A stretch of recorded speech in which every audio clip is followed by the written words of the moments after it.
In the mountains, far from Big Brother's glare, lurks Bodach, the alien, his logic bold and rare.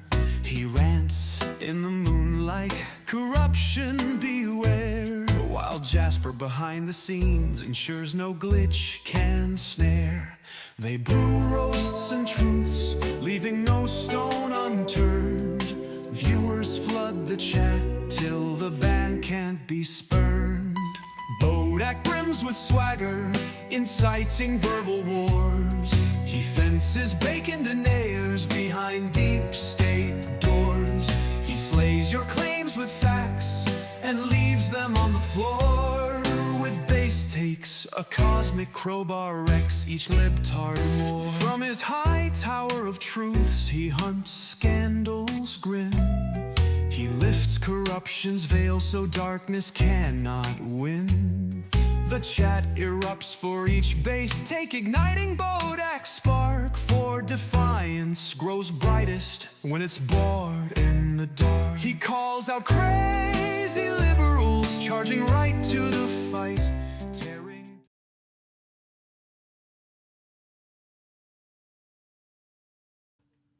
It's quiz night. Let's crack on.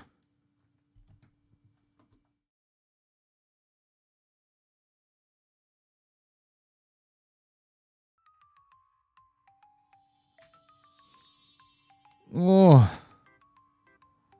Hello, humans.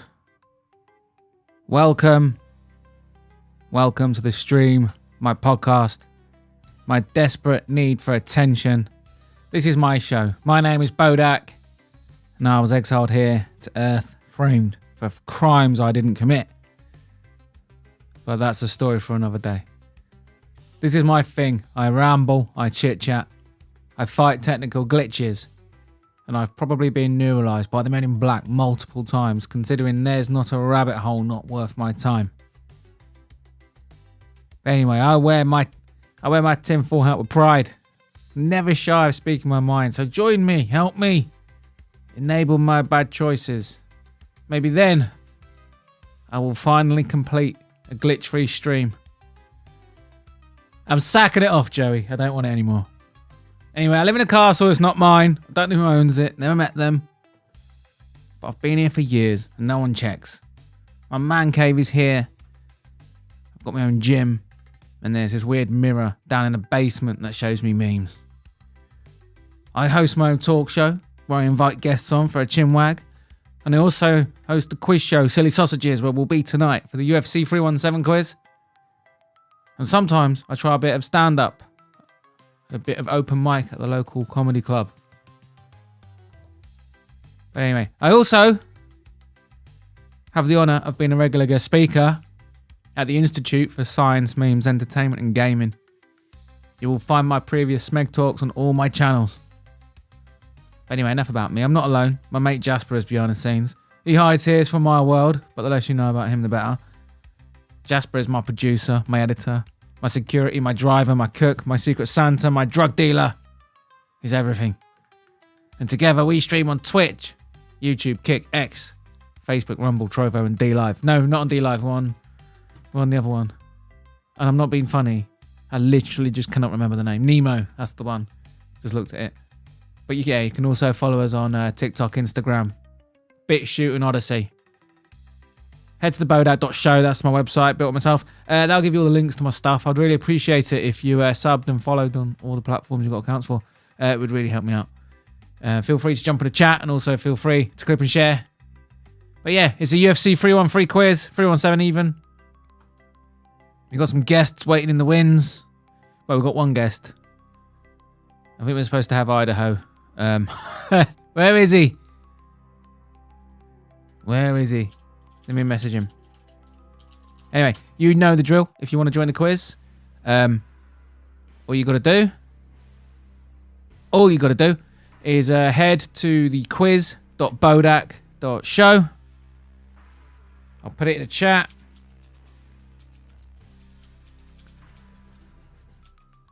Shit!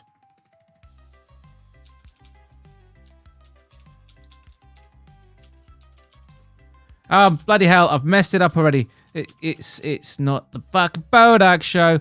It's a quiz. Anyway, hello, PDQ. Thanks for giving the answers away. I had to quickly change them before starting the stream. Joey, Wagwan, welcome. Jar Energy, hello.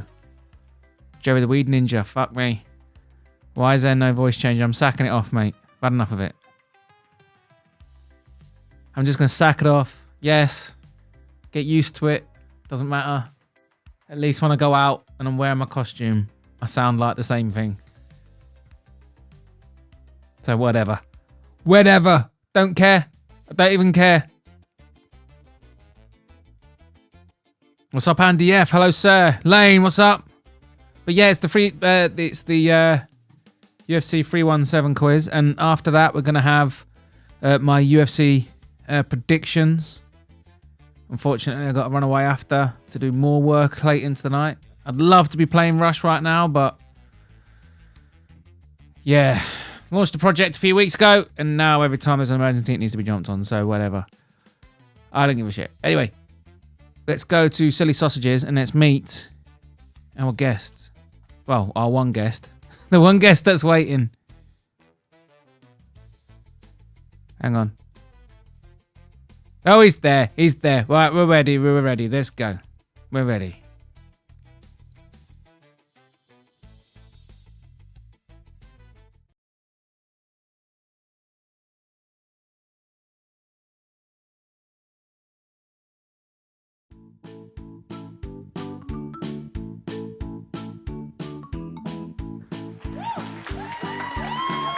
Hello and welcome to Silly Sausages, the quiz show that's not ready yet, but here we are using it all the bloody time. It's the UFC 317 quiz.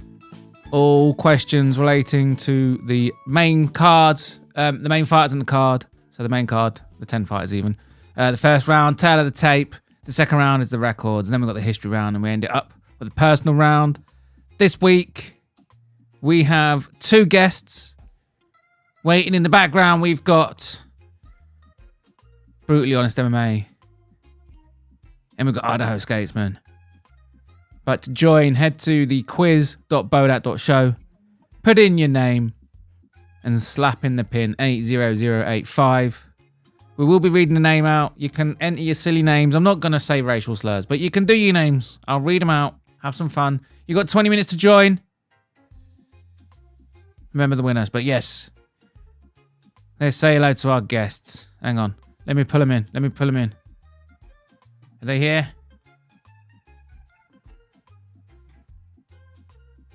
Hello, are we there? Cannot hear a word you're saying. Let me... It's always a shit show. It's always a fucking shit show. I'm fucking... Let me just sort out my fucking audio, because I'm a fucking idiot. Currently, no one can hear you. I can't hear you. And all I need to do is just let them stare at you. Look at their faces. I mean, this is prime content. This is the content you're here for, right? You just want to look at some faces. This is what I bring to you. Right, shit. Which one is it going to be? Testing. I think audio B might be the wrong one. Audio cable A. Testing. No, we get a double echo on that one. Fuck me, I am such a fucking noob. God damn it, where's the B? Cable A.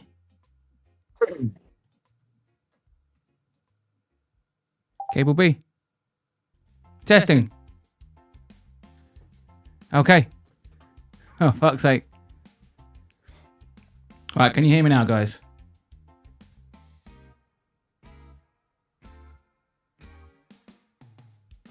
Anything? Can you hear me, guys? I've got no audio whatsoever. Come on. Oh wow, this is the best. This is the best fucking live stream in the fucking world, isn't it? Jesus fucking Christ. I need to start doing this before I go fucking live. Honest to God. All right, Sam, look. As you can see, it's another fantastic episode of the Bodach Show. This is where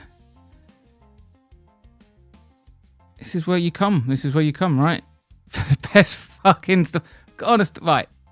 Virtual cable. Listen.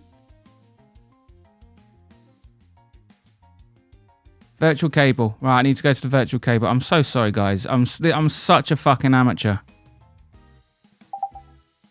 Can you hear me now? He's not. Are you saying words?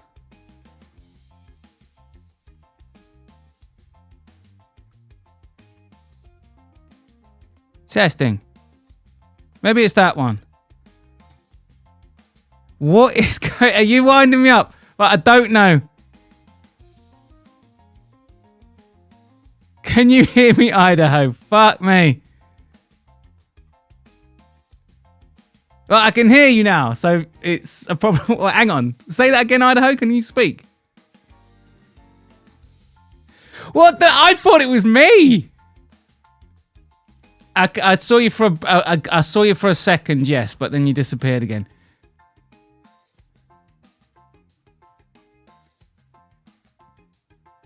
You're on your phone. I can't hear anything. Man, this is an absolute fucking shit show. Jesus Christ, I'm so bad at this. We can't hear you brutally, but I can hear Idaho. You can hear brutally. Shut the fuck up. No, come on. No. What is going on? No way. I can hear you, but not him. What the fuck is going on? True. Right. Is this... Wait, hang on.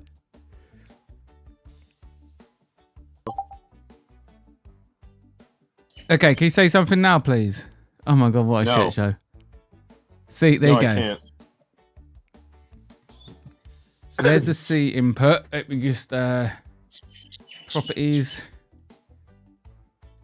I'm so sorry, guys. This is why people come to the Bodach show. It's for quality content like this. We spend the first half an hour of every show basically just trying to figure out. I don't know why my camera isn't working. Yeah, that's weird. Why is it not working? I don't know. I'm trying to join on my...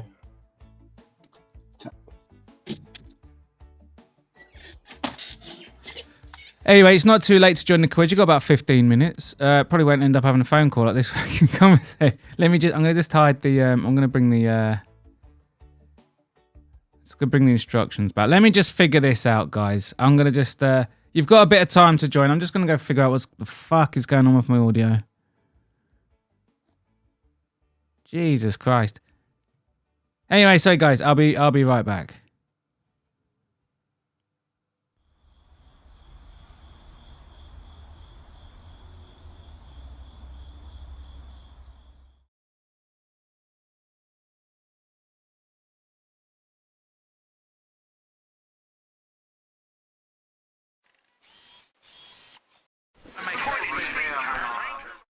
Hello, I'm Justin Bieber. You're not Justin Bieber, you've got a British accent.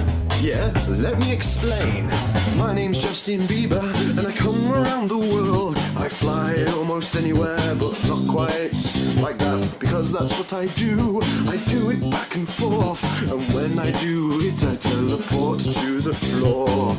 That didn't make any sense at all. Why have you got a penis on your head? Well, that's the part of it. Let me explain. My penis. About my penis. Okay.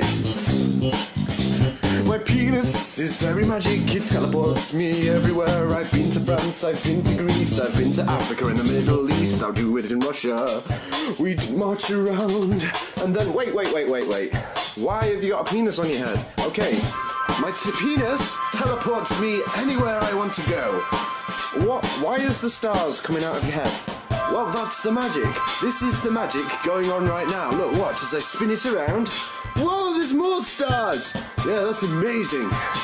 Okay, now we're gonna do some magic, okay? And then I'm gonna shout where we go. Okay, okay. All right, what do we have to do? Okay, just touch it. Oh, what do you mean touch it? Just touch it. Go on, touch it. Move it back and forth. Okay. My name's Justin Bieber, and I'm in space.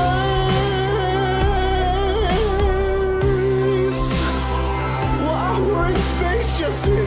I know, it's brilliant, isn't it? Yeah, this is amazing. We're just floating around. It's good, isn't it? Okay, well, I've got to go now. Goodbye. Wait, Justin, don't leave me here. No, I've got to go. People need me. Okay? No, just go. Bye. No, Justin.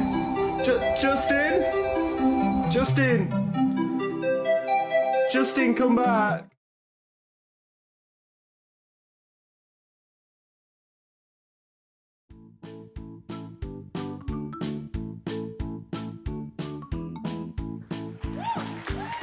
Hello, we're back. Welcome to Silly Sausages, now with some guests that hopefully we can hear. Please welcome Brutally Honest MMA and Idaho Skatesman. Still trying to connect my camera, but maybe it's because I'm on Bluetooth headphones. You still gotta do your camera? I'm trying. Cool. Let me know, guys, at home if the audio's good. Hopefully, I should be hearing them guys good. You should be hearing them good. But yeah, I'm going to be honest, guys. You know what? I still haven't gone and caught up on what actually happened with John Jones. Are you guys caught up on what happened with him? What's he? Yeah. He retired the fucking GOAT. That's what happened. The fucking greatest of all time. Yeah. What is these legal troubles he's involved in? Don't worry about it. Don't worry about it. He beats women. He likes a man or two, don't he? He's a bit gay. But ultimately, he's going to be the greatest of all time. And history will just forget all that shit. Because I've got a good point. All these, like, I know loads of people like jump on the MMA guru fucking train and the JG2 train about hating John Jones. And don't get me wrong, he is a dickhead. But we're not here to play family fucking lives, are we? We're watching like violent men. And when you're in a sport like MMA or boxing, you're going to have violent men that do some pretty shady shit. Now, Muhammad Ali was one of the worst human beings that was ever on the fucking planet. He had 4 wives. Yeah, he cheated on every wife. He had prostitutes. He did drugs. He tried to convert his first wife into Islam, and she like fucking ran a mile. He beat one of his wives. He fucking he got a 16-year-old pregnant. In America, I believe that's a minor. Is it? Is that Yep. the law in America? So he got a 16-year-old pregnant. He got in loads of relationships with underage women in America.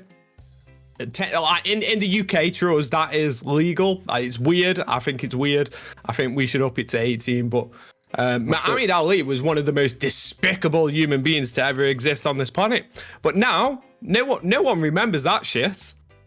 Just like they won't remember anything that John Jones ever does. Just going to get away with it. Do you agree with that, Idaho? What's your take on the John Jones stuff? Me and Brutally did Frankie's podcast the other day, and we're pretty much aligned. I mean, I do think this is like the most disgraceful retirement in major MMA UFC history. In the long run, I don't think that it hurts his legacy, but I think that the sport should actually be relieved to be rid of John Jones once and for all, because he's done nothing but give the promotion and really the rest of the fans trouble all along the way. Yeah, I've only seen him. I've only actually seen him fight once. I'm new to the sport. I saw his last fight. That was it. The thing is, MMA fans are very quick to forget a lot of history in the sport. GSP didn't exactly retire. Like he ducked out just before USADA came. And all the drug testing came in. He ducked some of the biggest fights that he could have had at the time. He stepped away from the sport and he didn't take. He lost the Johnny Hendricks fight. Let's not forget that. His last fight in the sport, he lost against Johnny Hendricks. Like, people are talking about, oh, Jones lost to Reyes, but GSP has had similar stuff happen to him. He's cheated. Like, if you believe in Greasegate, he was on steroids because he wasn't at that fucking time. He ducked out of the sport and retired. So in one of the fights against BJ Penn, some people agree with it, some people disagree, but his coach was rubbing like fucking grease and Vaseline on his body, like during the rounds. Very sexually. In between It's the obviously rounds. going to make you harder to grapple with them. Yes, yeah, which is what BJ Penn was complaining about, saying he was slippery as fuck. So there was that. GSP's got loads of question marks on him, in my opinion. Well, not even an opinion. Like the guy fucking retired right before USADA came in. You can't make anything. That's the biggest case for fucking steroids. And then he retires for what, like 8 years was it? And then he came back, had one fight, and then fucked off again. Fair enough. Yeah, I mean, I think that my biggest reason why I think GSP was on steroids is because he beat every fighter in the TRT era, and you're telling me that you're going to beat every fighter that was a known TRT abuser, and you didn't, do some sort of juice yourself? That doesn't make sense to me. Look at Johnny Hendricks' career, like how that went fucking pear-shaped. Johnny After Hendricks, USADA, yeah. He just went downhill. He dropped off massively. So, oh shit. What was the TRT stuff then? Was that like a phase where they all took? So What, that's when testosterone or something, TRT is like, because they didn't have enough testosterone replacement therapy. Is where they came to me because I've got that much testosterone in my left nut that they extracted all that testosterone from my fucking nutsack, and they were all injecting it into the fucking into the fighters. That's true story. That's true. Well, and story. there wasn't restrictions on like who could get it and who couldn't in the sport. Like nowadays, you have to have a medical exemption to use it. But yeah, then like, want it the same.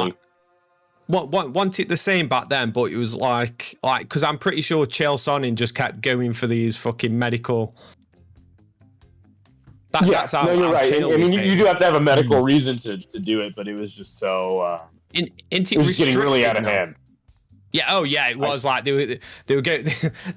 They were going saying they felt fatigued, and they would go, "Oh yeah, have some TRT."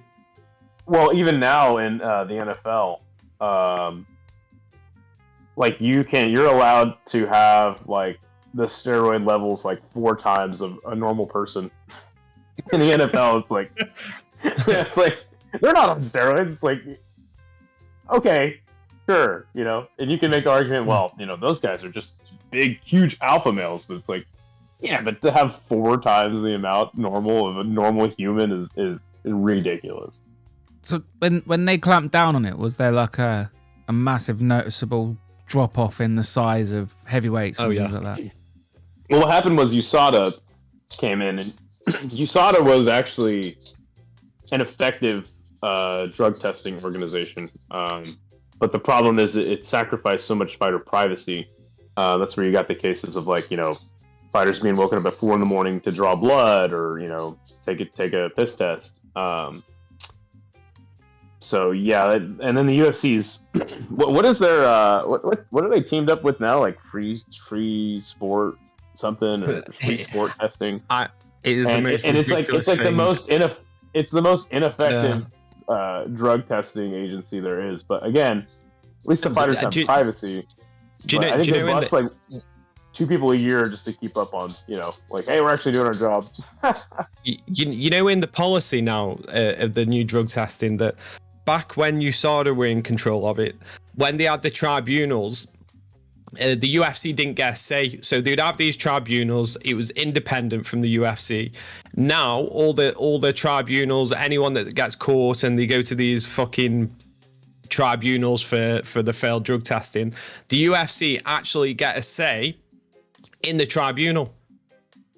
I don't know why they added that policy in. I wonder why they added that policy in.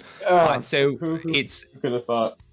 yeah, it's So so UFC they can stick up for their favorite fighters or their cash cows. yes, yeah, basically, They don't. yeah. Wow. But they can get their doctors to then like give evidence. They can give evidence. That they can. It's just another way. It's a loophole, basically. It's a loophole. So Give me when one they second, want Bodach. to, I'm gonna try to join on my phone. One more time. That Get is the camera really working. fucking shady. Well, you're ducking out a minute? Give me 1 second. I want to try to get in on my phone. It'd be a lot easier for me. Okay, cool. so yeah, Off he goes. the UFC are just doing shady. The shady shit's always going to be there. It's just the UFC want to control that shady shit. That's the difference. So the UFC want to control how the drug test. Like the fighters are always going to be on drugs. Like Nate Diaz said, they're all on fucking something. Yeah. I think I've never understood why they don't just test winners. Just test every winner. They don't need tests. In fact, they just need to give them steroids. They just need to allow them to have fucking steroids. That's what they need, because half the fighters are taking steroids because it's about recovery. Like people seem to think, oh, steroids, it's about getting fucking jacked. It's about getting like stronger. It's about recovery. And fighters need that fucking. If you want fight 3-4 times a year and make a living out of MMA, then yeah, give them fucking steroids. Give them all the shit. Well, you do get it for medical great. treatment, don't you? When you're in recovery from injuries, you get steroids. Exactly. Does that disqualify you then? If you get steroids during recovery, will that then disqualify you? No, so like during McGregor was, it's clear that McGregor was on steroids when he broke his leg. He was on steroids for his leg, and then I think you can get medical exemptions for that kind of shit. Okay. But then clearly, like, look at the size of McGregor now. He's never stopped taking fucking steroids now. No, McGregor's fucking jacked, mate. He looks like a little mini WWE wrestler. It's ridiculous. So it looks like he can't rest his arms on his own hips because he's just like, you know what I mean? He walks like a gorilla. He's got a weird physique, isn't he? Because he's got like massive arms. Yeah. But going back to the John Jones thing, I just think fans and the MMA fan base, the hypocrites, and they just sheep, and they all follow like these MMA channels, and because this MMA channel's being self-righteous about some bollocks that on a fighter, they all follow this, like this new generation, the younguns. They all try and be self-righteous, but a lot of people in MMA have done bad shit, and they aren't calling them out. Dana White fucking abused his wife, didn't he? Like, he slapped her in public, and God knows what the fuck he does behind closed doors. There's Matt Hughes was involved in domestic violence. Loads of fighters have been involved in domestic violence, and like I say, Muhammad Ali is the. Didn't Tony Ferguson have some mental episode on his wife a bunch of times? And Yeah, Jason Mayhem Miller, he went to fucking prison, didn't he? But yeah, I just find it ridiculous. what about Cain Velasquez? Is that one, or is that something? Is that Well, Cain unrelated? Velasquez, he shot a pedo, didn't he? Yeah. Well, he tried to shoot a pedo. Like, no one blames him for that. Yeah, I've heard. What do you agree with the campaign to free him? Yeah, damn right. That's the one thing.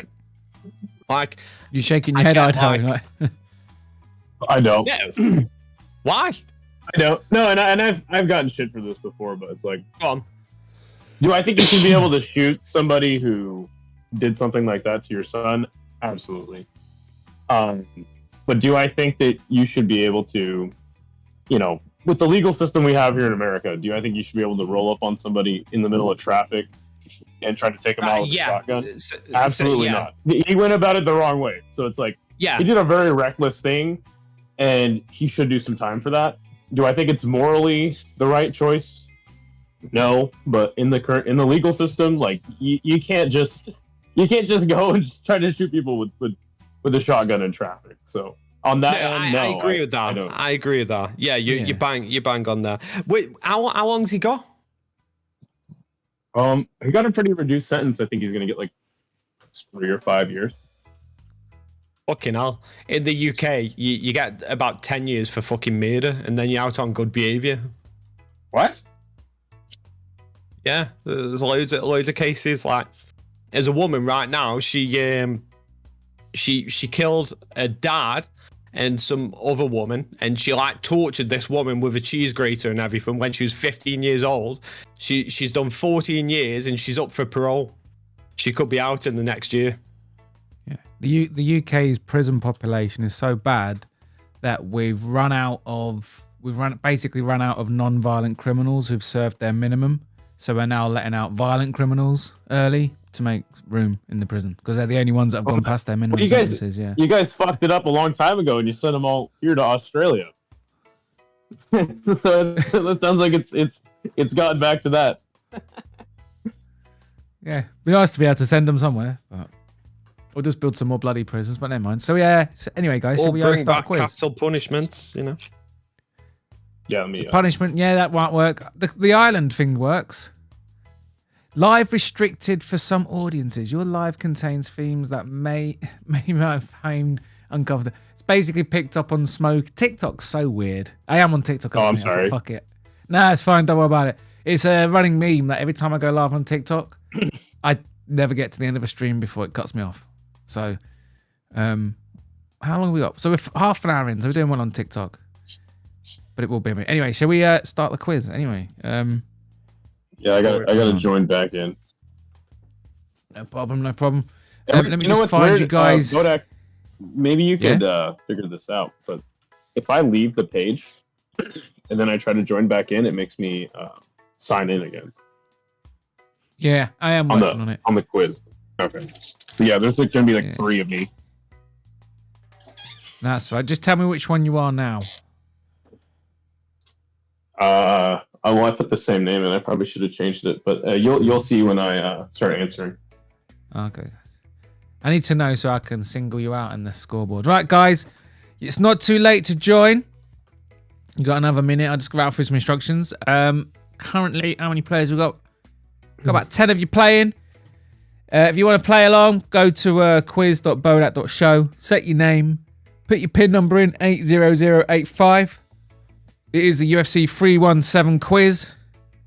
Run out of time to ask you some other questions, but never mind. That's my fault for not being ready again.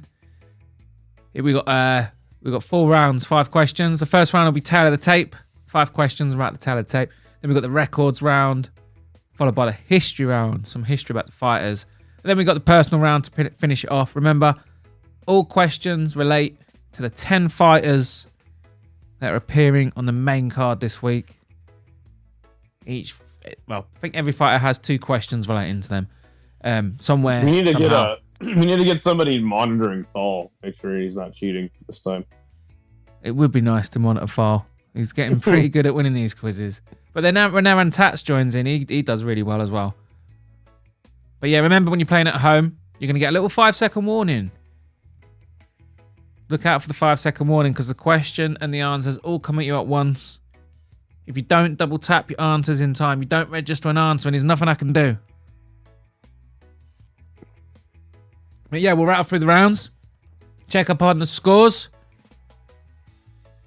Rattle through a bit of trivia, and then we'll move on. This quiz should go pretty quick because Juliana won't be complaining after every question. That's a good point. That is a good point. He does do all right in the quizzes. Not as good as he says he's going to do.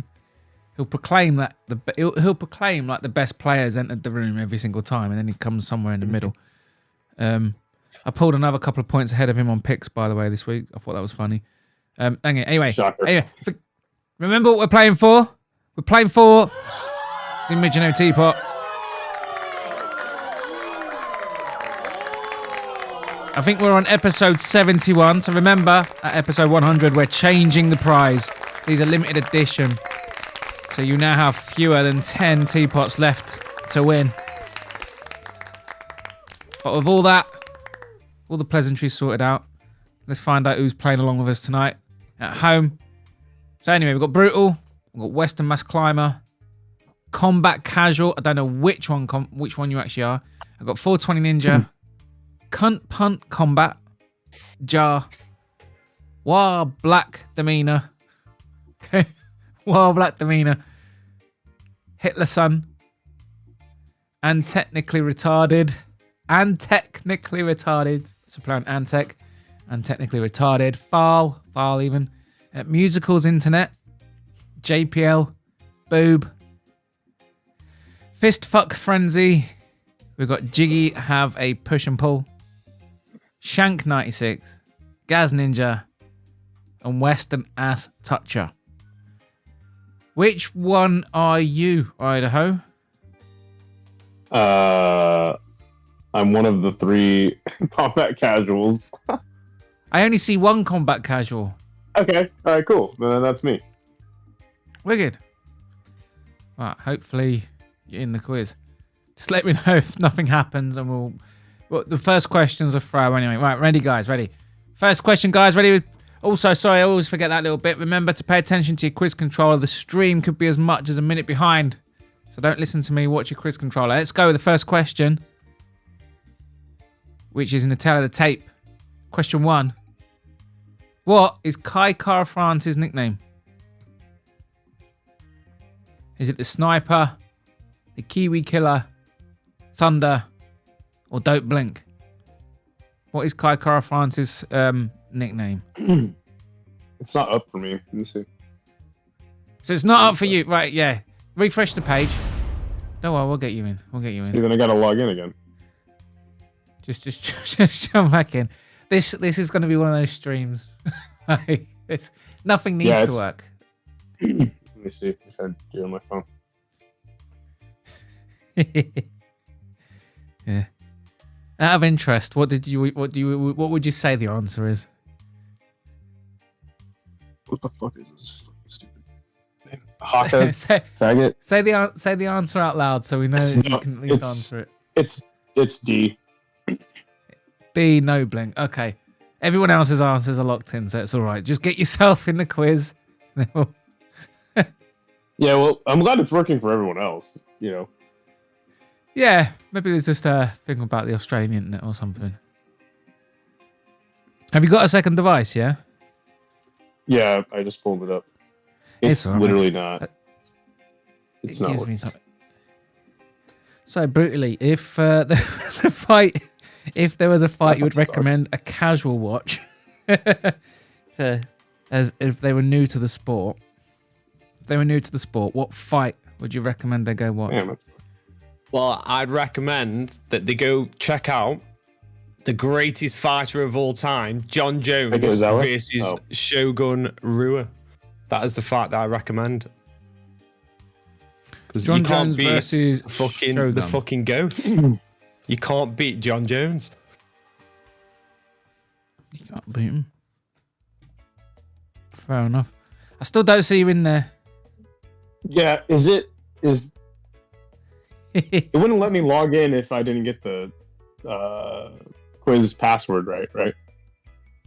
Yeah, it's not. It's just a pin. It's 80085. Yeah, I don't know. It's just showing a blank screen for me. Yeah. Can you like shut the tab down and reopen it and refresh the page? I already did. Ah, shit. Have you got a different browser or anything? Like a Brave browser or Safari or something like that on there? Dude, it's worked every time I've ever tried to join. And it's just showing it's got your thumbnail, and it usually would like bring up the quiz, but it's not working right now. Okay. I got an idea, but it would involve you shouting your answers out at the end of each quiz. That's all it's showing me. That's all it's showing you. Okay. Yeah. That's frustrating. Yeah. That's frustrating. Right, I'm just gonna add your points manually because I think it'll be funny. Just to keep the shit show it is. It's fine. Okay. It's fine. So I'm going to give you basically, right, when the answers lock in, I don't know if you can see the screen, when they go boof. Did you hear the bit where it goes boof or not? Whatever. No. I'm just going to call for your answers. If you get it right, I'll give you your point. It's just, Okay. whatever, right. All right. You got it right that time. Of course. Yeah. The answers don't blink. Right, don't say the answer before I ask for it, though, because otherwise someone else might get it. Right, next question. You got it. All right. Right. I got a fight for you though. If you're ready, whenever you're ready. Hang on. After this one, hang on. In which city was Brandon Royval born? Was it Denver, Colorado, Albuquerque, New Mexico, Las Vegas, Nevada, or Los Angeles, Los Angeles, California? I panicked because I wasn't expecting a question then. What's your answer, Idaho? Hey, A. It's going A for Denver.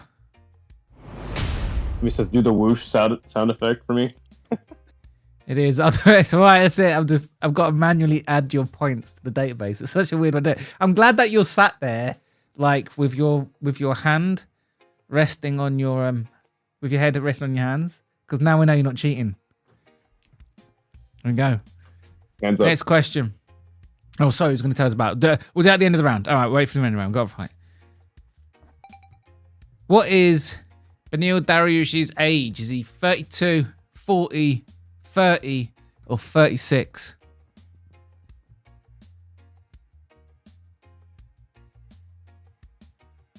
Bodach, do the sound effect for Idaho. Okay, I'll do it. I'll do it. Whoosh. What's the answer? What's the answer? D. D. He's going for D, 36. Brutal's also gone for 36. Every single person's gone for 36. Because he is 36. Man, I've only got to do this 20 times. It's all good. Combat casual. Making your work today. Get your points. It's all right. It's all good. It's all good. Right, next question. What is Alexandre Pantoja's nickname? I hate pronouncing the names. I can never get them right. Is it the Predator, the Cannibal, the Mauler, or the Spartan? What's Pantoja's nickname? I didn't even know he had a fucking nickname. Boom. Oh, completely mistimed it. What's your answer? C. C. I didn't even know he had a nickname. Did you not It's even? A though. Well, take your first answer. I'm going for C. Yeah. It's B. It's Cannibal. Brutal got it correct. Did you know it? Or was that a guess, Brutal, or did you get it right? No, I knew that. Good man. There is a fighter that I don't think has a nickname on this card. At least I don't know his nickname, and I don't think he's got a nickname. Cannibal. It's kind of gross. The I cannibal.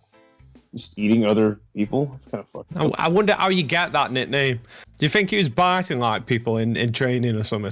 Well, he is Brazilian. Yeah, they do have some I weird don't stuff. I don't know what that has to do with anything, but No, I What don't are you know. trying to say? I don't know. Inside the Amazon rainforest, there's some weird religions, Yeah. isn't there? right. There's the shrunken head, cannibal, tribe. So maybe he's got some roots in one of those. I'd love to have a shrunken head, I'd love like decapitate someone, chop their head off, and just shove it in a fucking. What do they do? Put it in a fucking bottle and pickle it or something. You would love to do that? Smaller. How the fuck do they do it? Dry it out. I think that if I was to suggest you do that with one person, it would be Vinny. Oh no, I couldn't look at him every day. I want it like on a shelf or something. I couldn't look at Vinny's fucking horrible, disgusting face. You want to look at it every day. Also, I'm glad that I wasn't caught off guard this time, because the first time I hopped on, it was just brutally honest versus Vinny roast session. So this is much more pleasant, fellas. Yeah, I thought it would be good to have you back on a week where the drama, because the drama for me is over. I've managed to distance myself from it, so things are a bit more chill over at the Bodach show now. All good. Right, let's crack on. Let's get this quiz question. Everyone's waiting. Question 5. It's the last one of the round. Where does Philippe Lima train? Where does he train? Is it American Top Team in Florida? Is it Jackson Wink MMA in New Mexico? Is it All Stars Training Center in Sweden? Or is it Nova União in Brazil? Where does Philippe Lima train? Oh, sorry. Yeah, what's the answer? It's either A or D. It's gonna be D. A. A. I mean, you've got to get the same time as everyone else, Idaho. You can't like grab an extra 5 seconds to consider it at the end. Okay. Yeah, my apologies. I'll call it out immediately. I thought you got it. No, yeah, right. A. You go with A? Yeah. The answer's C. All Stars Train Center. What? Really? I didn't know that.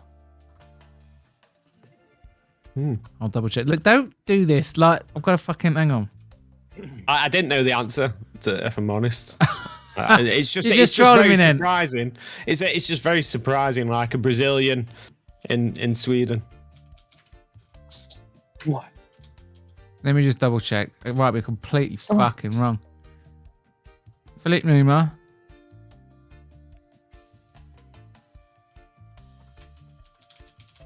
Let's have a look. Oh, fucking hell, Google, come on. I should just go to Tapology, shouldn't I? I should have asked AI. Fuck's sake, now I'm wasting time doing this. No, you're right. I'm right, okay. Of course he's right. Yeah. How did you find out so bloody quickly? Anyway, that's the end of the round. You don't score any points in that one, Idaho, but let's check the scores at the end of the first round. Brutal and Combat Casual both on 30 points. Hang on.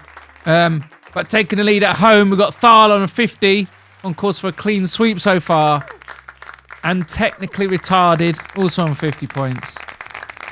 Western Mass Climber, JPL, both on 30 points. The rest of you don't have enough points to be worth a mention. Do better. But we're going to progress on to the next round, which is the records round. Idaho, you said you had a fight you would recommend for someone who's new to the sport. Yeah. Which one was it? Oh yeah, Nick Diaz versus Paul Daly.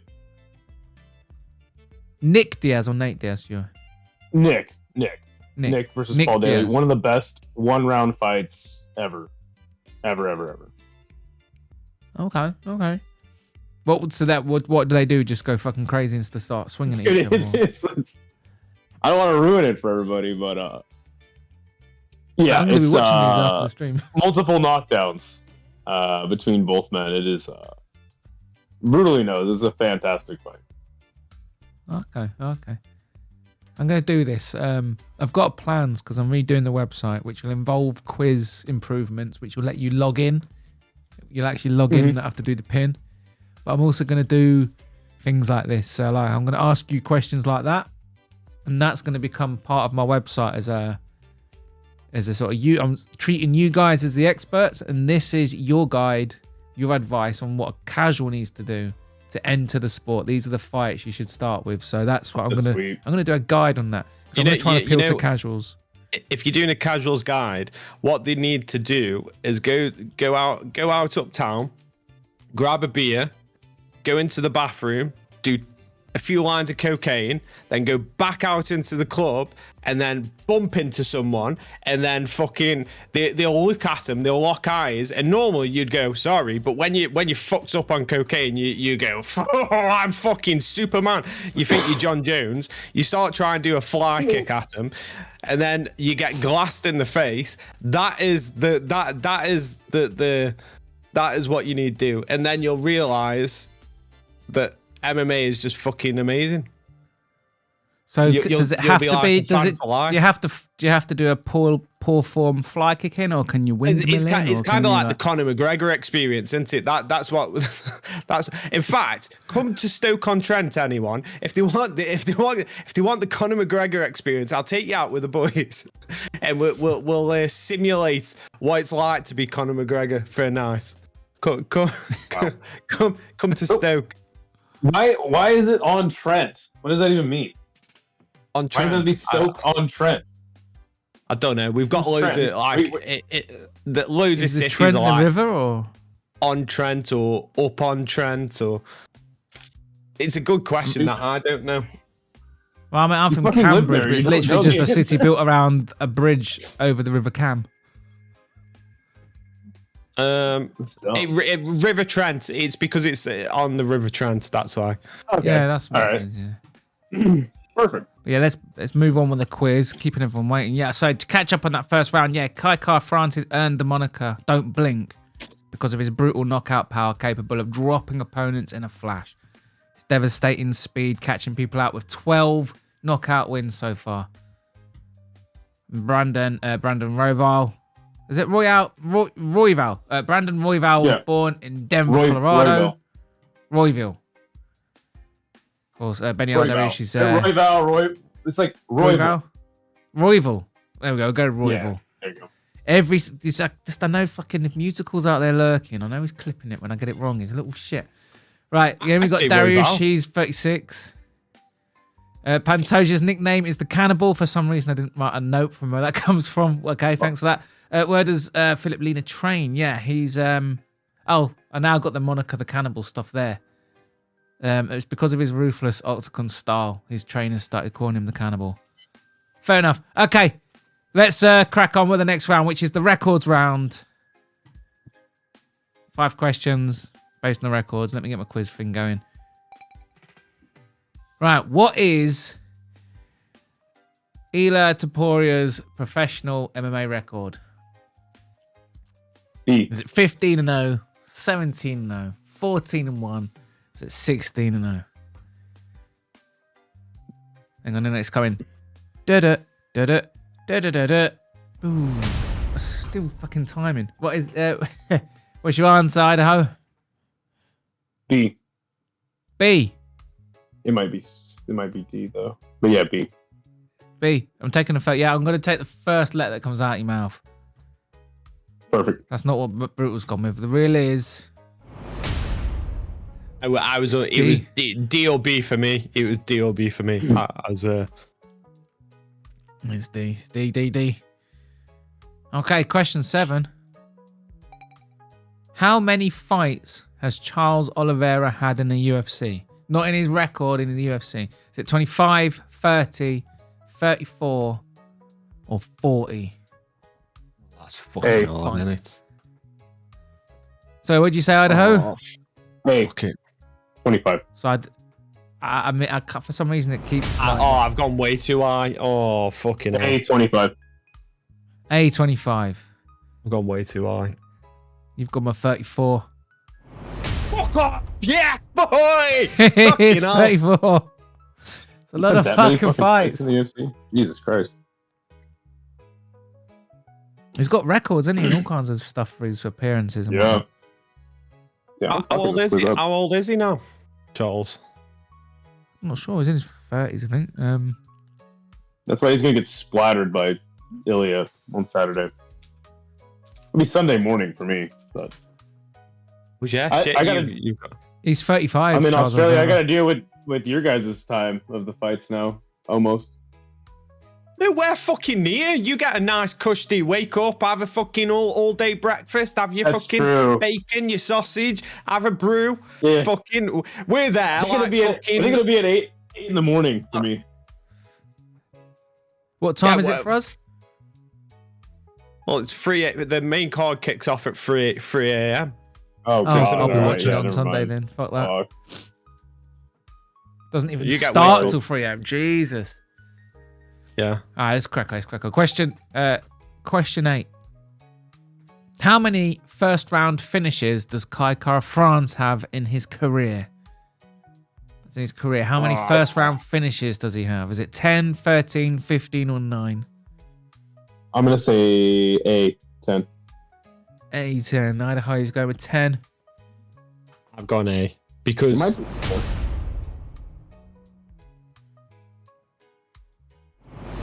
It's You know, 13. also- fuck. I was gonna say it's between 15 and 9. That's for sure. I'll get to the trivia at the end. Clear it all up. Question 9. How many knockout wins does Joshua Van have in his professional career? How many knockout wins does he have? Is it 5, 9, 3, or 7? D7. fuck. I'm a D7.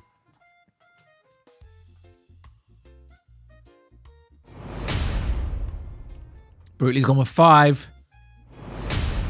It is D7. 7, yeah. Registered some points. It's been a while since you Educated, registered some points, Idaho. I haven't been updated fucking the up. database for a few questions.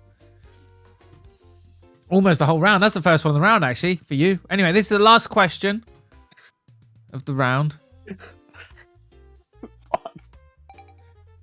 How many submission wins does Peyton Talbot have in his professional career? Is it 1, 3, 4, or 0? B3. Now this is a trick B3. question though, because he is into some kinky, BDSM stuff. You've got 3 seconds. You've got 3 seconds. It could be way more.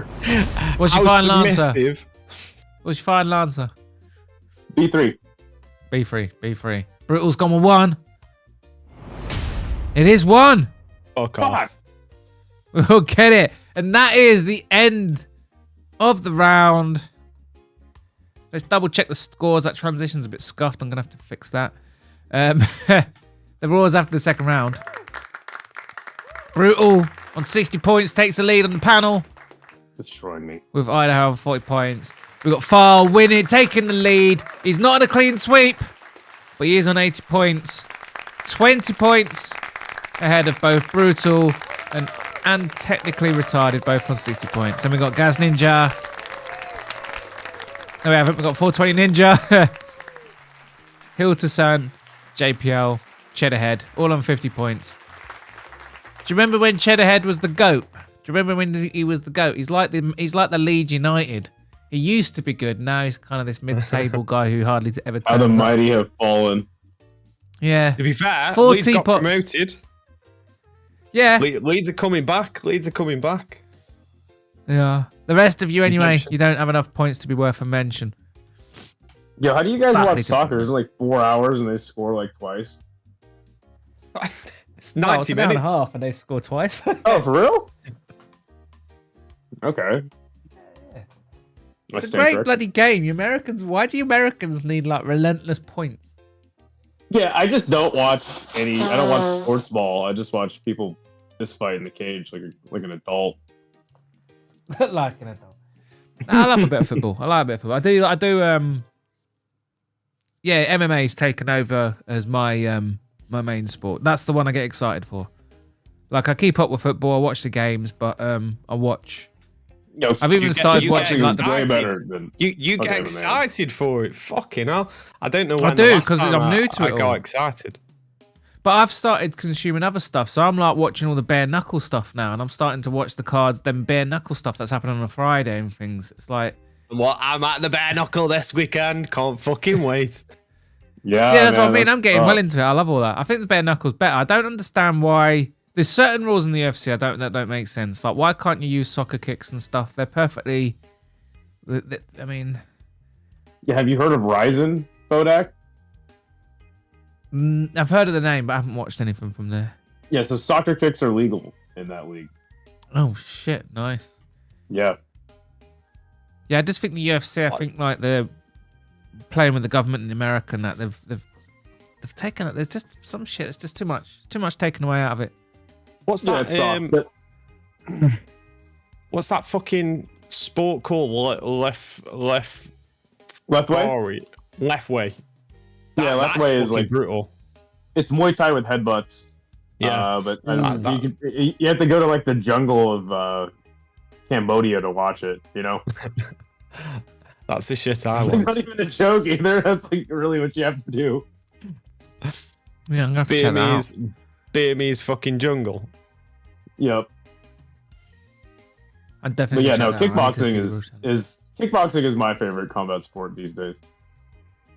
Easy. I do like watching the Thai kickboxing and stuff. It's so brutal. It's vicious. It's like, watching the leg kicks and stuff, particularly down there, and they're just so fucking nasty at it. It's like so much worse than anything you see in MMA. Have you seen them? Have you seen the nasty leg kicks like down in like the Thai style kickboxing and stuff? Yeah. Well, that's called Muay Thai.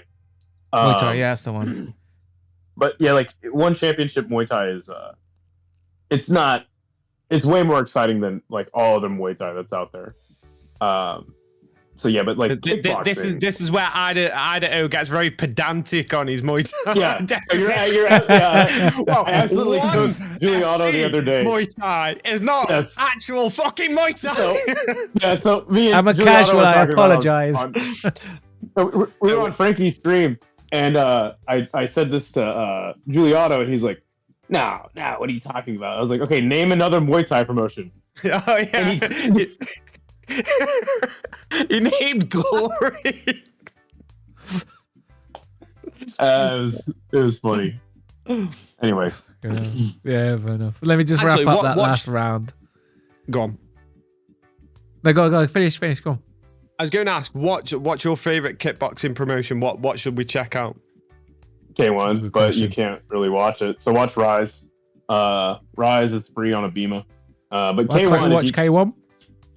it's because it's geo-block. Well, it used to be like you have to buy Abima Premium, but you can't buy unless you have a Japanese credit card. So now it's just geo-blocked. So you have to have a VPN if you want to watch K1. But Rise Kickboxing on Abima. Right. It's Okay. actually going to go down this weekend. So it'll be great.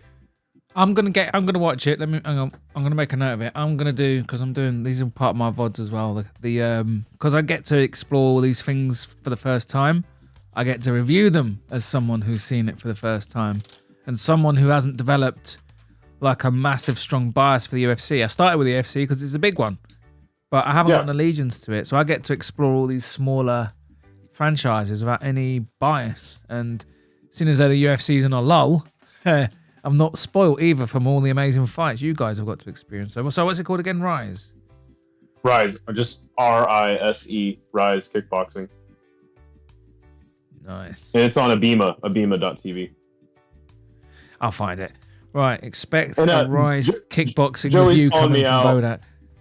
Joey's calling me out, and it's like K1 is incredibly hard to find a stream for. So yeah, like you could watch it if you're like really trying, but it's like it's a lot of effort. So it's way easier to just watch Abima for free on or watch Rise on Abima for free. I'll check it out. Look out for my review of these promotions in the future. Let me crack on. Let's round up this thing and get this quiz. Let's get this quiz rounded off. Anyway, so yeah, Charles the Bronx Oliveira, he's racked up 34 UFC fights with a record of 22-10-1, owning the most submissions in 16 and the most finishes in 20 in UFC history. He has fucking hell. He has had so many. Yeah, Kaikar France.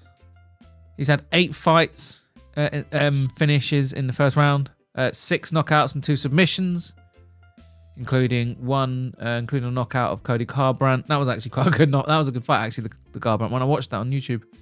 And he also beat Terrence Mitchell in 30 seconds. Joshua Van. He's got 7 knockout wins, which is pretty amazing. And how many submission wins does Peyton Talbot have in his professional career?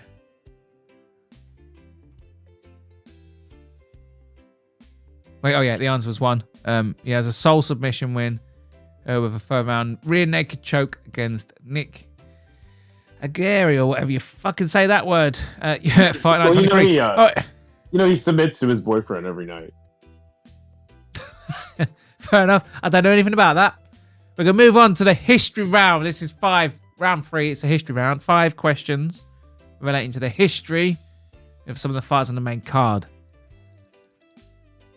Get ready. We're cracking on a quiz. Sorry for the gish gallopers because I didn't get enough time to talk to them before the quiz because the audio wasn't working for some reason. I still don't understand why it would let me hear you. Oh, fuck off, TikTok. It would. It would The let me. advances of modern technology. Live studio access suspended. I've been suspended from TikTok at 23, so I was suspended. Oh, come on. The fun part's reading out the reason.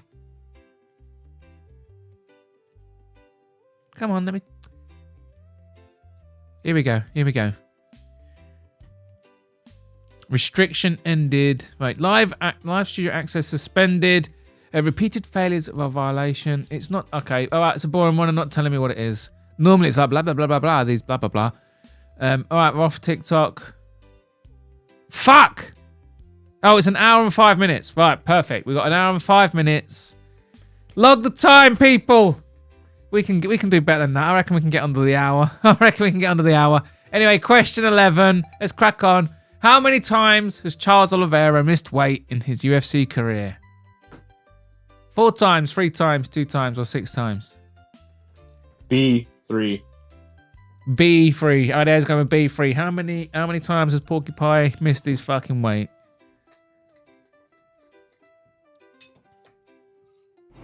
I was going to say it could be 4, you know. You're just trying to... I'm taking B. It was your first answer. And he said it was such authority. It's actually D. Fucking hell. 6. Yeah. He's missed weight 6 fucking times. It's mad, that. Next question. Question 12. When did Ilia Topuria make his UFC debut? Is it December 20, October 20, July 21, or March 22? I think this was supposed to be later in the question. I think this was supposed to be like a fourth or fifth question. July 21, C. July 21. Yeah. Sorry, I just hit my bong. It's October 20. October 20. Yeah, dude. Brutal got it correct. Well done, Brutal. You're doing well. I can't take credit for some of these. They're just complete guesses. Fair enough. Question 3. What title did Moicano hold before joining the UFC? Hold before joining the UFC. Was it the interim Jungle Fight featherweight champion? Was it the Cage Warriors champion? The Bellator featherweight champion? Or the One Championship lightweight champion? Crush, Jungle, or not Crush, oh my god, it's so typing. A, Jungle Fight. A, you're going with A. You're going with the Jungle Fight as well, Brutal. Yeah, Jungle. It was the Jungle Fight. Let me just give you some points. Just give Idaho some points. There he is. Question 14.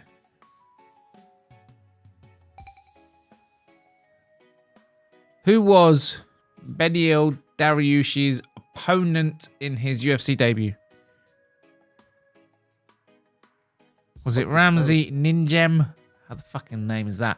Was it Charlie Brenneman? Was it Tony Martin? Was it Diego Ferreira? I don't even know who Tony Martin is, but I'm going to go with Tony Martin. That sounds right. Tony Martin, you're going with C. We're going with C. It was B, Charlie Brenneman. I don't even know who the fuck that is. Do you know who that is, Brutal? Not fucking clue. No fucking clue. You went with Ramsey Ninjem. All right, it's the last one. It's the last one in the history round. Question 15. What book did Moicano recommend in his UFC Paris 2024 victory speech? Oh, Was it Democracy, the God That Failed? Atlas Shrugged? The Wealth of Nations? Or Capital in the 21st Century? What book did he recommend after winning in 2024 in Paris? I think this. What's your answer, Idaho?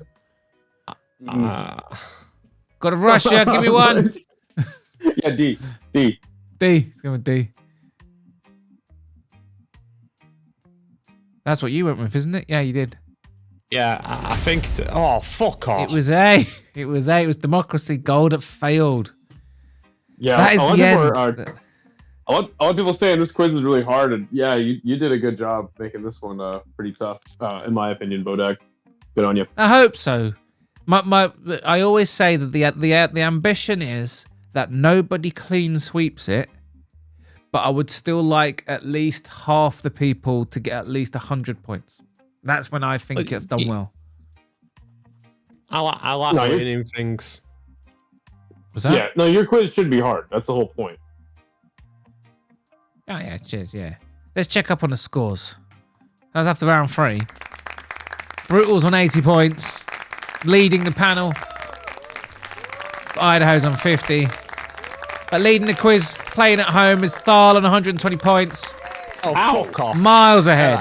How many points did he get in that round? 50. Fuck off, pal. I don't know. He's miles ahead. He's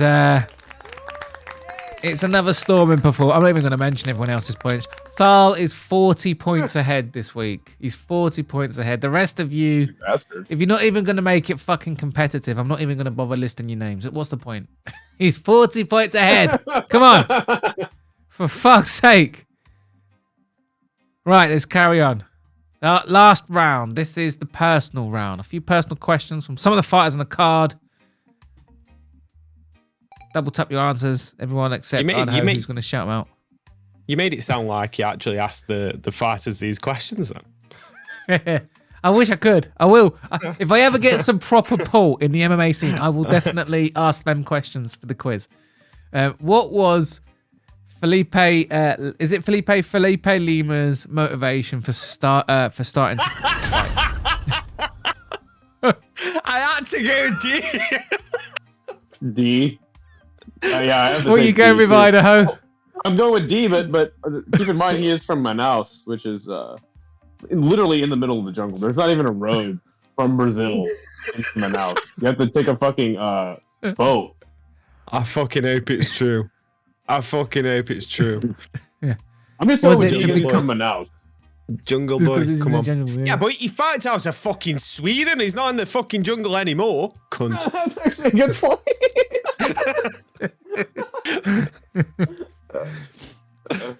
Anyway, what was it to become famous? Was it to win a world title? Was it to impress his friends? Or was it to take his family out of the jungle? The answer's D. The answer's D, to take his family out of the jungle. I can imagine the reason behind it though is because in his head he thought they needed to fight all the animals on the way out or something. Because like if he fucking thinks, right, I'm going to get rich as fuck from fighting, because most fighters don't, they poor as fuck. Then again, he lives in a fucking jungle, so you know that 2K is fucking good for him, innit? Let's crack on.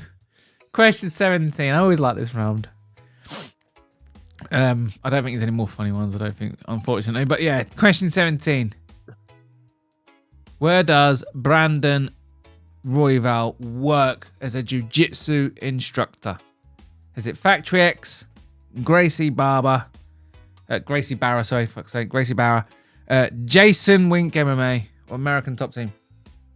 Jason Wink. It's Jackson Wink. Yeah, A Factory X. I know. So Factory what did you X say? is a Muay Thai gym. A. Yeah, you go with A. Yeah, it's Jackson. What did I say? You said Jason Wink. Fuck's sake, I can't even read English names now, for fuck's sake. Jason Wink. Maybe if it was like Jason Wink on Trent or on Thames, you'd probably get it. Just give me a fucking break. I'm hitting some pretty good weed right now. Wait, hang on. Sorry. He's taking a dab. He's fucking Vinny. Hold on. Right. He's in the fucking Vinny hole.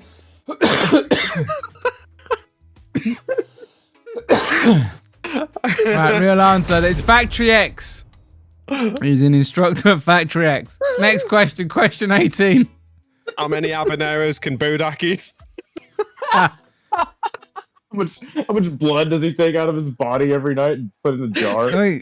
Wait, not that much blood. My dinner had jalapenos on. That counts. Jalapenos. And jalapenos, Oh my man. Burritos God. with jalapenos in it. Yeah, what job did Joshua Van have before becoming a full-time fighter? Oh, Was fuck's he a sake, I didn't tap. D. Was he a I was too construction worker, a delivery driver, a security guard, or a restaurant worker? And Idaho's gone with D. I'm gonna say D because he's Asian. He probably worked at his his uncle's restaurant. I got distracted because all I heard is Bodach saying jalapenos. Why did you call them jalapenos? Yeah, jalapenos. You're saying jalapenos? Jalapenos. Bodach has Saying it like that? Bodach has a very tenuous grasp on language. Jalapenos. What?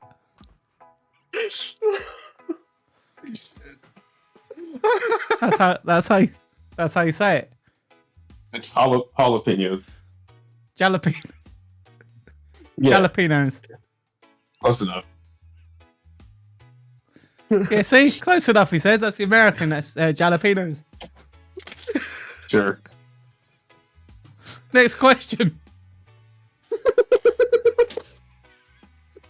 Question 19. What unique fashion choice is Peyton Talbot known for in the MMA community? Is it for wearing cowboy hats, painting his nails, custom fight shorts, or headbands? No. This is wrong. Yeah, you've not poised. Crop fucking tops. That's the answer. The fucking B. Idaho's gone with B. You come with cowboy hats. well, because the answer's not there. It is. He's known for painting his nails. Yeah, but he wears crop tops.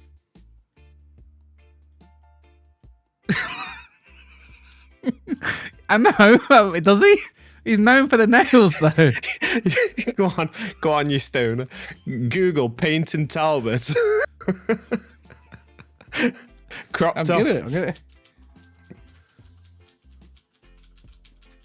I'm gonna put Peyton Talbot known for. Oh, mixed martial arts, obviously, dumbass. Being a fag. He's not known for it though, is he? He always paints his toe. he is. He always paints his fingernails black when he goes into a fight. Yeah, every fight. If you go and look at his fight photos, his fingernails are always black. All right, last question. Question 20. How many children does Alexandre Pantoja have? Is it 1, 3, 2, or none? How many children does he have? The last question of the quiz. B3. B3. D, he's got 3. He's going for 3. I've heard Alexandre. I think that's probably the closest. Alessandro Just call him Alexander. Pantoja. Alexander Alex. Pantoja. Fair enough. Brittle's gone with 2. So your answer was 3. B3. It is 2. He's got 2 kids. And that's it. That's the last. Brutally. Let's see the final scores. Oh, bit early. Brutal takes the guest panel with 100 points. Idaho on 80 points. But the winner of this week's quiz, the UFC 317 quiz, is Thal yet again on 150 points. In second place was 420 Ninja and Technically Retarded, both 110 points. Along with Brutal on 100 points is JPL, Jiggy have a push and pull on 100 points. The rest of you haven't got enough points to be worth a mention. That was this week's, that was this week's Silly Sausages quiz, and that was the UFC 317 quiz. Thank you very much, guys. Did you enjoy the quiz?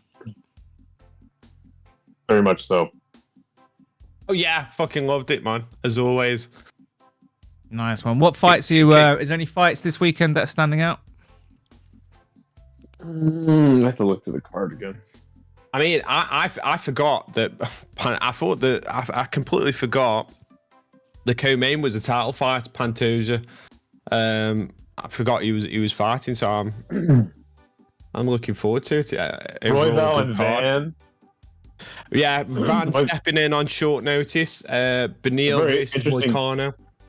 Yeah, Nah, didn't Van it fight doesn't at the interest very me at last all. UFC 2 weeks ago? He Yeah, fought 2 weeks ago. At But UFC, you know, didn't he? Moicano versus Dariush doesn't interest me at all because I feel like Dariush is gonna get steamrolled.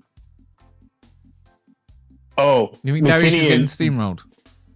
Oh yeah, 100%. Dariush and Borshev is a really good fight. Oh, and by the way, good friend of a lot of the channels I frequent. Elvin Guzzi Hines is stepping in to fight Yonata Denise. This guy, he's obviously he's 7-0, but he has every single fight he has, man, he fights his ass off. Not the best guy, but just the entertainment value up to 10. He's going to be a really fun watch, win, lose, or draw, 100%. And there's a good interviews with him on the City Life Project's YouTube channel. If you guys want to see that. Yeah, for me, the most interesting fight on the card is probably, which sounds weird, it's probably Van versus Royval for me, because I don't know what's going to happen in that one. Interesting style clash.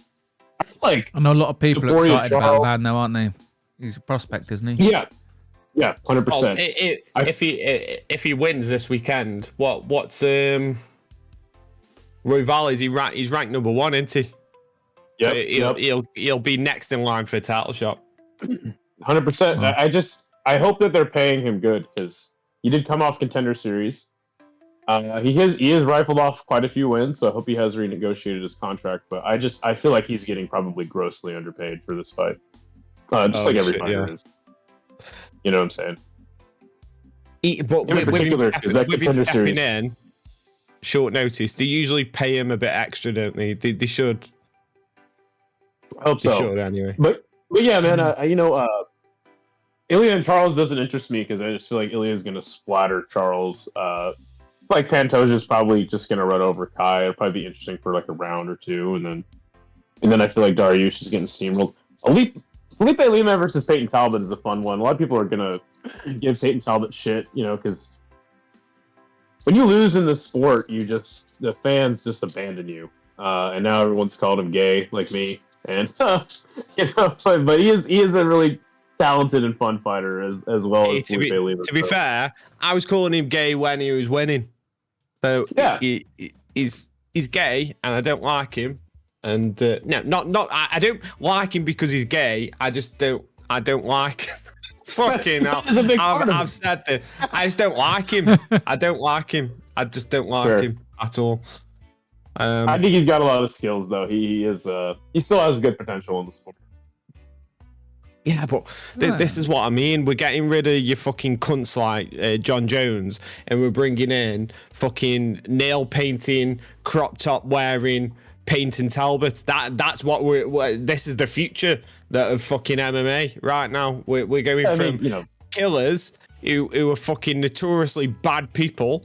Which I know they do bad things, but they're good for violence, aren't they? They're good for violence. Yeah. And you, as much as people can talk shit about John Jones, he was involved in some of the biggest feuds in MMA. Like the feud with Daniel Cormier was absolutely fucking gross. Like they fucking hated each other. And what painting Talbot? Can you imagine him? Can I paint your nails after? Shall we go for a pedicure after? It's funny that the UFC is marginalized the fan base so much, and like they're turning right wing, so much on the broadcasts and the sponsorships. Yet you got so many, gay little shits coming up as prospects. Isn't that ironic? It's weird. It is weird, isn't it? Like the fan base is so right wing, but then it's the fighters that they adore, and that is the weird adore. They like proper invested in these characters. Are really feminine men, not Right. men. Not men. They're not like your fucking Derek Lewis's of the world. The fucking I don't know what that is. I'm looking at him right now. He's got a big fucking black circle on his chest. He's wearing a crop top, and he's got his fingers painted. Like, what is that? God. What is this world?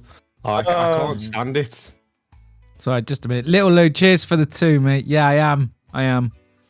It's nearly run out, though, mate. It's nearly run out. Then I'm going to get myself sobered up again. Yeah, sorry, Karen, guys. Just Lou sent me $2. Thank you very you're much. good. You're good. You know what? I gotta Yeah, I'm not going to keep you Go down waiting to longer. Bondi- I'm going to let you guys. go down to Bondi Beach today, mate. So, Nice. Bondi Beach, wow. Yeah. Is it, if I could, what? It's the winter there, though, isn't it? yeah, Is it but it's still like warm? it's gonna be like 65. What's that in Celsius? Not Fahrenheit. Oh God.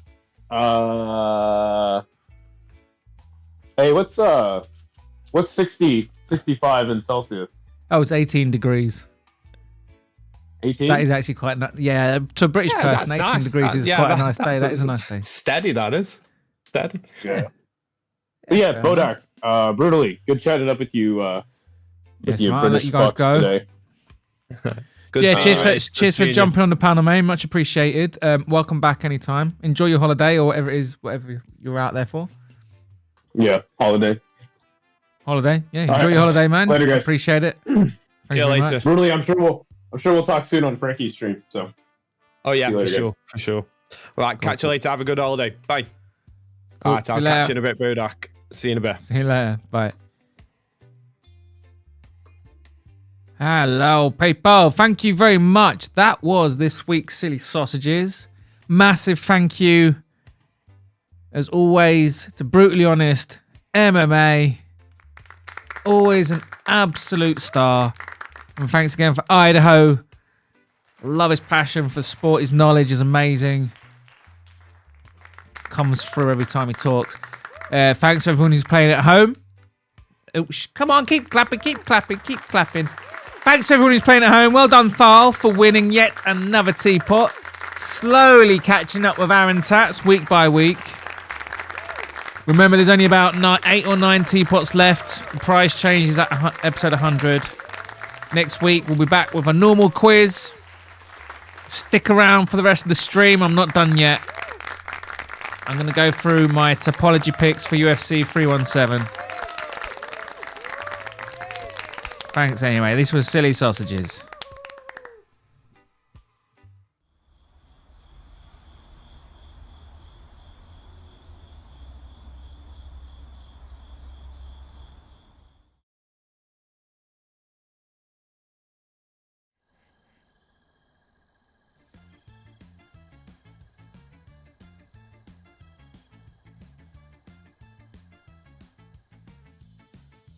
Ooh. Hello, humans.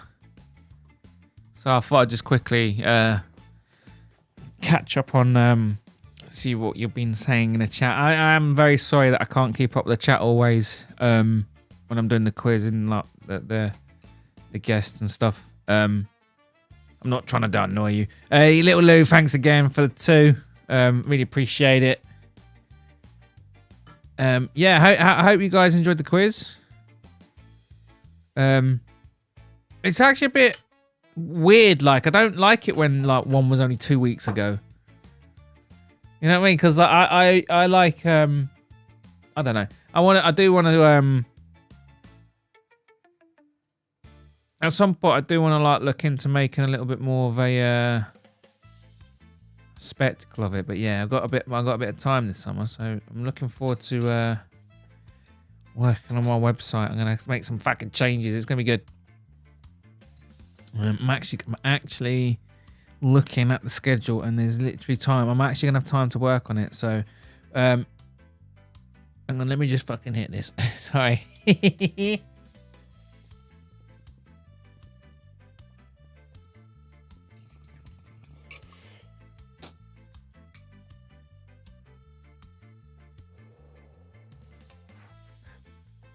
Man, it's nearly over.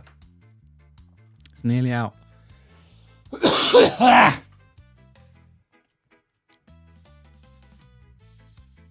Yeah, my thoughts exactly Idaho. Oh, sorry, I'm so far. Let's have a look. Chuck Liddell used to paint his nails, did he? That's interesting. Betty. Brutally will be wearing a crop top to BKFC tomorrow. I hope he does. Man, guys, make sure you get a bunch of fucking. I want to see some fuck. I don't care if it sounds fucking gay. I want to see selfies. I think this is fucking great, mate. I sense something happening in this community.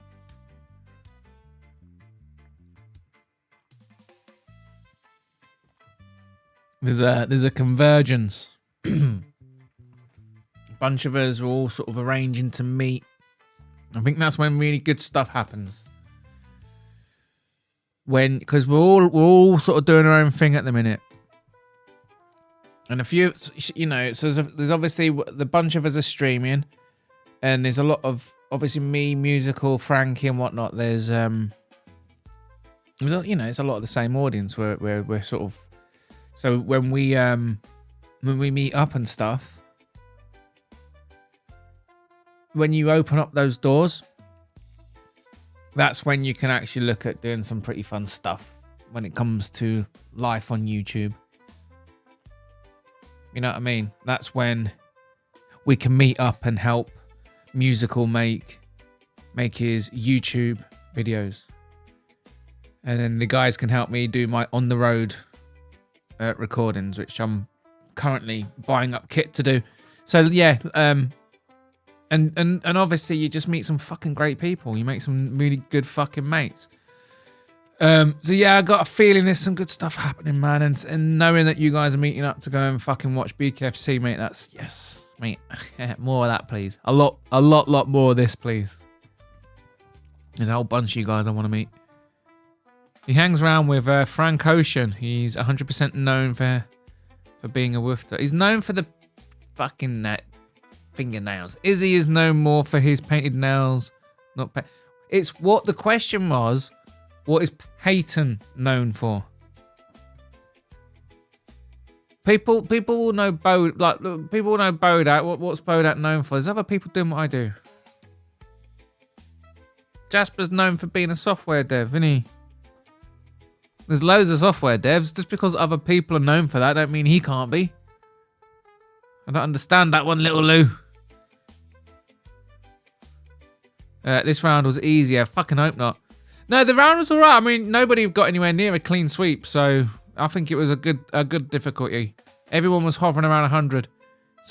Most of you got over 50, which is good. Imagine if you asked how many kids Nico Price has. I don't even know how many how many kids he does have. Thal has to retire at 10 titles. No, Joey, Thal's on a good run. Right? Everybody does this, right? Everybody cries cheat. When Cheddarhead went through this little spell where he just seemed to be winning every week. Everyone called him a cheat. Then Aaron Tats came along. And he was a regular in a quiz for a while, and he just kept winning and winning and winning. He's still the GOAT, by the way, Aaron Tats. Let's have a look. Let me remind myself. 1, 2, 3, 4, 5, 6, 7. Aaron Tats has got 7. Thal, 1, 2, 3, 4, 5. He'll be on 6. So he's got to win one more to match Aaron Tats, and then he's still got to win another one to take over Aaron Tats. Tats might come back. Thal might fall from grace. It just happens. There was this little spell as well. Lane. I haven't seen Lane contend in the quiz for a very long time. But for a while, Lane used to be right up there. She was always top 5. I feel people just have a hot streak. I honestly do believe it. I feel like people just have a hot streak. They lock in, their brain engages, and then they just fade out. And then they just become mid. It's like football. Lane used to be a contender, now she's a mid-carder. Gaz Ninja's got 2 teapots. He used to be a contender. Jiggy used to do very well in the quiz. He's got 2 teapots. Hardly ever see him anywhere now. I'm just saying.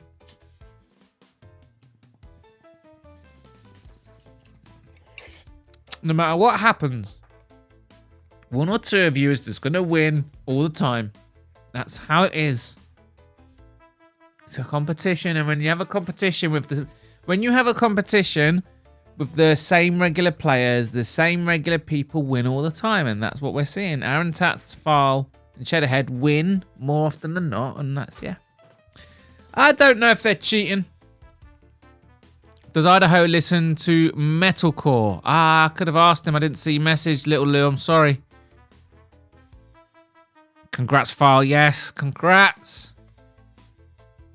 Bodach isn't going to read my super. I did read your super chat, Little Lou. Sorry, Little Lou. Sorry if I made you feel like I wasn't going to read it. Another ruby on my teapot. I know, Fire's got another one. You two, Joey, incredible performance. It is a good performance. File, no one thinks you aren't cheating. Cheddarhead was called a cheater. Then Aaron Tats was called a cheater. Aaron Tats, it was important with Aaron Tats. In fact, the good thing about Aaron Tats, right, is his name starts with an A. So when I see a list of players, he's always at the very top because it shows me in alphabetical order. So I could always, I always saw Aaron Tats right at the top. He was above the fold in my browser. So I could see how quickly he was answering. So I could guarantee you there's no way he's Googling. It's impossible. I haven't seen him play for a while though, but yeah, he was fucking rapid. Unless he was Googling it while I was fucking talking, I don't know. True brutal. Wanderlei turning in his grave. Is Wanderlei dead? Oh, that second round was sus, mate. Not gonna lie. And Tekma, I don't know. We'll see how long. We'll see how long Thal's hot streak goes. Look out for Marcus Bondi. I'm gonna have to mix in. And do you know what I'm gonna do? I feel like all I have to do now, with someone on a dominant streak like Thal, I need to do some oddball, niche, sort of more left field quiz rounds. I don't know yet. No, I don't want to ruin it. I'm just going to do the quiz. I like doing the quiz. The questions aren't the problem with the quiz. The problem is the format. Sure, multiple choice, yeah. It's a staple, and it will always be the staple. But I need different formats, man. I need to be able to, like, you know, like I need to be able to show you a photo, for example. Say, here's a photo, and it will show you, let's say it will show you a champion having their arm raised, and you see the belt. What event was this? Was it UFC? Blah, blah, UFC. You see what I mean? Just, I need to be able to mix in the questions. And also, I cannot wait. I'm not there yet. It is lovely. Oh, Little Lou. I'm going to water my plants now. Great show. Thank you, Little Lou, for another 2. And another 5. Little Lou. Mate, I'm going to be straight with you. But you're a bit far behind, chat. No worries. Just... Brother, by the way, what are your favourite strains you like to smoke? Sorry, Little Lou. Little Lou, you started that. Hang on, let me read. It sounds like you're about to tell me something serious with that one. Mate, I'm going to be straight with you. But you're a bit far behind, chat.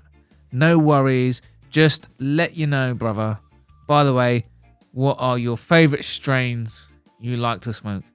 I don't really have... I like cola cubes, actually. Cola cubes. I've had cola cubes a bunch of times. It's always really nice.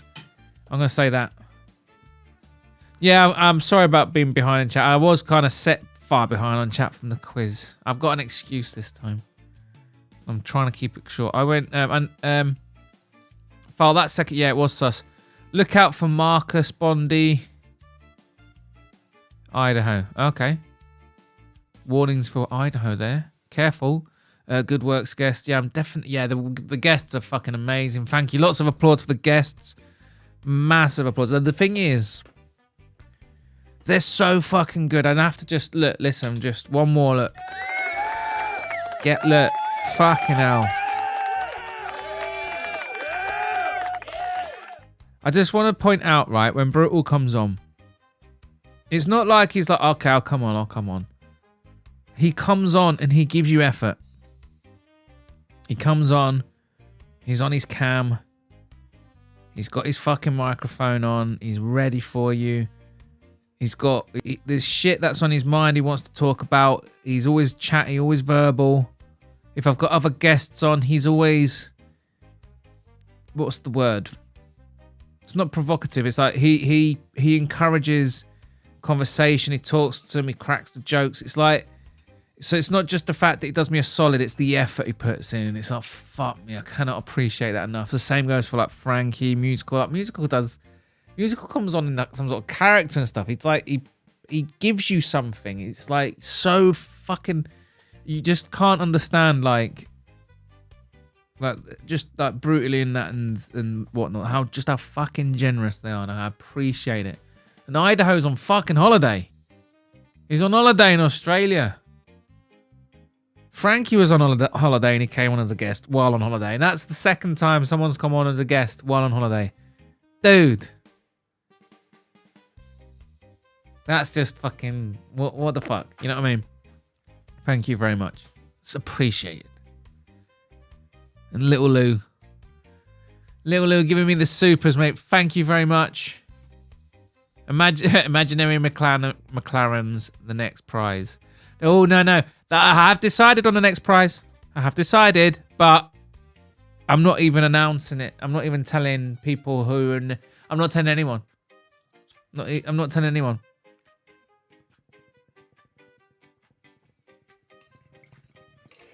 I think you'll like it, though.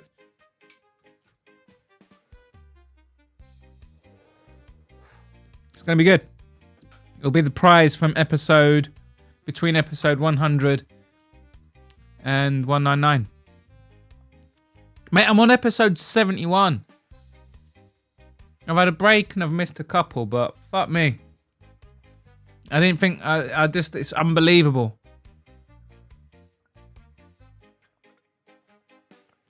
I'm fucking monetized now. Like, what the fuck?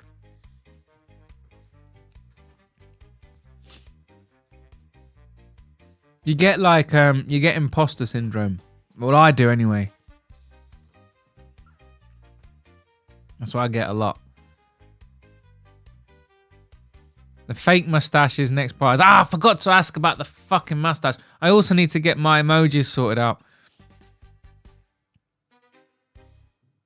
Real tashes, yeah. I mean, I play music myself, so I'm not surprised no one has asked me to collab. I got drums and stuff too, but my MacBook ended up being bricks. Oh shit, little Lou. Definitely collab. It's so fucking frustrating. Like, if it wasn't music related, I'd be all over it. You need to do that with musical.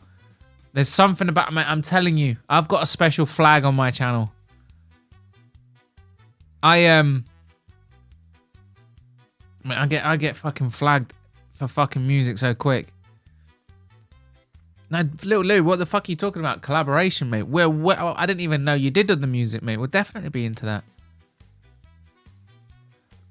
I think when you're the actual one playing the music on your own instrument, YouTube's not going to touch it, even if it is a famous song. Unless you play it so flawlessly, it triggers the copyright. You should require panelists to have either real or fake mustaches. I could do that, Weston. File picked a few wrong to seem less suspicious. Oh, you think he's playing that game? Just noticed Betty's comment. He had 3, but he is a cannibal. Who knows? I don't know. Thal is the MMA Rain Man. The thing is, Thal does well on picks and topology and stuff like that. Because obviously I can see, because I'm so fucking good at picks. I'm only joking. Because my AI does well, I am always sort of near the middle and top. I you know, like on this week's topology, I was like fifth. I've been in the top 10 on the topology leagues a whole bunch of times doing the AI picks, and I always see File up there with me. He's always up and around there. If I saw somebody constantly dominating a quiz and then go on to topology and they were like one of the worst pickers in the whole league, then I'd be a bit sus. I'm like, hang on. If you got knowledge like this, how could you be such a bad picker? But I don't know. So I should have tied your AI BS last week with my own brain. If only I double tapped Saturn's rings question. I can't remember what you're talking about, Weston. I'd love. I don't know. Nah, not this week. I'd love. Nah. I'll wait. I need to wait. I'll wait. I have this cool idea of my AI. I wanted to do my AI one day. Well, I'm going to do my picks, by the way. We're going to get there in a minute. I want to do my AI picks, but I'd love to at the same time do a poll on the chat to pick. And I want to do like a three-way bet. Because as I do more of this now, I'm starting to actually recognize the fighters. A whole bunch of these fighters are now fighting for the second time since I started getting into the sport. So I'm now starting to see people fight their second fight. So I'm slowly getting to know the people. So I'm going to have a gut feeling who I think's going to win. So I'd love to get a three-way thing going. So I'll have the AI, my gut feeling, and then the chat polls. And we'll see who's got the better pick rate. I don't know. First of all, would that be fun for the chat? Second of all, would it work? Because you need numbers, don't you? It's like, you know what I mean? Would need at least 10 people answering to make it something like... You need data, don't you, from a poll? You need at least 10 people. I don't know. Let me know. I'm going to focus on building my website, though, because I think you guys are going to love it. The website... Hang on, let me catch up with chat so I can just ramble. I've got plans. I want to tell you about them. I bet File could tell you what Lee Murray ate in prison last night. Oh, could he? I'll put it on... I'll tell you what, Antec, I'll put it on the quiz next week and we'll find out. True, make File compete on panel with his hands. Tap to his head. This is what I'm going to tell you about my plans. You're going to love my plans. You're going to love my plans. Oh my God, you're going to love it. I need to tell you about it. I'm giddy. I'm going to tell you about it. Anyway, I was gonna take a just fucking build it approach and then just surprise, but fuck it, I'm gonna tell you about it because I got that gilly in me. I've got that gilly in me. I just can't help but spill the beans. Just can't help it. I've got that gilly in me. I just rewinded to when Bodach read my chat and he was so worried about what I was telling him in the beginning. Laugh out loud. By the way, Cola Cubes. Anyone else here had it? Jerry, have you had it by any chance? Yeah, Cola Cubes is nice. Cola Cubes. It's interesting, right? Because I don't know what weed... like California weed I've heard is quite legendary. But Amsterdam weed is also pretty good. But Amsterdam gets weed from all over the place. I don't know what the rules are though. I don't know what the import rules are. But I know Amsterdam gets all kinds of good stuff. They must be allowed to import it because you can buy Thai sticks. I don't know if you've ever had a Thai stick, Little Lou. It's basically weed from... It's like fucking ancient weed. It's like weed that was grown a long time ago and they wrap it up in these leaves. You can buy Thai sticks in Amsterdam. If you want to know, if you want to smoke your granddad's weed, that's what you get. You get these Thai sticks. I think there's more to it than that. I think there's something else. It's obviously laced with something. That's what it's wrapped around for, something. But it's not what you think. I can't remember what it is. But it's supposed to be really nice to smoke. I've never tried this, by the way. I just saw them for sale when I was in Amsterdam. How are they getting Thai sticks? Unless they're important shit.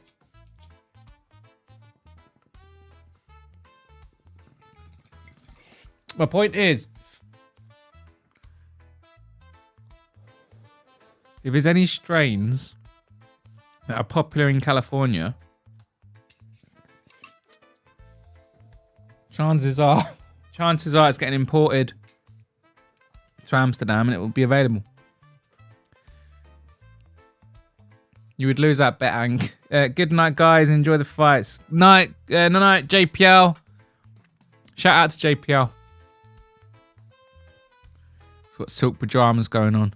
I'm going to work on a video, get that fucking promotion going, get these fucking leagues going. Doing good on picks. Don't tell you how many kinds. I'm getting my picks now. I'm going to go and do my picks, and then I'm going to head to bed. We need the old Exodus cheese back.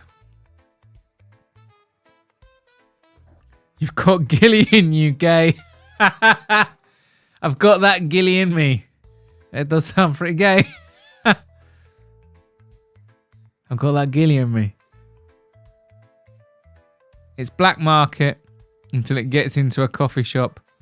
And then they only keep £1 on the premises at any time. Fair enough. Adopt the spelling. Probably a tourist scam. Have a sip of water, Bodach. I've run out of drink. I'm going to go and get a drink. Oh no, trust me. I go for the stuff that's on sale too. But man. Sour Diesel, Blue Dream, Northern Lights. Oh, Northern Lights, of course. Yeah, I've had Northern Lights. AK-47, White Widow, etc. All these strains used to be great back in the heyday. Orange Bud. I remember a bit of Orange Bud as well. It got that Gillian, I know. But I'm going to go and get a quick drink and then I'm going to go through my AI picks. I will be back in a minute.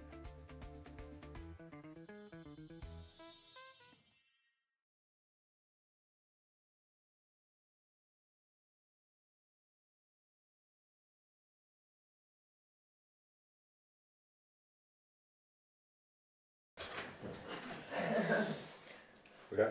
Yep, action.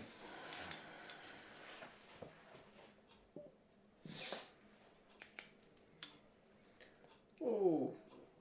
Hey, come have a look at this. What is it? I've no idea. Oh my god. Looks like it's breathing. Oh, I tell you what, I've seen an anus close up before. Yeah? Smothered in shit. Piles. Blood. And I'll tell you what, I'd rather be looking at that right now. Oh god. Hey, come on, look at this. This is unreal. Look at that. Look at it.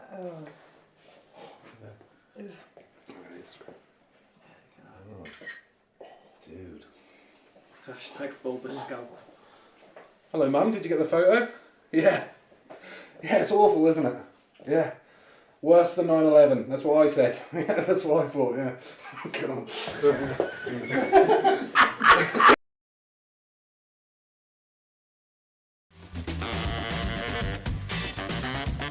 Hello humans. Did you know that the Queen of the UK is the legal owner of 1/6 of the Earth's land surface? Or at least the Crown has some sort of claim to it anyway. She doesn't own this tunnel though. Or this place. The royals love this place. But no, they don't own this bit either. Did you know that the royals were buddies with Epstein and Maxwell? That's Andrew and Maxwell either side of that underage girl there. Here's some more random knowledge. The term pipe dream is a reference to the insane dreams people have when smoking opium. And here's some even more random knowledge. Farts. Smelly farts. Smelly stinking farts. They have been clocked at speeds of 10 feet per second. Turn up a bit.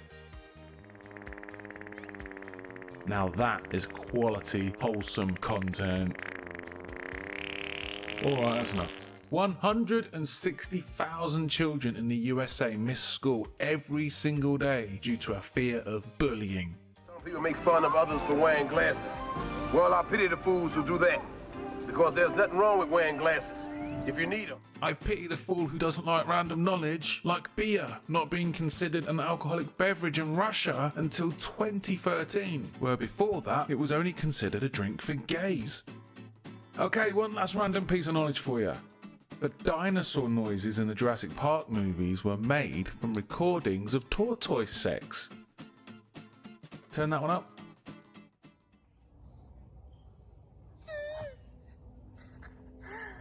A weird noise, isn't it?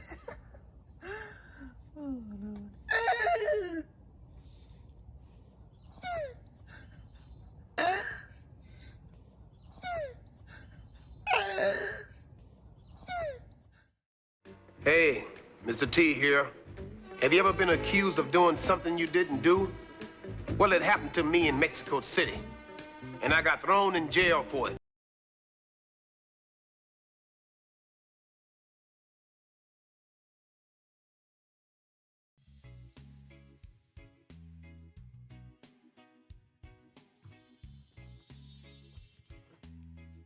Hello, I'm back.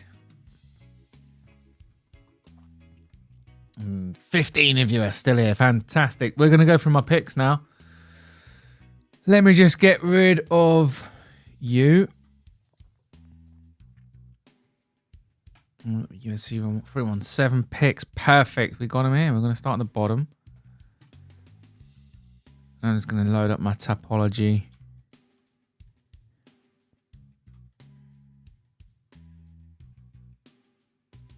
Come on, let's log in. Right, let's get these predictions in.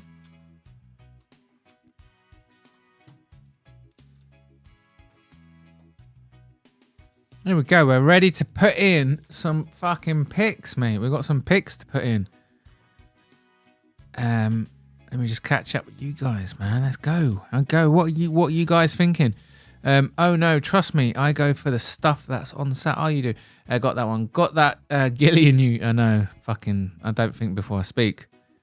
Always hated Blue Dream for some reason. Is that a strain of weed? Is it? Sour Diesel was the absolute king of weed back in my day. But why was it the king of weed back in your day? Why is it not still a thing now?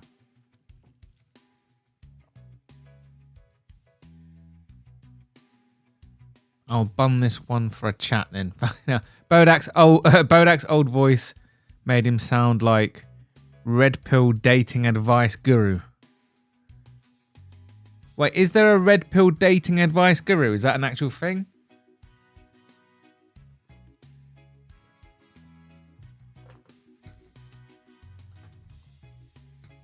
I don't want to sound like a dating advice guru. I'm terrible at dating. I'm the last person you want dating advice from. I don't know. I don't know the answers. Still figuring it out. Get on it, Joey. You're down to your last J. Oh, shit. I'm stopping now. It just fucking sucks because obviously I've had it for a few weeks. I'm actually looking back at it. It's like being like nearly like 4 weeks solid. Right. I keep buying little bits at a time and I keep telling myself, no, I'm just going to do this bit, just do this bit. And it's like, but yeah, no, it's the thing for me is I need to quit on a Friday, if that makes sense. So I've got some here, which I intend to finish this evening before bed. Because Fridays, you know, I don't know what it is. Most people are stupid, right? They'll go, oh, I'll do it on Monday. Don't do it on Monday. If you like, it works not just for like quitting something. It's for like diets and stuff. Like if you're about to start a diet or something like that, don't go, oh, I'll start on Monday. Why do you start on Monday? Mondays are miserable. It's already miserable. Why are you making it worse? You start that shit on a good day. The best day. The best day of the week is Friday. And that's when I'm stopping. I'm stopping tomorrow. I've got a tiny little bit left. Not enough to last the evening. So yeah, it's gone tomorrow. It was nice. It's nice. It is. The thing is, I just love a bit of weed. What can I say? But yeah, I don't can't keep smoking it. Request from musical. Attempt the fighters' names before checking chat for pronunciation. Oh no, he can fuck off. I'm banning him. I'm banning him while I'm doing this segment. He's banned. He's not allowed. Fuck him. He's out there clipping if he's... I hope he's gone to fucking bed. He said he was fatigued and tired, so hopefully he's in fucking bed. So no one else other than us guys have to listen to me mispronounce all these fucking names. Fuck my life. Last J. It's really fucking sad, isn't it? Because it's so nice when you got some weed in. It is. I don't care. People think it's like, because like, thing is, right? There's people go and get a glass of wine and stuff, and it's like they get to sit back, chill out, watch a bit of Netflix, have a glass of wine. Why is that okay? It's not like, and what's the difference? Like an alcoholic will keep having the wine, and like the stoner will keep getting stoned. Like, I can't wait for it to become illegal in the UK, because every now and again, life just sort of gives you a bit of slack, gives you a little kick in the nuts. And then just a month or so having a bit of weed in your life, it just takes the stress away. What a substance. I'm so glad the NHS is giving it away now, like as a medication. I'm not actually applying for that. I know a bunch of mates who have blagged it. Fucking, I don't. It's so easy apparently. You just go in and go, oh, I got sciatica pain. Because there's no scan or test or anything for sciatica. You just you just learn the symptoms, and the doctor has all the doctor can do is listen to your symptoms. That's all they can do, and give you a conclusion. That's it. And they're gonna tell you, yeah, you got sciatica, and if you got that, that qualifies you in the UK for weed, so you can get medical cannabis. It's really easy to blag apparently, but I'm not gonna. I'm saying your diesel was the best when was Burning Herb. I quit like 9 years ago. Okay, you quit 9 years ago. That's good going. That's good going. You know, at some point I realise I'm probably gonna have my last. Like I'm stopping, but I know this isn't the last. If that makes sense. I think it's the kind of thing I'll do. I think it's the kind of thing I'll stop when I'm in my 50s. But then again, I know some guys who are fucking in their 50s who still smoke. It's one, I don't know. It's one of those things, isn't it?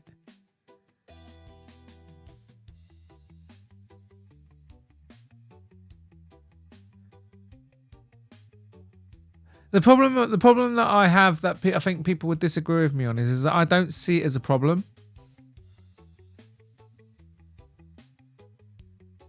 Like I'm not quitting and stopping the weed out of some concept of getting clean, because there's nothing dirty about it. I don't see it as some horrible thing. I don't see it as some moral thing, and I don't see it as me making a moral decision. It's just, yeah, it just kind of slows you down a bit, doesn't it, when you smoke too much, and it affects your work and it affects your life. So it's better to not smoke it for too long. Exactly the same as drinking. You know what I mean? I wouldn't if I fancied a whiskey now and again, or I had some beers in. You're not going to drink a few beers every single night for months. Well, I know fucking Western Mass Climber will, but most people recognise that as a problem. I don't see the difference when it comes to weed. This is the fourth time Bodach told us he's quitting. The fourth time. I did quit last year. I did quit.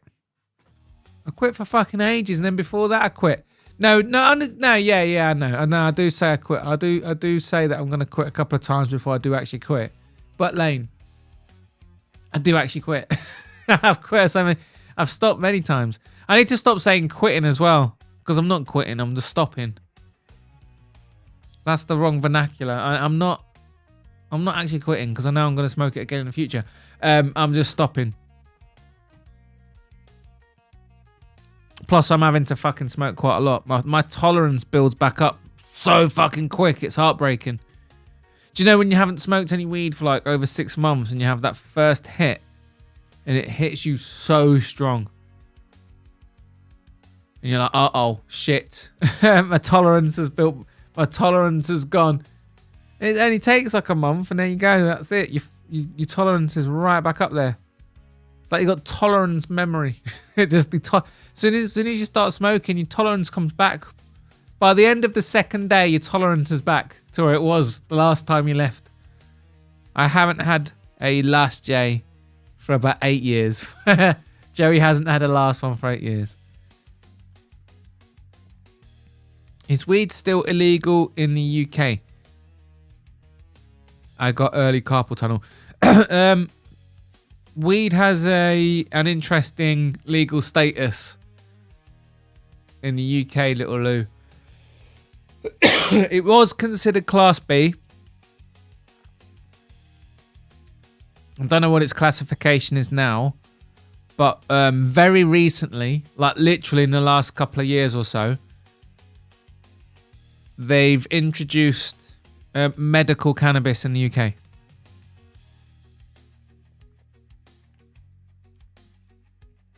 So for certain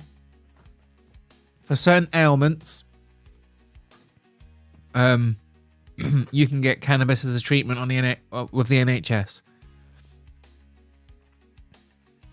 I still don't actually know where you pick it up from. I just can't imagine you go to the doctors and you blag yourself. Oh, and obviously you get this special card as well, little Lou, because it obviously is illegal. It's controlled. I'm not sure what the rules are. I don't know anything about it. I don't know if you're allowed to smoke it outside of your home. My gut tells me no, but again, I don't know. But obviously, if you're smoking it in your home and the neighbours smell it and they call the police, you can have you got a little card to let them know you allowed it. So I don't know the rules. And I don't know where they get it, but I just can't imagine it. Because obviously in our country here, little Lou, you go to the GP. We call something called a GP, a doctor. And they're like, yeah, blah, blah, blah, you need this. And you get a prescription that we call it. You get this, I don't know what they call it in America. Maybe it's called the same thing. And then you take that to a pharmacist, give them the prescription, and then that's it. Blah, blah, blah, boom. You get your drugs. And you got to pay a little token. Again, it's called National Health Service, but they're constantly raping you. The National Health Service. It's a bunch of bullshit. The National Health Service, it's not free. And it's not a National Health Service. I'll tell you what it is. It's compulsory health insurance. And the more money you earn, the less value for money it becomes. Because the more money you earn, the more your payment is to the compulsory national insurance.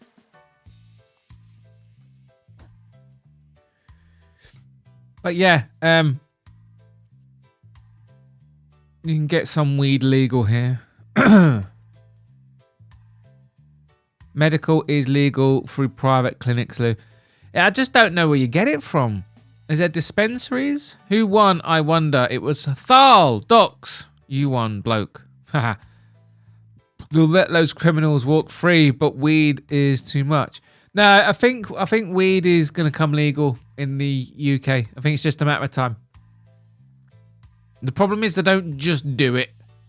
They don't just do it.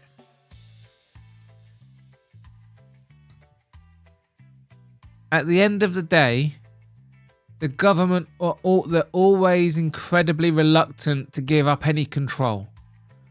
Even if the control that they've had and taken benefits them in zero way whatsoever, and even if that control introduced a bunch of laws no one even bothers obeying anyway. But I don't know, like out of the 60 odd million people in the United Kingdom, I can't imagine there's more than 1,000 people who would call the police if they smelt weed. I bet there's fewer than 1,000 people on the British Isles that would actually call the police if they smelt a bit of weed. No one cares. Saying that, I probably just doxed myself. I bet the police turn up at my house now I've said that. Oh, good job it'll be gone tomorrow. But you know what I'm saying? It's only a matter of time. It's just the government are always reluctant. At some point they're going to be like, yeah, actually we're not getting anything out of this, so why bother? Now, pushing the speed limits back up to 60 instead of this fucking 50 bollocks, they're never going to do that. Fuck that. They get loads out of that, man. Go and look at the statistics on the speed limits at which drivers are most often caught speeding at. Right? You got the 30s, the 40s, the 50s, the motorways, the most common. You'll find it's 50 miles an hour. Now you have to wonder why the government would go around lowering the speed limit down to the one that statistically makes most drivers likely to brake, because most drivers think, fuck it, I'm going 60 anyway. And then a short while later, the average speed cameras come in. It's a fucking money-making scheme. They know 50 mile an hour pisses people off. Nobody wants it to be 50. Nobody. It's fucking bullshit. Just put it back at 60, you fucking assholes. So everybody pushes their luck. And then the cameras get you. And then you're paying constant fines. They're fuckers, mate. It's a Ponzi scheme, mate. It's a money-making scheme. It's a fucking racket, mate. It's a fucking racket. Anyway, enough about that. Medical is legal. Fucking hell. No one has ever OD'd on weed, to be fair. No one can, though, can you? You fall asleep before it can kill you. Willie Nelson still smokes, and he's 92. I don't care about aging. I don't care about fucking this, and that. My my relationship with weed is this. I stop smoking weed, right, when I'm ready to knuckle down. And my state of mind at the minute is I'm kind of getting in that, I can feel it. I'm getting ready to knuckle down. So get ready for lots of videos, by the way. More game streams, a bit more activity. But yeah, I'm getting ready. I'm getting that urge to knuckle down now. So I stopped smoking then. And sometimes, you know, like I've said a million times already in the last few weeks, life sort of gives you a bit of a slap in the face. And just for a little while, you just don't care. I don't care. You know what I mean? I don't care. And I think this last few weeks of just not giving a fuck. I don't care. I'm kind of just got that feeling when I wake up in the morning. At the minute, I just don't care. Just, you know, for those who don't know, you know, I went for a breakup. So I've just, you know, you just don't care, do you, for a bit. So I thought, fuck it, I'm getting some weed in. But you know what I mean? Yeah, when life gives you lemons and shit, get some lemon haze. When life gives you lemon haze, when life gives you some lemon haze, you may as well smoke it. That's a good saying. Come on, that's a good one.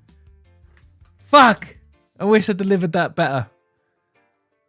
When life gives you lemon haze, you may as well smoke it. I like that.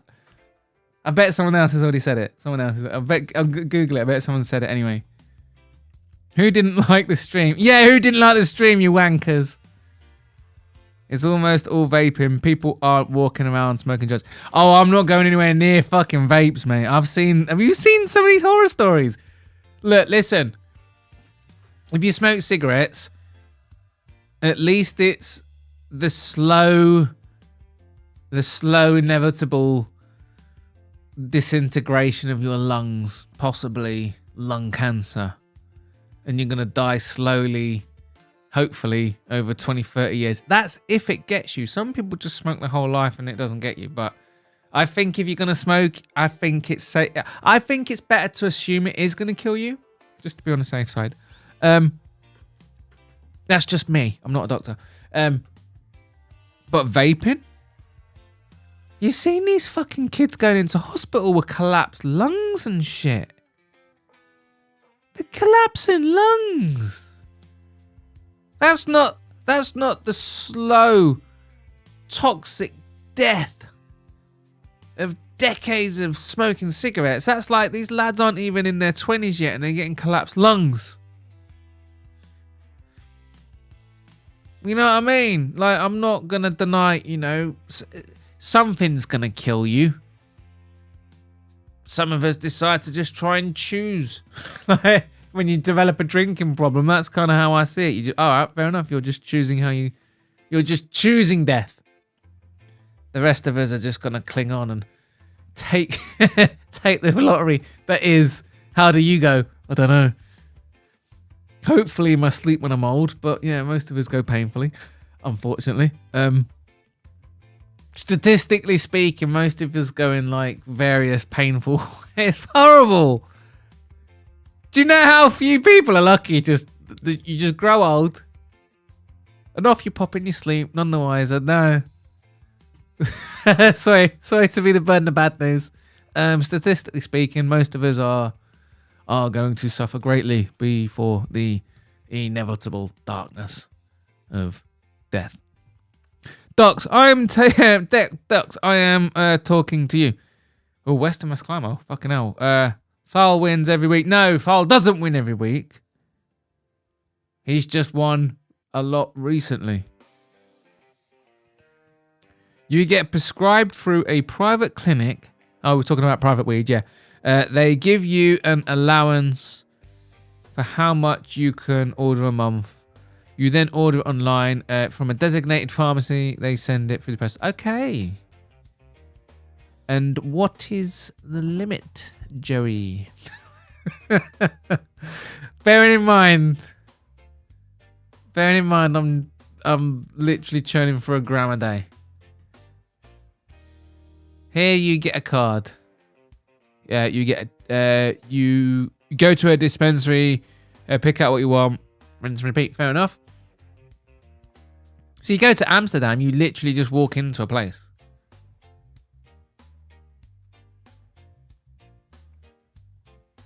Most people, if you do go to Amsterdam, and give you some advice, don't buy your weed in the coffee shop. And they do try and pester you, right? Amsterdam's lost its way, man. It just has. So like they don't like you just walking around smoking weed, right? Because even though it's legal, they still view it as degenerate and shit, just walking around being a stoner. I mean, the same way alcohol's legal and you still look down on fucking alcoholics. It's the same. But yeah, if you go to Amsterdam, go on a sunny day and take it to there's these amazing parks. I never even knew it was there. But when the last time I went on this fucking wicked fucking tour where I got to see a bunch of shit I'd never seen before. And there's an amazing fucking park down there. So if you take it to the parks and smoke your weed, people don't mind as long as you don't keep your distance from the kids and shit. But yeah, don't do the coffee shop shit. Because when you go in there, they pressure you. Oh, buy some of our weed. Oh, if you don't want to buy the weed, why do you want the coffee? Just go to a normal coffee shop. They pressure you, which is bollocks. Because if you go to the actual weed shops in Amsterdam, honestly, it's like a fucking candy shop. You're talking hundreds of strains to pick from. It's fucking nirvana. So if you go in the summer when it's sunny and you get that shit, right? Then you go to the parks and shit, smoke it there. Buy some mushroom cookies and stuff. Then, right? This is if you're going there for the weed, right? That's if you're European and you're going there for the weed. Then later in the evenings, the coffee shops get a bit busier, right? So they get a little harder. So chill out outside the coffee shop. So get your coffee, but smoke your own weed outside. And that's what I remember doing when I was with some lads there last time. But that was how I recommend it. I don't even know why I'm talking about that fucking nonsense. Anyway, smoking weed kills the lung cancer cells from smoking plant material. Don't quote me on that. Fuck Joey. Let's not let Joey when you're sparking up some foliage, some bud, some flower, and you burn it and you inhale it in your lungs, right? Granted, it might not have some of the chemicals associated with tobacco production. But it's not good for you, man. It's not good for you. There's no...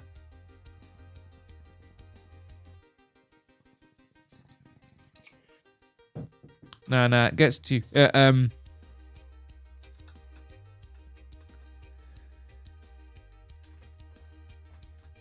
Askren regrets not being a smoker, does he?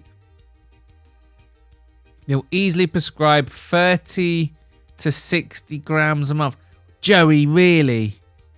But how much is it? Joey, is this how you get yours? But how much is it?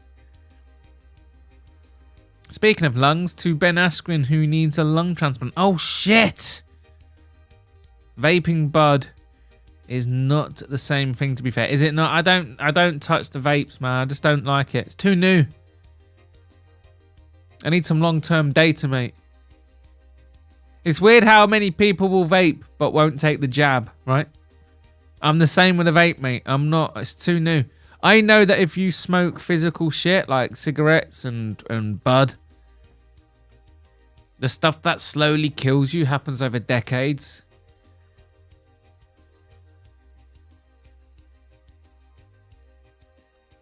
But yeah, vaping, man. I just see there's too many horror stories. They're collapsing lungs. They are. These fucking vapes they get, mate. Because I don't know what's in the fucking liquid, mate. People just get these liquids, shove it in their vaporizers, and then fucking puff away.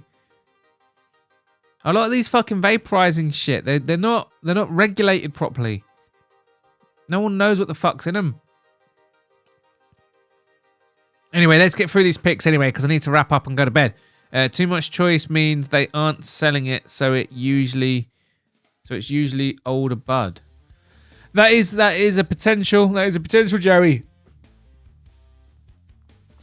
It's the only place I can go in Amsterdam where I can say I would like my granddad's weed and they know exactly what I want. And they give me some 50-50 sativa. I know that, but the THC kills any potential cancer cells. Does it, Jerry? For fuck's sake, Bodach. I sent you the Medabud link. Oh, you did, didn't you? I might go for it. I might see if I can get it. I just think it'll be funny. I think it'll be funny actually. Anything 5 to 12 pounds a gram. That's actually reasonable. That's reasonable because on the streets around where I live, it's £10 a gram. Hate buying by the gram. Me too. I miss the old days where you could ask for a Henry and get get an 1/8 of an ounce. They're usually in 10-gram packs. Nice. Let's go for that. I'm gonna see if I can get it. I just think it'll be funny. I got no ailments though. I need to think of something. I need to think of something. Oh, my cat! I got this wicked thing of Amazon. I had an abs. I'm not gonna tell actually. I'm not gonna do it. I shouldn't brag. It's a bit naughty. I might actually get. Well, I can brag about a little something. I'm not going to go into the details, otherwise I might start some. I'll probably if I tell you what I did, I'll be in massive trouble. Yeah, I managed to get a refund while keeping the thing.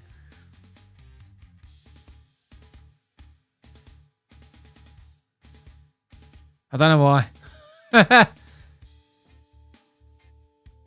I was supposed to return it, but the website just came back and the refund and everything just went through. There was nothing came. Nothing happened. I don't know if it ever happened. They're supposed to come and take it from you or whatever, or send you the refund band, or send you this. And you do the return, you send it back. But yeah, I put my return through. I got the money back. Oh, fuck it, I'll just keep it then.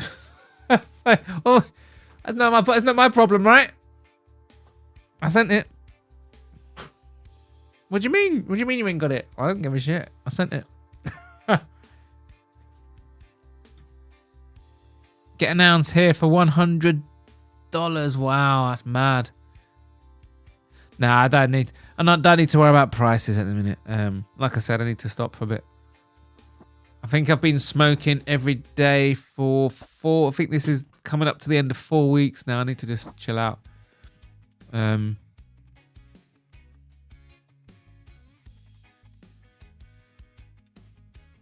suppose there's swings and roundabouts.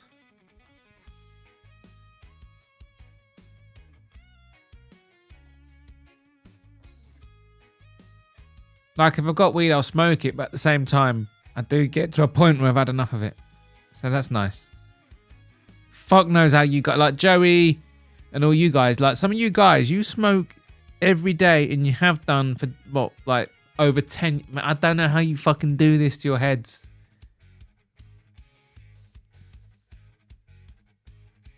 The only thing that I don't like about it is when I've had weed for a bit is the, I think I've said this, I've talked about, I can never remember what I've spoken about on stream before. So for me, like, when I smoke weed, it introduces a lot of novelty into my life. I don't know if anyone else experienced that when they smoke. So for me, I get a lot of novelty from it. So, and you know what I mean by that, don't you? Like, you can literally watch the most mundane things on TV, but you can get really into it like it's the best thing. If you're playing if you're playing a computer game that you've completed 3 or 4 times already, you can get really back into it. Things like that. You can rewatch old films. You're smoking weed, films you've seen 100 times before, but you just get. I love that. And then just for a couple of days after I stop smoking, I have like an opposite reaction to that. So when I've stopped smoking weed after having it for a while, I then have to go for a few days where there is no novelty in my life. And I just find it so, I just have a few days after smoking weed where things are just a little bit meh. Because they say you can't be addicted to weed. And I think that's wrong to say that. I think the withdrawal symptoms from weed are so mild that most people just say that you can't be addicted. But I think you can be addicted, because I think that's a withdrawal, because for a few days, things are just a bit meh. I find it hard to get into things. Music's a bit meh. Games a bit meh. Can't focus at work. Another reason why I always quit on a Friday. Because I know for a few days I'm just going to be a mong. I'm not going to be able to get into anything, so I need to not be working. That's it, innit? That's the only thing. It's that little transition from stopping. Just got to go through a couple of fucking days. CBD is not shit. CBD, I tried the CBD stuff. I don't really feel like I got any benefits from it. Actually, sorry, that's a stupid thing to say. I don't feel like I got any physical benefits from it per se, like in terms of, like some people describe CBD as, oh, they take it and they get all relaxed. They get this feeling. I never got that. I didn't take CBD products and feel some sort of sense of relaxation. But I tell you one thing I got with CBD products. I got really good sleep. It was good sleep, the CBD stuff.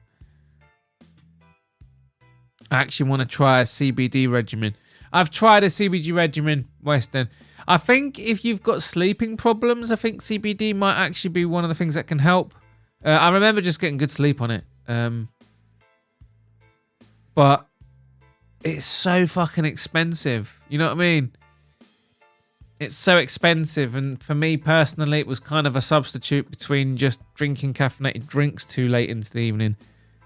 You know what I mean? So what are your choices here? Cut down on the caffeine in the evenings, or spend hundreds of pounds a month on CBD shit because the stuff in the UK is so goddamn weak. You get these CBD chocolate bars, no one mentions you have to eat the whole fucking thing in one sitting. And it's like, it's massive as well. Might as well try Croton. What's that mean? 25 years in September. Joey the Weed Ninja, you've been smoking weed every day for 25 years. See, I can't do that. I love weed. I slip back into smoking it at least once or twice a year. But like I say, dude, you must get fed. Like your tolerance, right? I know when I've had enough, because I got my setup right with my little chamber. When I haven't smoked for like 6 months and I get my first bit of weed in, if I sort of hit a quarter of that, I'm fucked. I'm high as shit. And then I'll hit the next quarter and I'm fucking high as shit. And for a few days, it feels like my weed is going to last forever because I'm smoking so little of it.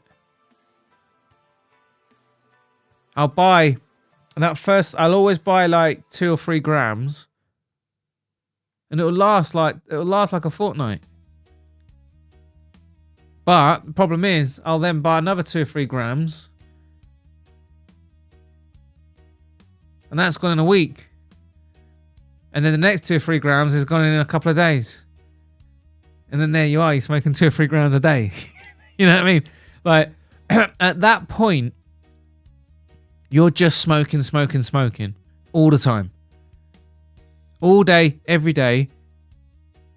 Every 10 to 15 minutes, you must just be smoking, right, Joey? Like, because your tolerance must be so high. Weed has such a short half-life, you know. The initial effects, it's got such a short half-life. So with a really high tolerance, you must be smoking all the time. Like, I don't want to reach that point, mate. Don't know, man. I don't know. I think that's I reach a point where I'm thinking, fucking hell, I'm having to hit this quite a lot to stay stoned. I'm just going to be like, you know what? It's time to stop. Tolerance has gone high again. Are the artificial soulless picks? Yes, we're doing the artificial soulless picks. You can definitely be addicted to weed. Yeah, I think you can be. I do get addicted. And we are doing the artificial soulless picks. I am going to do it. I guess I had a bad experience. Yes, Lane. Bad. That's a shame. In here like house furniture. Yes, Matua. Don't be like that, man. CBD helps with me knee pain. Fair enough. What about like cod liver oils and all that kind of stuff? Stretching. I found the thing is about I had some knee problems, and I actually found some quite weird remedies to it when I was doing. I was googling it, and a lot of the stretches to help my knee pain involved hip exercises, calf exercises, and back exercises because of the way all the muscles are connected. And when you got like knee problems and stuff, you can alleviate a lot of the pressure and stuff by stretching all those different groups. I find that fascinating myself. Weed helps me creatively. I haven't smoked in years because I'm not gay. Just playing. Fair enough, Mater. Yeah, you do. Weed does. I don't find it makes me more creative. I think here's what it is, right? When I'm sober, I know what it's like. I'm going to be worried about my bills. I'm going to be worried about work. I'm going to be worried about the kids. I'm going to be worried about fucking just keeping things clean. Just more worried about things. As well as Bodach and all the rest of it. And then when you're smoking weed, it kind of just stops. You don't care, right? That's what I get. Oh, the house gets a bit messy. I don't care. Bills, rent. I don't care for a bit. I don't care. And I find that it helps sort of when you're smoking weed and that, you're gonna be doing exactly what you want to do. Which in my case is coding and Bodach stuff, which is fascinating. When I'm stoned, I go to my coding. Some people go to movies, some people relax, some people stop. Some people get instruments, some people paint, some people do music. So yeah. Like coding is people look at coding like some technical profession, but it's not. It is a creative field. It's just it's hard to demonstrate on code, isn't it? Like, but the creativity you have to be. I like it. Yeah, weed. It helps you focus, but I don't believe in this myth that weed gives you some magic creativity. I just think it's because it stops you caring about the distractions. I think life distracts you from your creativity, and weed helps alleviate those distractions, and I think that's where it comes from. But I think if you can just focus and learn to focus, learn to put life stresses to the back of your mind. I'm not saying this as someone who's figured this out, by the way. I can't. I'm just saying this. I'm just spitballing here. I think if you can figure that out, I don't know. If you can compartmentalize like that, you might be able to achieve the same result without the weed. I don't know. That's what I'm saying. I'm just chatting shit because I'm stoned. Yeah, it is, mate. Let's get some of these picks done. It's because I'm like, weed is the slowest metabolization drug there is. Yet the slowest metabolization in terms of like it turns up in a drug test months later. But in terms of the feeling you're chasing, that rush and the cannabinoids and all that and the dopamine hit and the rest of it that you get from it all, that's very short. I smoke maybe every 2 hours or so. Fuck, okay, Jerry, that's fair enough. Weston, guess who has the poison ivy all over his forearms and shins? Oh, shit. Hope you don't. Yeah, but I shattered my knee when I was younger, so I can't do exercises for that. Oh, fucking hell, Justin. That's mental. Justin Kennedy, have you considered stem cell therapy for your knee? Mel Gibson is always going on about stem cells. Apparently people with like fucking joint pain, shoulder pains and all that kind of shit, they get the stem cells injected and everything starts like getting better for them. I don't know if it's like a miracle cure, but it helps, doesn't it? Healing. Matua, did you never get to know what pie looks like? What do you mean? I don't know what you mean. Constant neck pain from a car accident industry. Shit. Same, Justin. I can't wait to see who AI picked for the first fight between two unknowns. I know, man. Fucking hell. Right, chat. I'm going to ignore you for a bit. Get this done. I'm going to get this done. Let's go. What browser is this? What? Oh, shit. I didn't even need that to be open. Right, let's go, let's go, let's go. Fucking hell. Let's mispronounce some fucking names. Fuck's sake, it's 20-1. But I'm trying to do my... I will get my show down to 2 hours one day. Fuck's sake, 2.5 hours. Because I ramble and chit-chat. I want to be 3 nights a week, 2 hours. I want to be a 2-hour show. If I want to do... I don't want to do more... I don't want to do longer streams. I want to do more streams.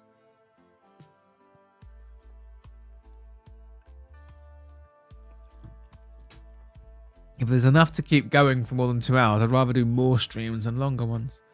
Anyway, Chris Ewart, is that how you say his name? Chris Ewart versus Jackson McVeigh. I've got McVeigh, and I've got him getting a submission in round 2. Jackson McVeigh has the edge due to his superior grappling skills, which are likely to neutralize Ewart's striking advantage. Additionally, McVeigh's youth, 26 years old, his size, he's 6'4", and his reach, 77 inches, and his recent form in the LFA suggest he is well positioned to dominate the matchup.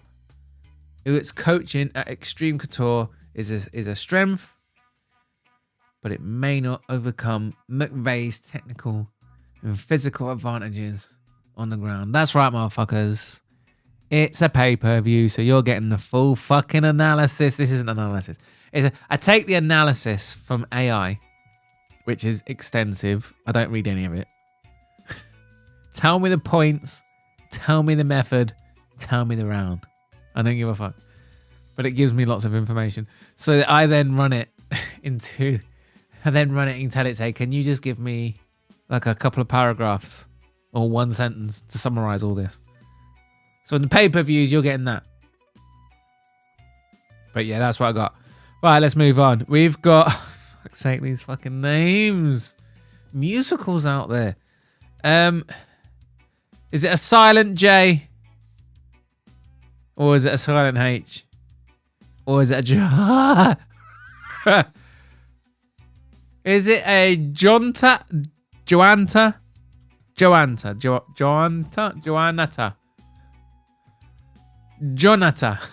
Oh, fuck off. Jonata. Joanta. Fuck off. These fucking names. Denise Hines. Alvin Hines, Denise Hines. Jesus Christ, these names. Look at the names, so similar. Denise Hines. Denise Hines. Okay. I've got I got Hines. I got him getting a submission in round 2.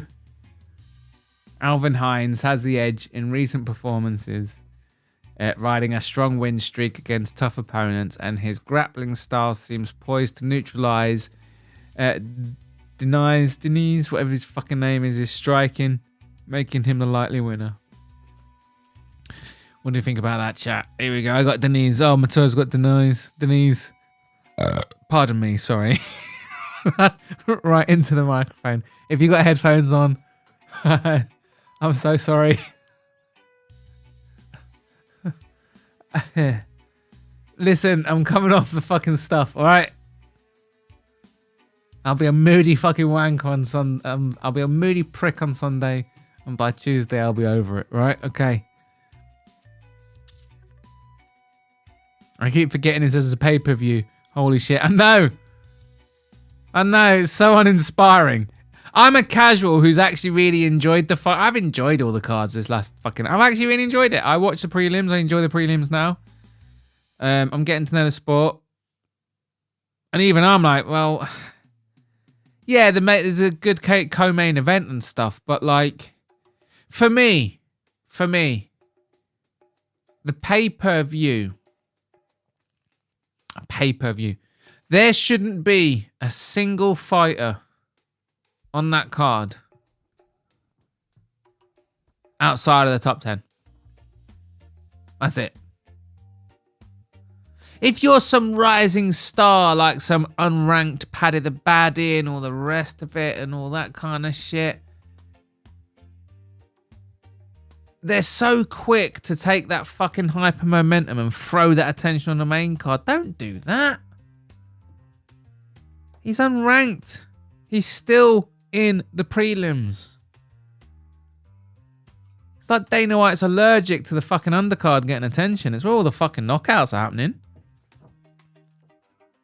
But that's for me. I don't think there should be a single fighter on a pay-per-view main card. That 10 fighters on the main card, I don't give a fuck, mate. Not one of them should be outside the top 10. If you can't actually line up, because I can see what they're going for, can't I? Like, you got the week in, week out. But yeah, if you can't line up 10 top 10 fighters, don't do the pay-per-view, wait.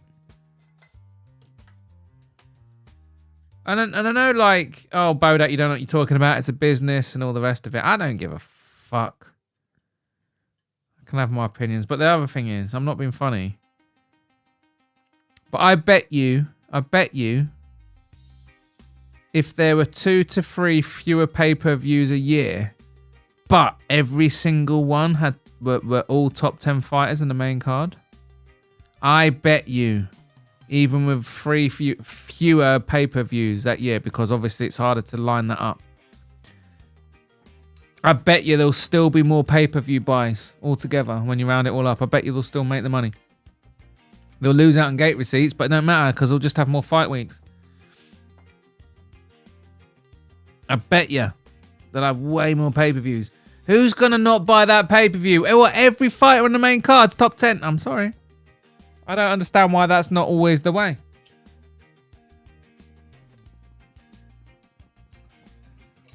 We're talking about 100 fighters, right?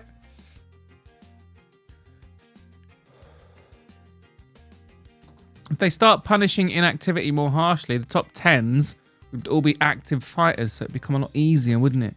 I'm telling you, man, we need to fix this fucking sport.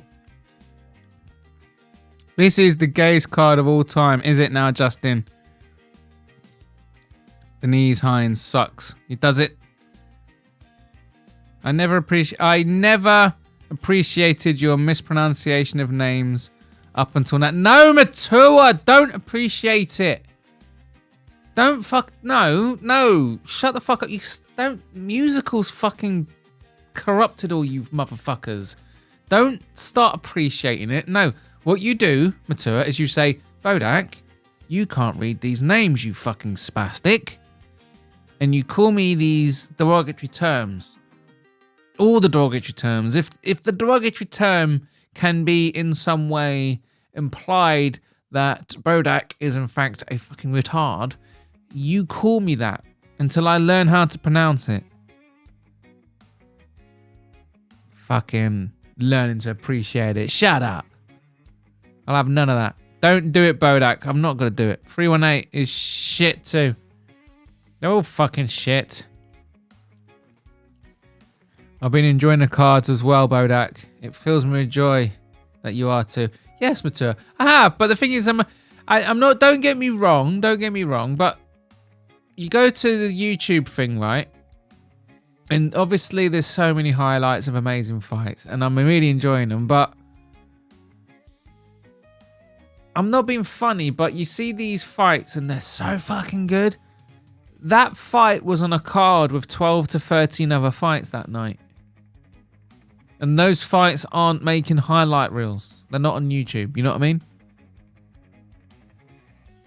I think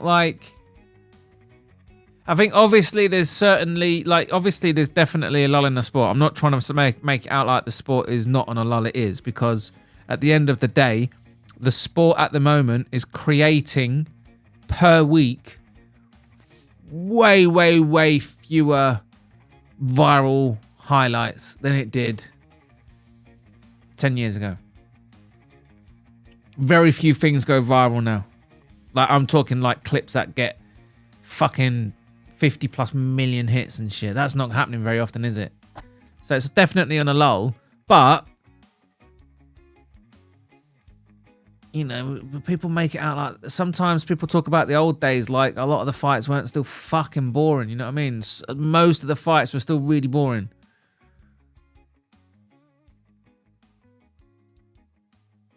You know what I mean? Because I've done that, by the way. Like when we were watching, I wanted to watch the McGregor fights. I actually went to watch the actual pay-per-views. It was just, it was some fights are kind of like boring on that card. They're not memorable.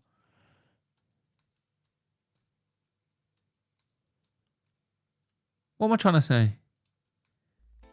I can't remember now.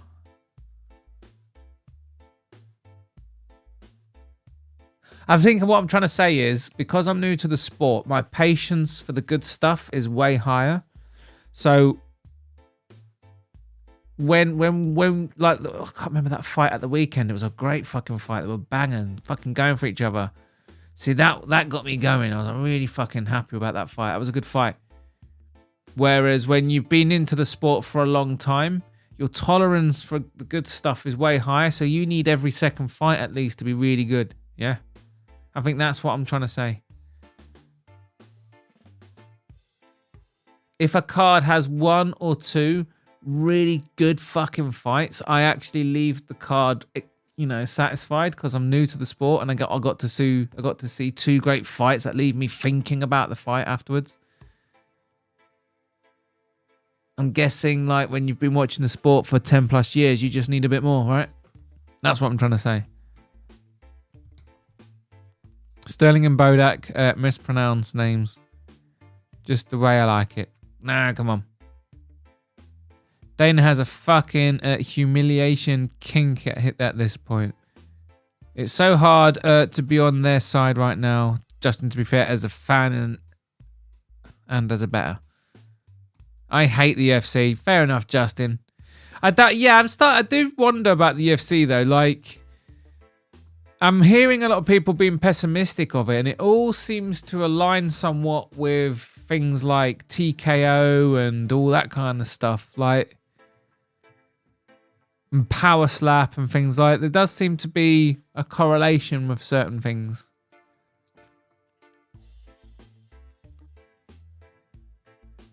I've watched, like, because obviously, here's a little guilty secret. I actually do like WWE.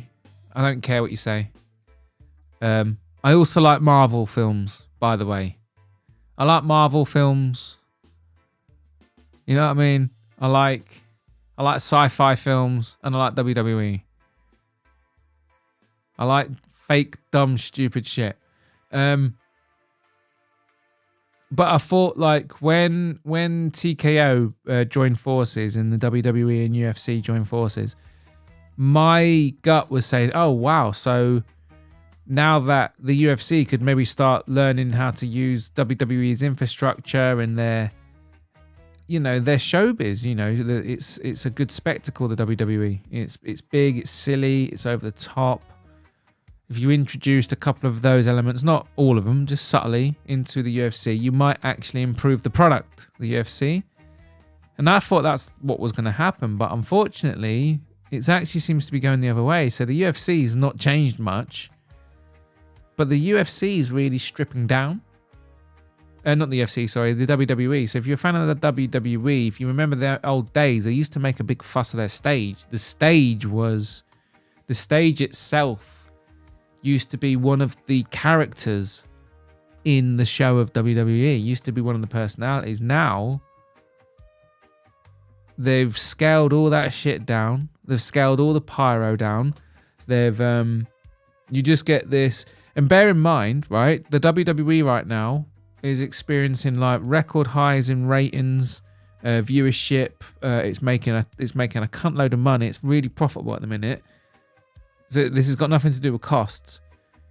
This is TKO, and instead of the WWE getting to the UFC, getting to go to the UFC, oh, let us make your show a bit more of a spectacle. The UFC went, no.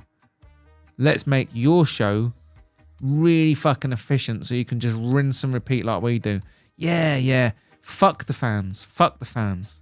We'll just churn out a bunch of Apex cards. You can do the same, WWE.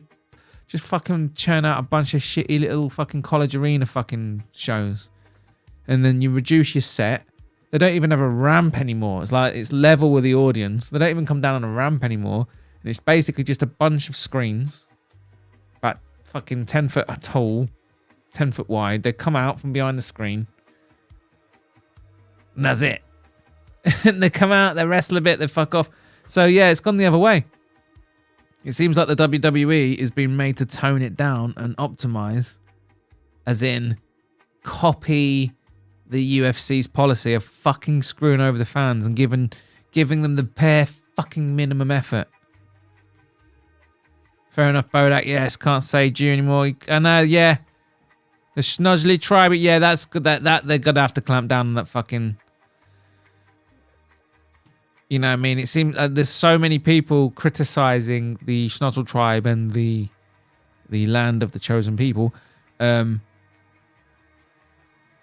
feel like if you get too deep into that, you might be, it might be a psyop if you're into that, if you believe in those kind of things. Let's see who tags along and starts talking openly out against that certain group of people. You might find yourself on some fucking Soylent Green list, you know what I mean? You gotta be careful. Just because it seems like you're allowed to speak about it, maybe you're not. Still gotta use your lexicon, tread carefully. Because at the end of the day, free speech is a myth. And if you do speak about certain things, you do put yourself in trouble. And you can't let them stop you. So you have to use your lexicons, don't you? So yeah. I wouldn't say the J word. I'll say schnozzlers and all that. And no one is running back at the Mullins fight. No one is running back to the Mullins. Shut up. People forget, man. The fucking Mullins fight. Oh, fucking Mullins. No. Sup, Bodach? I agree with your pay-per-view opinion. Why are two nobodies, Jackson McVeigh and Christopher Emmet, on International Fire Week? I know. And it is a prelim. See, I don't mind the prelims. If it's in the prelims and stuff, by all means. And the other thing is, I don't understand why the prelims aren't a little bit more. Like, at the end of the day, the UFC have so many fucking fighters who aren't fucking fighting. And you need to give them some activity so the rankings have got data and stuff to work on. I think these cards, I reckon, I reckon they could add at least 5 more fights. I don't think you have to even televise them, but I don't think you have to bother with a commentary team or anything. Just you need like an undercard, like. But yeah, but when it comes to like the prelims and stuff, I don't mind if there's unranked people there. Like at the end of the day, sometimes you've got to paddy the baddie. who's getting social media hype. Sometimes you've got a Conor McGregor. The social media hype comes first, and at the end of the day, they can sell tickets, they can sell seats, they can sell social media engagement, but they should be on the undercard. And, you know, sometimes you might want to put in a couple of local lads, you know, because a lot of your audience are going to be local. They might know the local fighters. You know, so yeah, the undercard's good for that. But yeah, the main event, I don't give a fuck, mate. Top 10 only. Top 10 only. And I don't think they should have any fucking... Every main event should be a title fight. I don't understand why non-title main events in a pay-per-view, that really fucking winds me up. Nothing bugs me fucking more. There's so many fucking champions.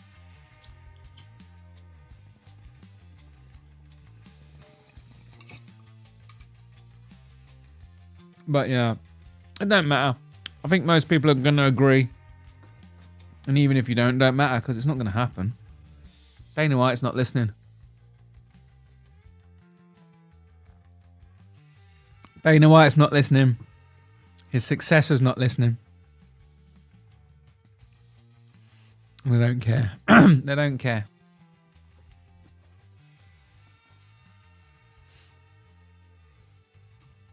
I just want to see walkouts again. Walkouts are good. I think like the WWE is obviously ridiculous because they come out in the stupid outfits. So it's a pantomime. But like,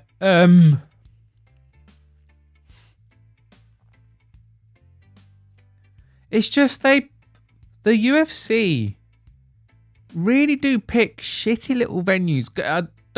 Even if you're not into the WWE, if you got Netflix, just go and check it out. I'm not saying watch it, just check it out. Go to their show and then just keep skipping through it until you see a wide shot of the arena that they're in. Right? That arena will be about twice the size of your typical UFC one. I mean, you got to bear in mind, this is the same company now. WWE, UFC, it's the same company, effectively. They operate independently, but they're owned by the same company. They're the same company. But look at the shot in the WWE on Monday Night Raw, and you'll see how big that arena is.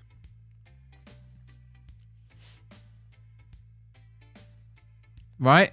And then you go and SmackDown. SmackDown is live on a Friday. Just book the venue for the night after as well. And host the UFC event there. Why is TKO got one... Why does TKO, who own the WWE, have this company with this incredibly well-oiled logistical fucking machine that takes this fucking show on the road at a different arena venue every fucking week in front of anywhere from 16 to 30,000 people week in, week out? While the UFC is what? Bashing out Apex cards half the time, and when they're in some arenas have only got like what 10,000 in there. They very rarely do something big like a proper big arena, not like the WWE are doing. And again, week in, week out. The UFC's owners, TKO, own the resources and logistics that are already achieving this. Why don't they just fucking... And then the UFC fighters get to come out from behind a big screen, right? So instead of just coming out of some little hallway with the little headphone things, the fighters can actually have their branding and shit. I'm not saying come out with fucking stupid coats on doing dance routines. They don't need to do that. They can still just walk. They can just look like a fucking hard cunt, walk through, get into the octagon. But that thing the WWE have, that the music will come on and then you get the screens at like 10 foot tall and like 20 foot wide. That fighter's like graphics and stuff will be all over it. And it just adds a little fucking spice to the fucking presentation, you know what I mean? And the UFC literally don't have to fucking do anything. That it's there. It's there in their fucking sister company. It's done. It's like, fucking hell. I feel like I'm looking at this. Do you think they're speaking about this inside the company? Surely it must be like a no-brainer. For me, it's like, why the fuck aren't they just combining logistics here? Think about this, people. The same fucking company. They'll give you a UFC Apex card when the night before, the same fucking company's just done fucking SmackDown in front of 20,000 people. You're telling me they can't, and they give you an Apex card? It's just, whatever. It's the same company. Anyway, let's move on to these fucking. You hear what I'm saying, though? I think I'm making a great fucking point. People are too quick to scoff. That WWE. I'm like, no. Shh. You don't need to be a fan of it, but look what they're doing. The UFC could, you know what I mean? All they've got to do is move the wrestling ring out the way, push the seats back a bit, shove an octagon in there. There you go. That's UFC fighters walking out, getting into an octagon and having a fight. Same infrastructure, same setup, same well-oiled machine, week in, week out. No more Apex cards. And they get to double the profit because they get to sell the fucking place out 2 nights running. No fucking brainer. I don't understand why they haven't done it already. I don't understand why no one talks about it. Ariel Helwani, the MMA guru, Dana White. I don't know why reporters during the Q&As don't push the idea to fucking and pester fucking Dana White. It seems like such an obvious fucking idea to me. Why the fuck are they not sharing resources? Anyway, Nico Price versus Jacob. Is it Jacob? Jacoby. Jacob Smith. Jacob Smith. Is it Jacob Smith? Jacob Smith has the edge in recent performances at riding a strong win streak against tough opponents. And his wrestling background could neutralize Nico Price's striking and leading to a likely knockout victory. So yeah, I got Smith winning by knockout in round 2. Anyway, the Mullins fight was sensational. Look, the AI picked what the AI picked. I imagine Tua and Mullins' cycle was matching up. Fucking hell. Finally, the thing is, when I pick Mullins, I think every time we do a fight, I always rerun the AI models, knowing the winner. So like I can slightly adjust, because most of the time, all I have to do is adjust the points ever so slightly. So like there'll be a point system, there'll be one of them where it's like allocating 7 points. But if I then just change that ever so slightly to 9 points, and then this other one from like 10 to 9 points, just very subtle changes, it swings it the other way, and that's all it takes. And then I assume that it might get more accurate. So yeah.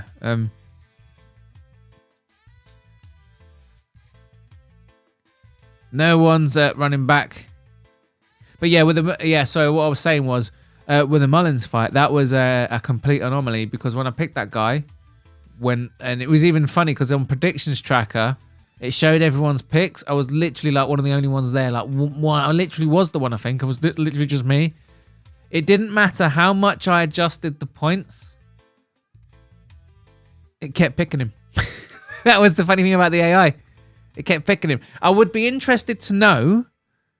I'd be interested to know now whether or not that was a really, really easy AI hallucination trigger with his something about him. Because I got all kinds of negative prompts and stuff built into my stuff now. So I'd be interested to know if that would have still picked him or not. But I'll never know because I don't have that data anymore. Seriously, we're just watching ads instead of walkouts. Mate, it's branding, isn't it? Western. It's branding. It's important. It's really important. For every sport does it. The UFC is really bad at it. I follow soccer, football, and I follow Liverpool. And they're always fucking the branding of the Liverpool team and the players and all the rest of it and the kits, and it's a whole package, man. And the FIFA has its branding. The football has its brand. The Champions League. Oh, mate, that music comes on. Oh, and then you got the individual teams like, so like when you play at home at Liverpool, for example, you know they're gonna fucking sing "You'll Never Walk Alone," and when you go to West Ham, you know they're gonna be singing "We're Blowing Bubbles" and all the rest of it. You know what I mean? Fighters also need that sort of branding, because that's how you appeal to a wider audience. And when you appeal to a wider audience, you inspire more crazy fucking nutters to get into the sport.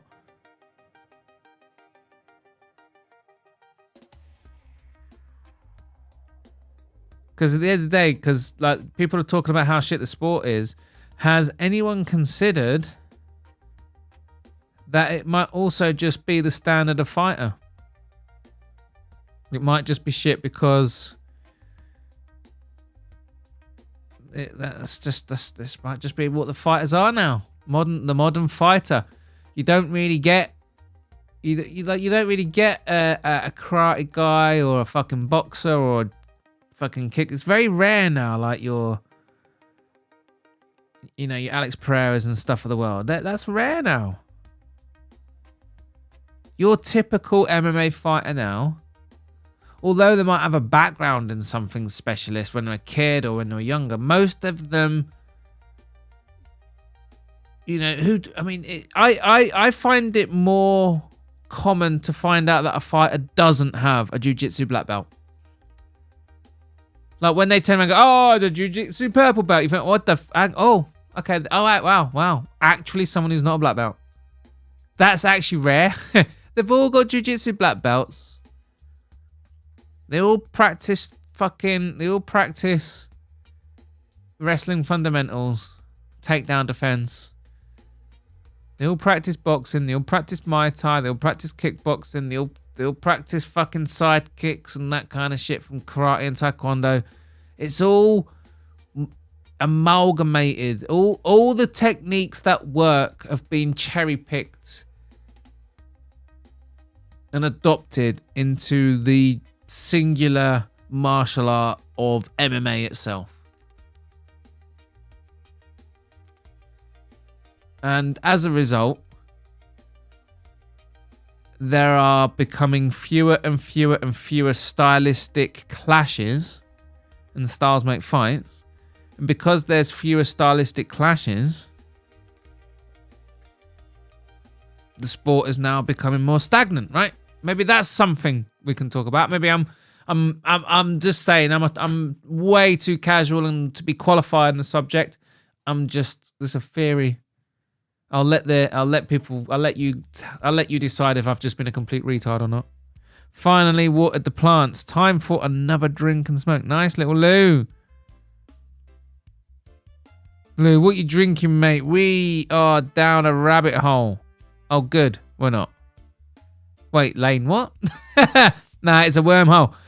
Speaking of branding, Bodach, have you seen UFC's hot dog brander they used to sell? No, I haven't actually seen that. Did you see Sewer King's channel got deleted by YouTube? It got what? It wasn't me.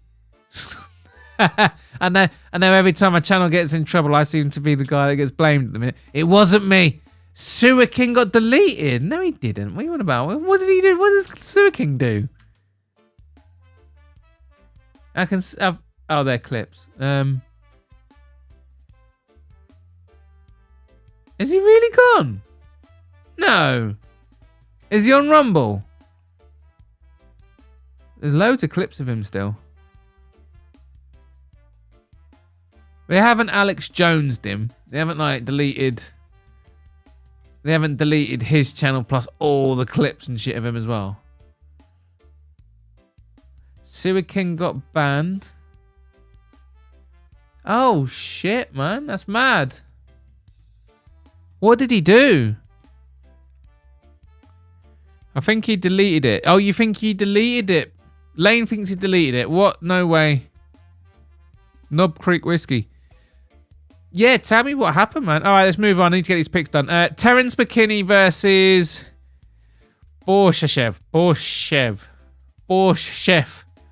Fuck off. Fucking names. Vyeshglav.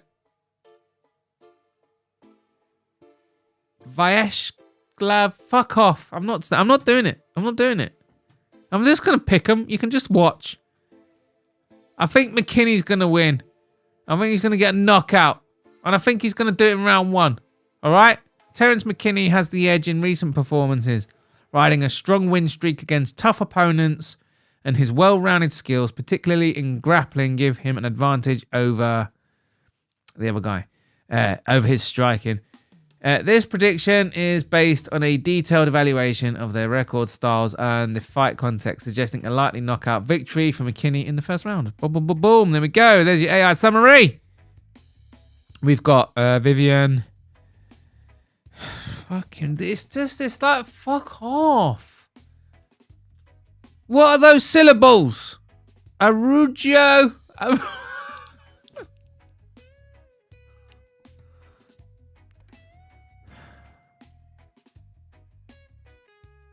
don't care what anyone says. I've been going around calling them jalapenos my whole fucking life. And I'm not fucking changing.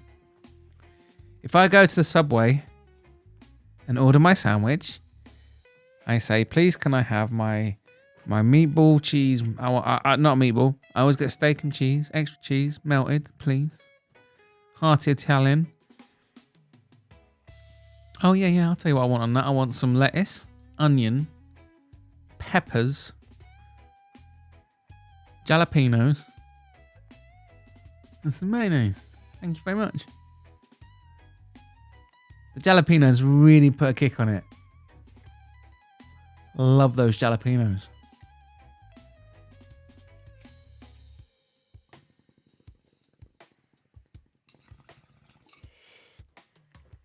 Absolutely fucking love those jalapenos.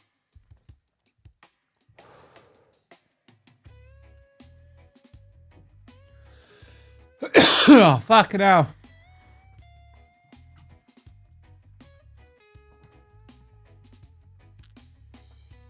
I saw a stream where he said he was leaving YouTube. Okay. But maybe he just left then. I think some people are. I don't know YouTube. I got a strike. I got a first strike for hate speech and I got banned for a week for streaming. And I had to do some silly little course. And then I got the exact same ban again. Only this time it was for a month.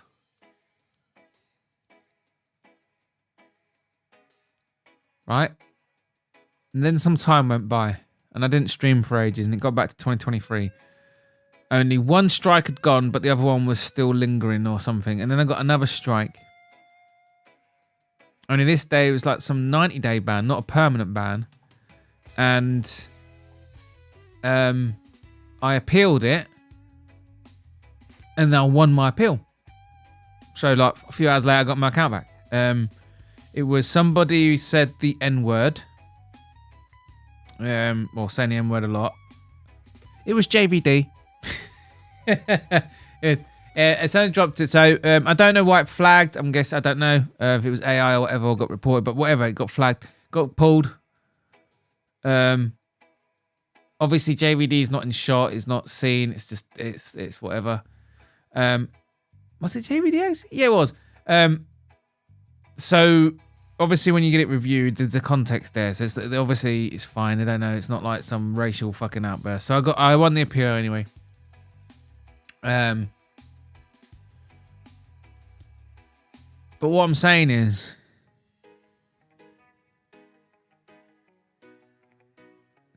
to just get banned outright is a little bit fucking mental. And I lurk in Sewer King's streams now and again, and he's not doing anything that would go straight to permaban. So Is he like on a... If he did get banned, he would have been like on a 3rd strike, surely, or something.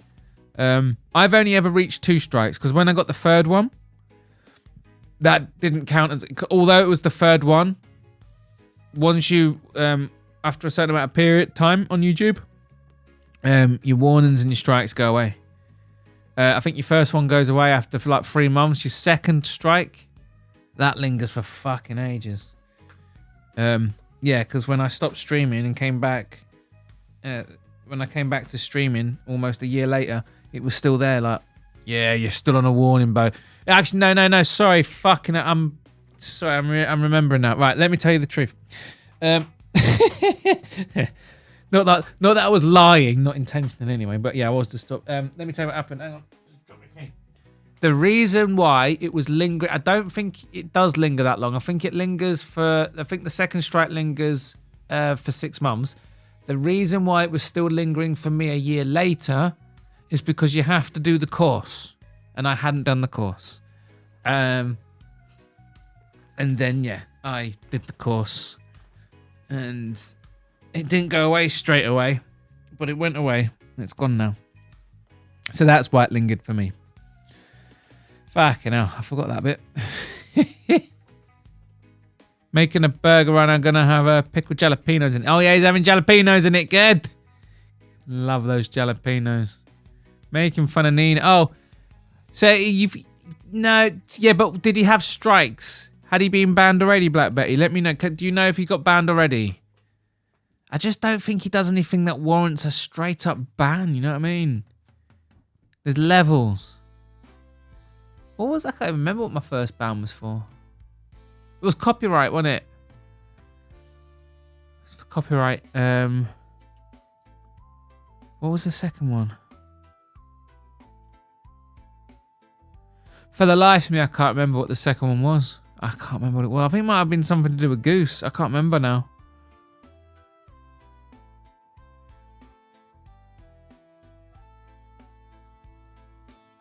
The 3rd one was JVD was arguing with someone in my Discord and called them the N-word.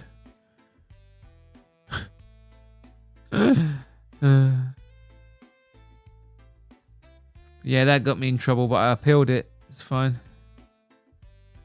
I did get a copyright strike, actually, as well, about 2 months ago. But once upon a time, that used to get you in trouble. Now... all I had to do was press this button, and what it did was just cut it out. So I thought, who gives a fuck, mate? It's like I was streaming for like 4 hours or something, and it's saying to me, if I just press this button, what it's going to do is cut 3 minutes out, which includes the bit that I'm in trouble for. Whatever. I mean, I've got a copy. The copy that I download after going live, that's not going to get deleted. So I've still got the proper version anyway. If anyone cares, those 3 minutes will be on Rumble. Cut it out. And I did. I pressed the button. All good. Copyright warning gone. No strikes. Nothing like that. So I feel like YouTube's all right at the minute. I don't think you can go mental and just go straight up Islamophobic, fucking radical, fucking anti-Semitic, you know, Nick Fuentes fucking type extreme, you know, like, I think like the likes of Max Egan and the Dollar Vigilante and I think David Icke and that would probably still get banned if they were back on here. But I feel like unless you're just doing something egregiously horrible, it seems alright at the minute, YouTube. I'm saying that, I'm touching wood. I'm just saying, I talk about some spicy stuff and I've managed to stay out of trouble. So I don't really believe the Sewer King got deleted. I think Lane's right. I think he's just fed up and gone. Reckon strikes is why Gilly can't do his big 1,000 sub stream. I don't know. The thing is about the 100k subs is YouTube aren't just... It's interesting because YouTube are going to be running like analysis on his channel and stuff. Like, Gilly, I mean, I hope it happens. Maybe he has cheated the system. Like, at the end, look, listen, Gilly bought his subs. Fuck me, he bought his subs. I'm going to talk about that afterwards, actually.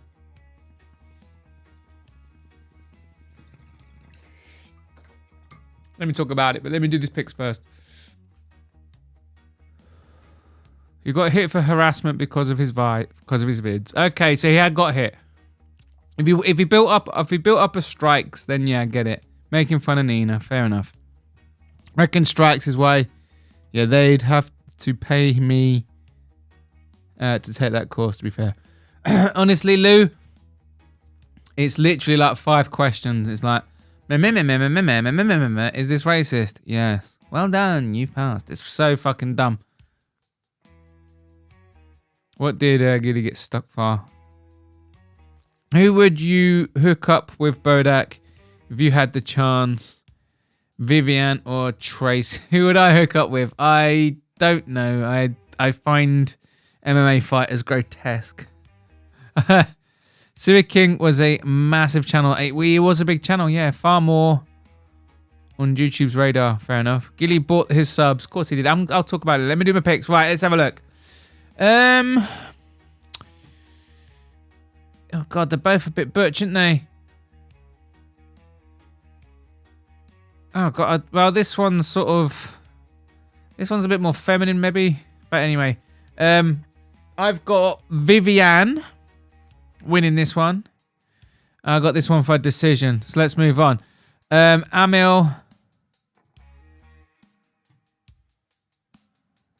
When it comes to the ladies, I'm kind of in a what's the point kind of mindset. It's just, ugh, who cares? It never works out anyway. Hader, Amil. It does work out. You just got to find the one. Right, Hader, Amil versus Jose Delgado. Did I get that one right? I got Amil. I got him on a knockout. Oh, shit. Him on round 2. Oh, shit. Sorry, I forgot to read the thing. Vivian beats Tracy Cortez via decision. This prediction accounts for the fucking name. It accounts for the grappling advantage, experience against top opponents, and recent wins, despite Cortez's strong striking and recent record. Right, now I got this guy, Amil. Hader, Amil's edge in experience, recent performance against tougher opposition, and ability to win close fights lead to a prediction of victory via TKO in round 2. Amil's dominance in key areas like record, star matchup, and finishing ability can't be ignored. This prediction aligns with the evidence. Delgado's potential as a rising star adds certainty. I hate rising fucking stars because I got this. My gut is telling me Delgado's going to win. The AI really struggles with prospects.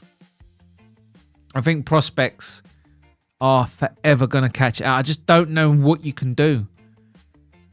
Because obviously the benefit of the UFC is that they've had to have won a few fights at least.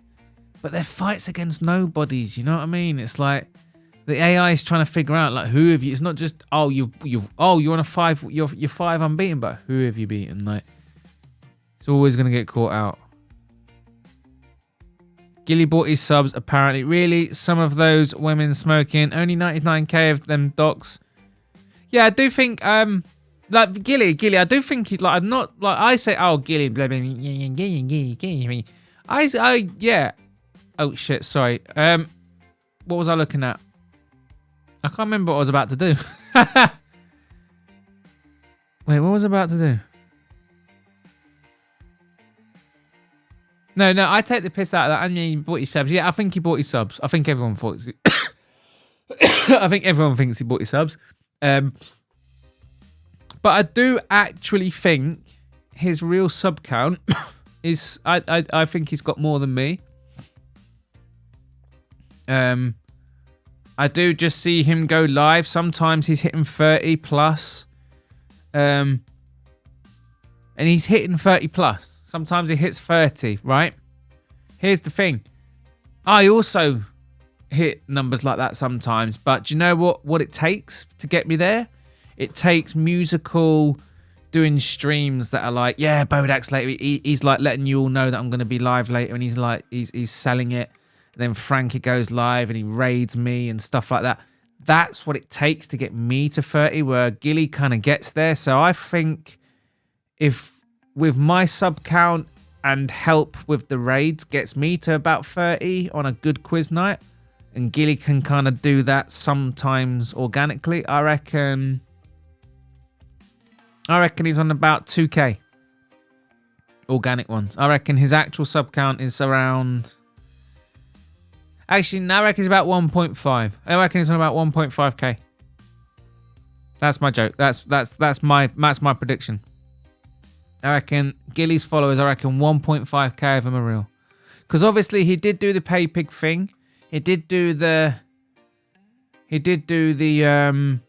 guru thing. He is always doing the rounds. He's on everyone's panels. He's active. He's a topic of conversation a lot. He's around. He's known. Yeah, 1.5k to 2k I reckon he's got. You also see him streaming to like 8 people. I find if no one else is live, he can pull the numbers. But if he's like competing with like Ronin and other ones like that, like if you watch fight compilations, he's always one of the lowest ones. I'm not even gonna do it. I know if I do it, I'm not saying this to, like, if I do a fight compilation, there'll be like one of you, and it'll be me with my phone so I can see my own stream. Like, I'm just saying. You see, like, you'll go to Gilly on fight night, and it's like, well, he's got about 8 to 10 people watching. And you'll see Orange Cat. He's got about 8 to 10 people watching. And he's got about 1.5k, 1k. And then you'll see someone else. Oh, he's got about 8. He's also got about 1. You see what I mean? His channel aligns with the engagement and activity of other channels that are around 1 to 1.5k. So that's what I think, based on the evidence. Anecdotal. December is Chinese Trade Festival. Yeah. But he told me that he doesn't even know how to do that. Shut up. Doesn't know how. That is so stupid. You go on Google. Fucking hell. How do you buy subs? Let me do it. Hang on. Buy subs. Buy subs.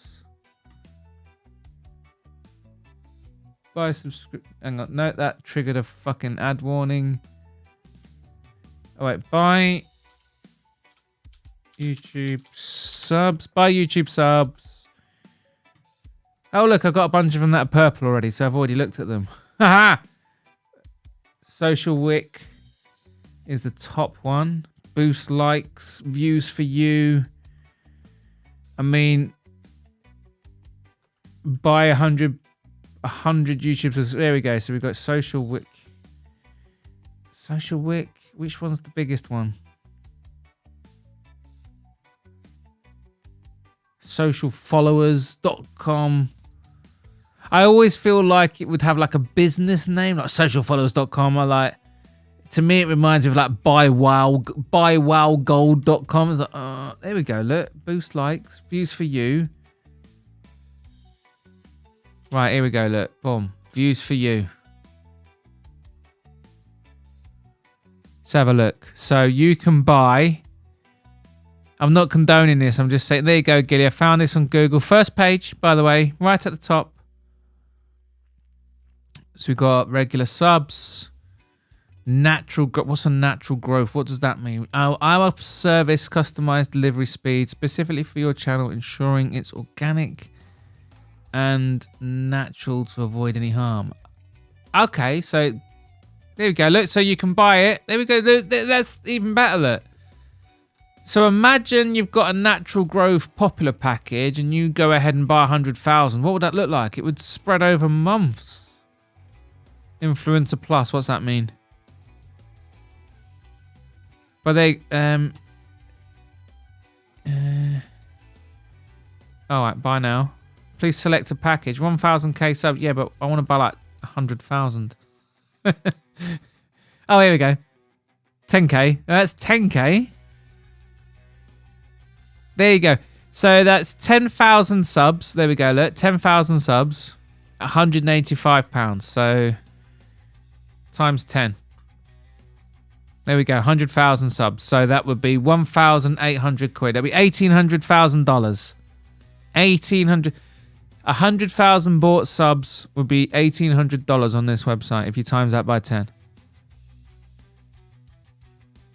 There we go, look. Look at that.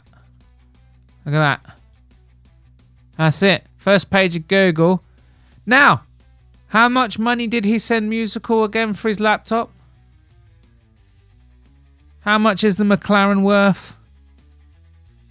How many houses does he live in? 3 houses. You know. Oh God, he was gambling the other weekend. He made how much, wasn't it? What, 17, 19k in one night of gambling? You know what I mean? 1,800 quid. And the other thing is, like, for all the fibbery and all the nonsense with the man, there's also, I mean, what he splashes the money. Oh, look. I'm proving to you right now that it's going to cost you just under $2,000 to buy 100,000 subs. We've all seen Gilly spend more than $1,800 in super chats and gifted subs. My entire audience, in fact, are members because Gilly bought you all gifted subs. Hundreds of pounds he spent, by the way, buying all of you a membership. $200, I think, or something. I think he's spent buying you all memberships to the Bodach. And I appreciate it greatly. I'm such a fucking cunt. The guy's so lovely, he buys me all these fucking memberships. But I'm just saying that. No, I'm not being a cunt. Look, I call it as I see it. Like, I'm saying this from a position, I don't have a problem, whatever. I'm just saying. It's not that fucking difficult to buy some subs. And for a man like, and we've seen Gilly throwing a way more money than that around. And when you look at his engagement, it kind of looks like the same kind of engagement as someone who's got about 1,500 subs. And that's what I think the real number is. Western Mass Climber hooked up with a 70-year-old man in a gas station outside of Springfield, Massachusetts. Really? Western? Is that true? Because we're going to have to ask some questions if that's true, because I want more. I want to know I want more details. Uber. Buy some, go on there cheap. That no, I'm going to talk about it soon, Paradox. But no. Can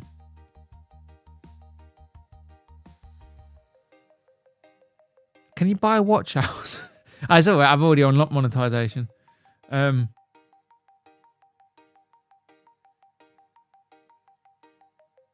No, because the watch hours is wait, hang on. No, I can't actually unlock anything else. I'm thinking the next tier you need 1,000 subs.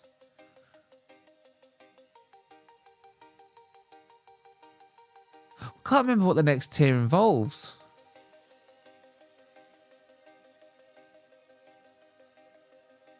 I can't remember the thing now. I can't remember what the next thing is. I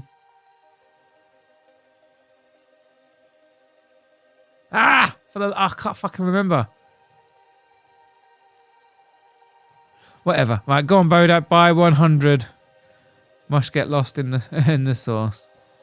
I don't see the point, mate. What's the point? I don't know. You could buy subs. Of course, you can buy subs. It doesn't matter though, because like it makes no difference. Let's say you get a channel, right? And you go and buy yourself 1,000 subs, and maybe you can buy like watch hours. And you buy the watch hours, right? And you trick the system. You trick it, and because that's what I'm going to talk about. You trick the system, and you get monetized. You don't then just go and stream the next day and start making YouTube a big Billy Big Bollocks money. You're still just a streamer that streams to no one.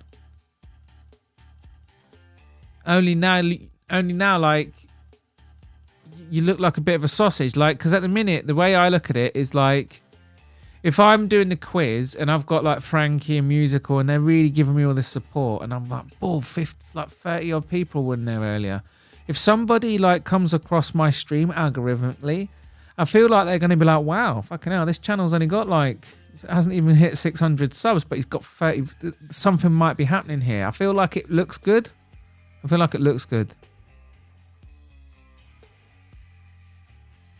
But if you've got like 100,000 followers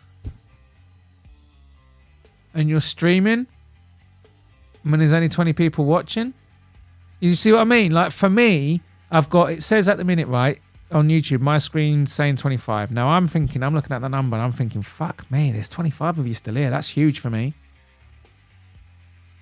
It's nearly 2 o'clock in the morning and there's 25 of you here. That's massive for me. For a channel of my size, having 25 of you here is fucking huge, and I'm really grateful. If I was a channel with 100,000 subscribers, I think I would have a reason to feel a little bit like, oh shit, I've got a problem here. Why is there only 25 people? You see the difference?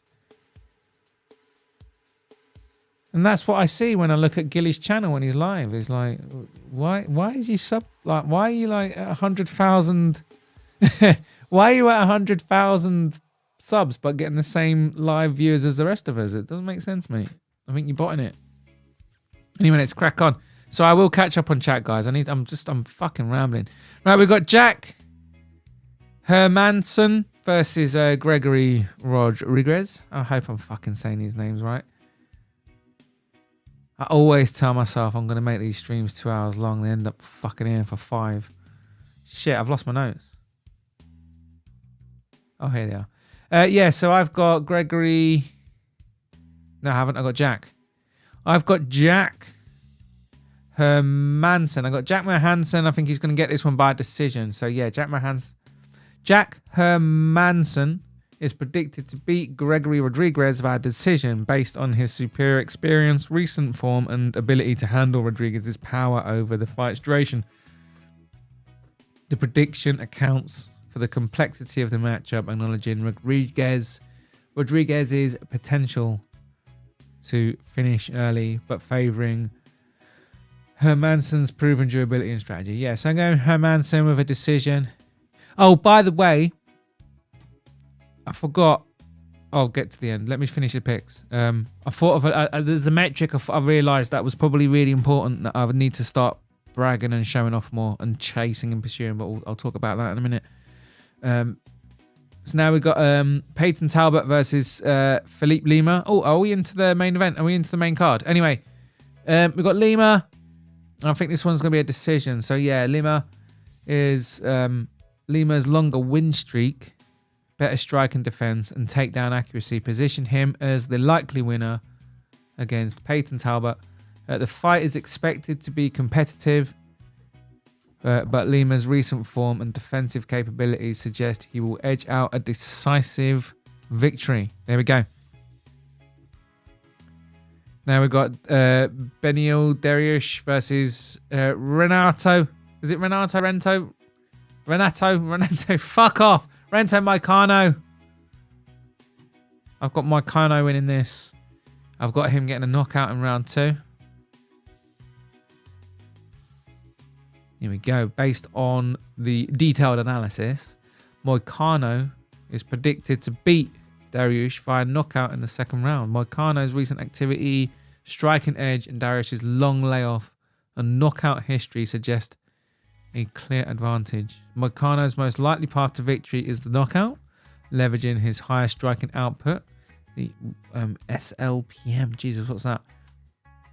Strikes landed per minute, 4.8. So yeah, Moicano's strikes landed per minute is 4.5. 3.36 versus Dariush's 3.78. And his recent knockout finishes, especially given Dariush's vulnerability to strikes, as evidenced by his recent losses. He got knocked out, didn't he? Dariush's path is through submission, using his BJJ skills, but Moicano's takedown defense, 71%, and grappling experience make this less feasible. The predicted round for Moicano's victory is the second round, aligning with his recent finishes. There we go.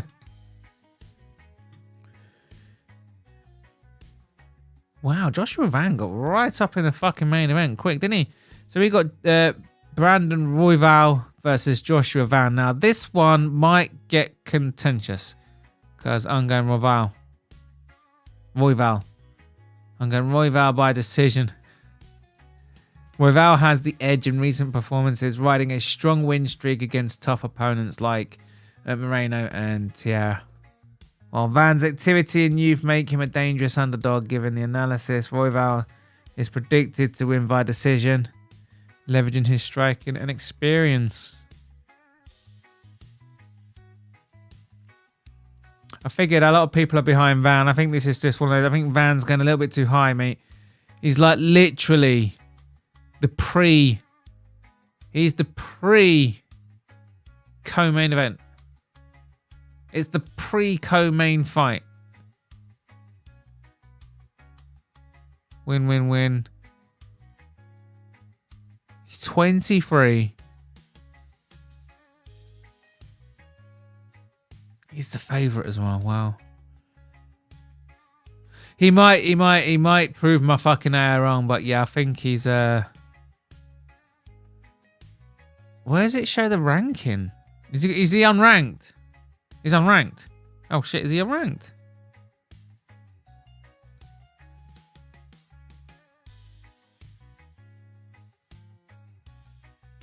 Oh, I'm being a fucking spastic. He's ranked 8. Look, how could I miss that, you fucking retard? And why are you not zoomed in? Oh, you are zoomed in. All right, so he's ranked 8th. Okay, all right, that's different now. I thought he was... Why do I have this vision of Van who's not out of the rankings? Did he only just get his 8th ranking, though? Okay, Van, I don't know. My gut's telling me he'll do well. Whatever, I don't know. I don't know what the fuck I'm talking about. All right, we got the co-main event. We got Alexander Pantoja versus Kai Kara France. I got Pantoja winning this. I think it's going to go all the distance. Pantoja has the edge in his fight due to his superior grappling skills, durability, and experience in title fights.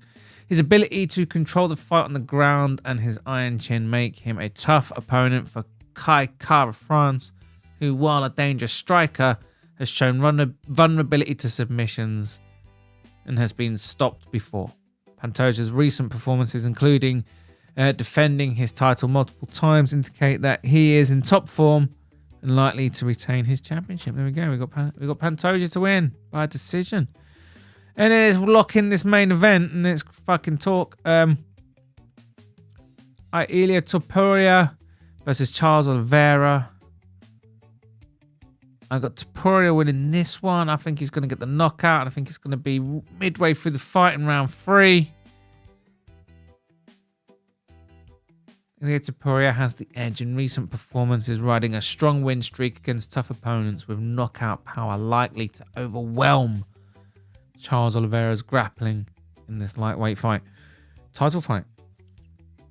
2 title fights. Topuria's most likely path to victory is via knockout, leveraging his striking advantage to keep the fight standing and to capitalize on his power, especially in the 3rd round, where he is previously finished at high caliber opponents. His youth, recent form, and ability to handle pressure in title fights support this prediction. Oliveira's path via submission is less feasible given Topuria's takedown defense, making it challenging for Oliveira to secure ground position. There we go. We're going to save it in. We're saving it in. We're locked in. And we're locked in. Am I locked in? Yeah. There's normally a fucking screen. Right, there we go. That's my fights locked in. That's for my fight picks done for the week. I am going to be heading out, but I'm going to just catch up with you guys for a sec. I'm just going to head out. But yeah, we'll be back on Sunday. We'll be back on Sunday to to review the outcome. I thought it was funny. Just before we go, we all knew, like, the bet's off, right? The bet was off for Gilly, right? But we all knew that if he did happen to have won, like if he was going to have won, let's say, we all know he would have definitely never let us forget it. We know that, right? But I won the bet. And I won the bet by quite a lot. I won it by... Gilly thinks I won it by 2, but I actually won it by 3. I went into the last card, 1 up. We had 2 disagreements, and I got them both. So I won the bet 3 up. Also, after the bet, Gilly messaged me, and I predicted this. So those of you who heard this prediction will laugh. He wanted to carry it on. Not like a bet, but like a sort of ongoing, permanent score keeping. To which I thought, yeah, sure, why not? I thought that was quite funny. And yeah, this week I pulled 2 more. So this week I beat him by 2 again. just for those who enjoy the Gilly drama. Because you know, in his head, he wants the moral victory of over the long term, eventually winning the bet and then pulling ahead and getting miles ahead and stuff like that. But yeah, I pulled 2 more ahead. Well, that was pretty funny.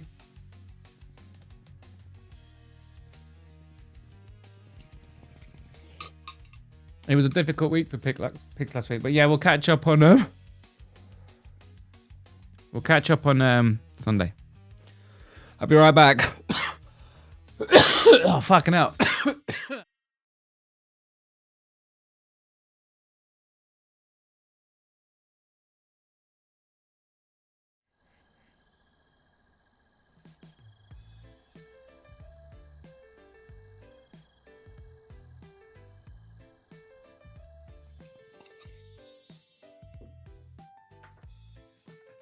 Hello. Yeah, I'm not going to be long. Just want to wrap up a bit. Finish some fucking thoughts. Oh, I am sorry if me getting fucking stoned and coming on the stream ruins the quality and shit. I've had a fucking shit month. Oh, it is nearly running out. It'll run out at some point tomorrow, then that's it. It's dry as fuck as well. I bought a fucking shitload and I thought, fucking hell. So fucking dry now. But yeah, what was I saying? In Bodach we trust, yes, Lane. I thought I did that pretty shit last week because I only got 8 out of 12. But apparently, when I look at the Topology League, a couple of people got 9. But yeah, no one got 10 or more. It's like a bad week for picks. And I made it on the... I was in the top 10 last week. So that's the funny thing about last week, by the way. Last week, I didn't manage to beat my own 70% target. So for me, my experiment failed. All the while, I was on the predictions tracker with a 10% return. If you followed my money line, 10% return. So that's one thing I wanted to talk about the tracking. I'm going to introduce an extra metric going forward after this week on the AI picks. You'll see it on Sunday. I'm going to be tracking how many underdogs. Now, I'm going at the point at which the AI picks them. If the odds flip, I'm sticking with the odds at the time. That's not fair. If I pick an underdog at the time and they're somehow the favourite by the time we enter the weekend, I don't care. I'm counting that as an underdog. Because the point is, because to me what that says is my AI was ahead of them, so I still deserve to treat it as the underdog pick. Because at the end of the day, what's the point in identifying successful underdogs? It's to put a bet on, right? So if you put the bet on while it's still the underdog, you still get that bet, don't you? So yeah, I'm going to be tracking the underdogs because I noticed the predictions tracker. He did that. I thought, oh, that's a good metric. He doesn't just pick the guys who are really good at picking. he also picks the guys who are good at identifying the most underdogs. So I'm going to start tracking that. So the first things first is we're going to track the underdogs. So what we're going to do is, of all the underdogs that I've picked, we're going to work out how many of them come in. And work out the percentage of them and how many there is. I think that's a good metric. And how many underdogs I failed to get. Bodach, when you get a Subway, is your favourite bread Italian herbs and cheese? Nah, it's not. It's hearty Italian. I don't get a Subway very often. I'm probably going to get one tomorrow, in fact. But I fancy one. Nah, I don't know. Main card. I got Talbot by decision. Nice. I got Marcano. But Iran has the momentum right now. Yeah. Oh, don't forget, guys. All of you guys in green members. I know Gilly bought most of them. While you do have your memberships, I will be posting. I do have been posting my picks a day before. I've stopped submitting my picks to the predictions trackers early. If you get to him early, he puts you in there and lets everyone know who you've picked. I don't like that. I want to be part of the results that come out on Saturday or on Sunday. So when I do my picks, I give them to my members first. I will be adding other stuff. Obviously, I want people to be members, so I need to. I will try and create some value for you. I hope Hermison wins. So do I. Joshua, get in my van. Yeah, I have Moicano. Me too. Do I have Moicano? Shit, do I have Moicano? Yeah, I do. Joshua is ranked number 11. He's ranked 8 now. No, Joshua, I can't remember what we're talking about now. Bodach, when Pantoja gets tired, he gets super sloppy with his hands and takedowns. You think he gets gassed here? Oh, I don't know. Well, he's predicted to get around 3 knockouts. So when does he gas out? I hope Pantoja does the hacker after he subs Kai Car-France. That would be pretty funny. Only reason they could make it a pay-per-view. Yeah, it's mad. I was completely wrong when I thought the WWE would rub off on the UFC. It was the opposite way round. Like with the WWE,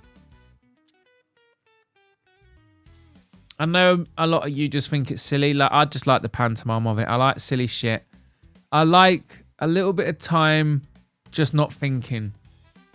You don't have to think with a WWE. It's just noise. It's noise and silliness.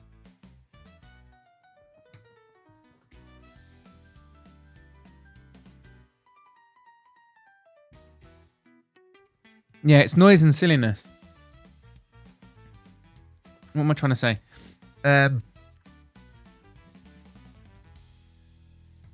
But they care about the audience. Obviously, I know they're fucking just rinsing for all the money and the merch and all that. I get that and this. I get that. But what I mean is, there is a very non-subtle, in-your-face, clear attempt to be a product that really draws your eyeballs in and gets you talking and makes you react and things like that. You know, they're cutting these promos and videos and stuff, and they're really trying to make you care. They're trying to make you like it. They're trying to get you invested in it and stuff. And there is incredibly aggressive monetization with WWE, don't get me wrong, and that's completely disrespectful. But outside of that, you know, because if you watch it through piracy, all right, if you watch WWE through piracy, you don't see all of that. All the adverts and anything to do with merch is completely cut out. And then what you see is the product. You think, fucking hell, they're actually just trying to, because obviously when you're in the audience, they're surrounded by 20,000 people. The audience at home is the ones getting spammed with the ads. They don't stop. They don't just stop. They're still performing to the 20,000 people. So I thought, wow, they're actually just trying to be entertaining. They're actually, you know, you might not like WWE, but my point is the intention's there. With the UFC, in my brief exposure to it, the one thing that I've picked up on is that they very much seem to have this clear, that'll do mentality. There's a pay-per-view fight. Yeah, sure. Sure, there's 2 championship fights. Yeah, wicked. Great. Right? That'll do. Is the mentality. That'll do.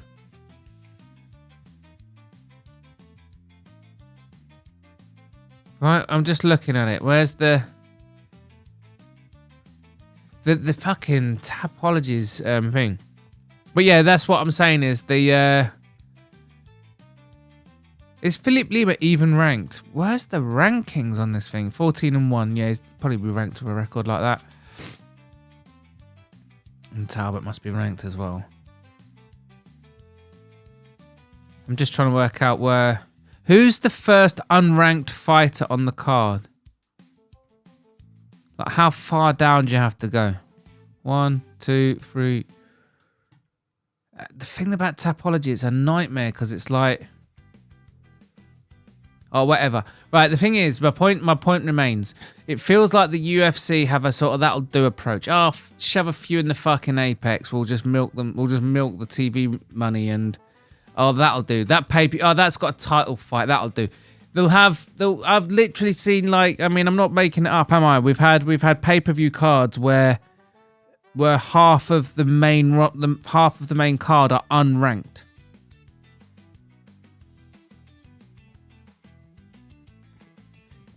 They'll have like UFC. They'll have like a proper UFC pay-per-view, but they'll have it in Australia. And half of the fucking main roster will be unranked local lads. It's fucking mental. I just wonder what happens behind the scenes on I just wonder what happens behind the scenes in the UFC. Like so here's what I'm thinking. I don't know how the UFC works. I'd love to know. I might investigate to find out how it works. But say, like, look at football, for example. Soccer's the best fucking sport, right? What happens is some footballers go away, right? Boom, boom, boom. They do their own life. But then at some point, they sort of somewhat surrender themselves to the club, to the franchise. And while they're there, at work, all their meals and expenses and travel and hotels all covered. Does the UFC do this for the fighters? Because I would imagine at some point you go and do your training and all the rest of it, but at some point you would surrender yourself to the UFC. Right, I'm trained, I'm ready. Probably just before you're ready for weigh-ins and stuff and fight week and that, boom. Is there a point at which you surrender yourself to the UFC? Do you like have to make your way to their Apex fucking center? And then it's their job to fly you to the venues. Because if it isn't like that, it fucking well needs to be.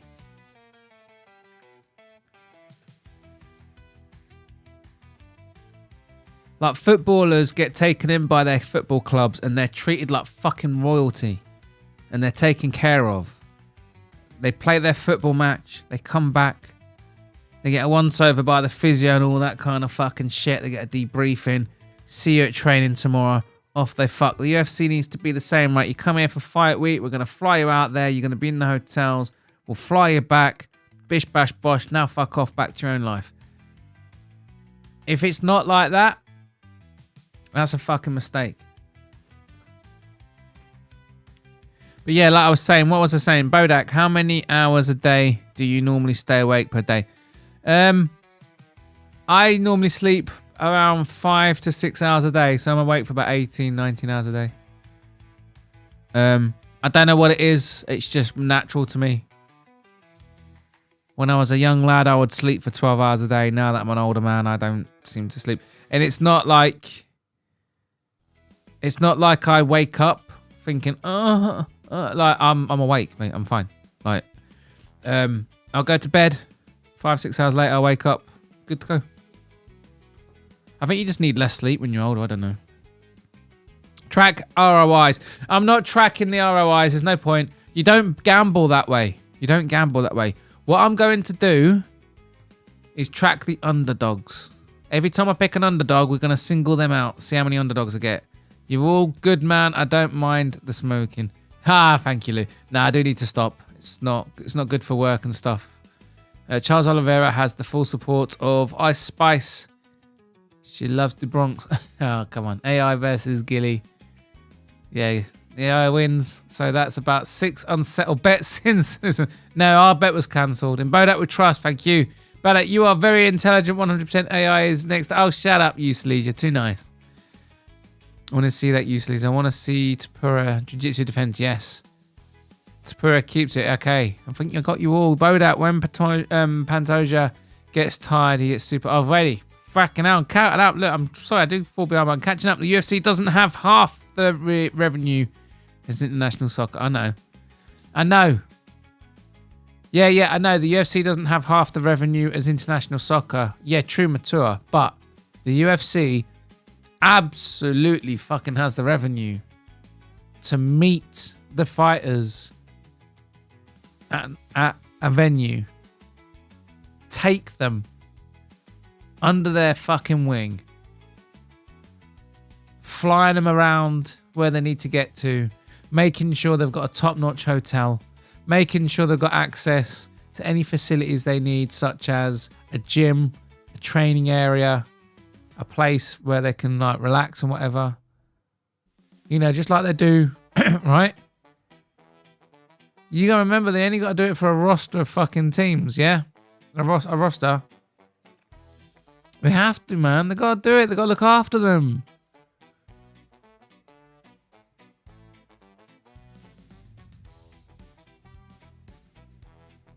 It gets to a point where if the sport's gonna be considered an elite sport, because it's not, it's a growing sport, it's a popular sport, isn't it? But it's not an elite sport. You know what I mean? It's not a football, soccer, is it? It's not an elite sport.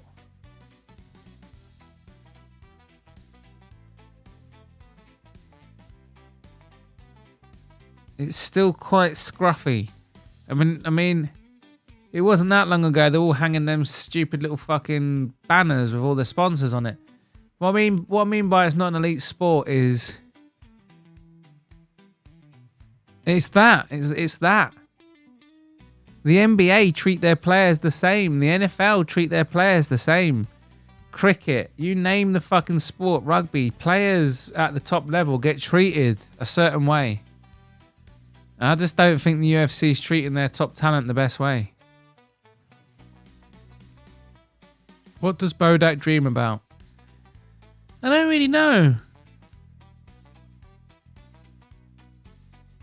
I've been told that I speak a lot in my sleep and stuff, but I honestly, I kind of just, sleeping's alright for me.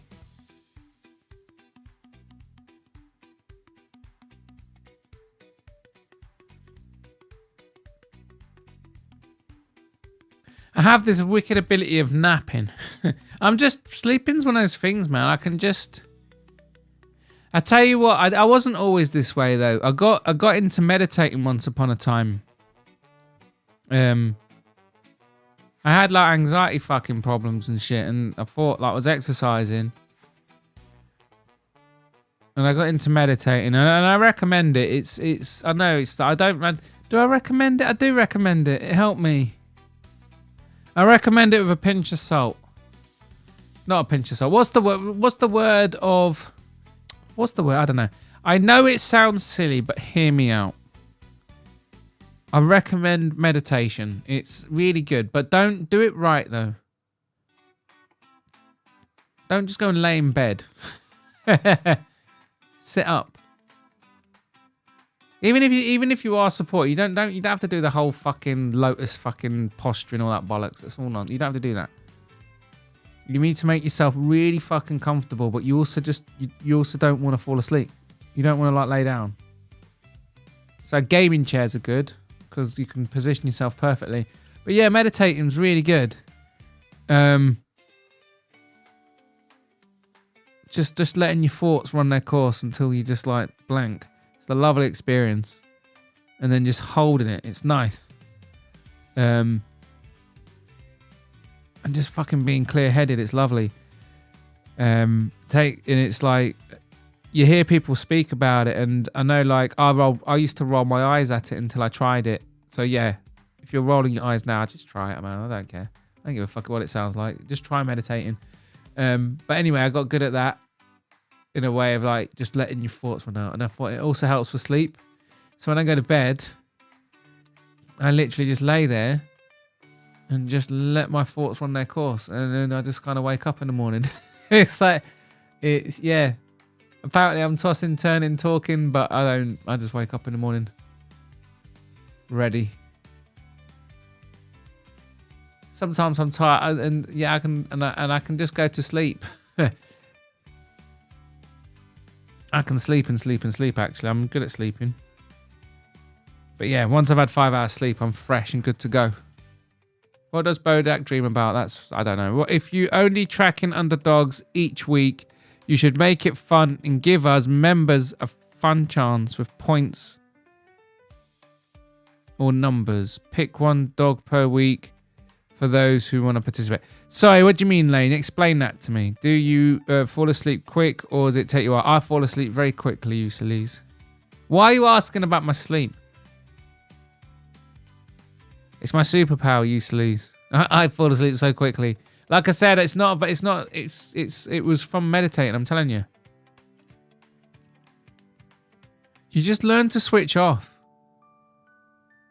Once you realize there's nothing you can do right now, it's the end of the day. No matter what it is that wants to plague your mind and keep you up, you can't do anything about it until you wake up in the morning. And once you compartmentalize and you get into a meditative state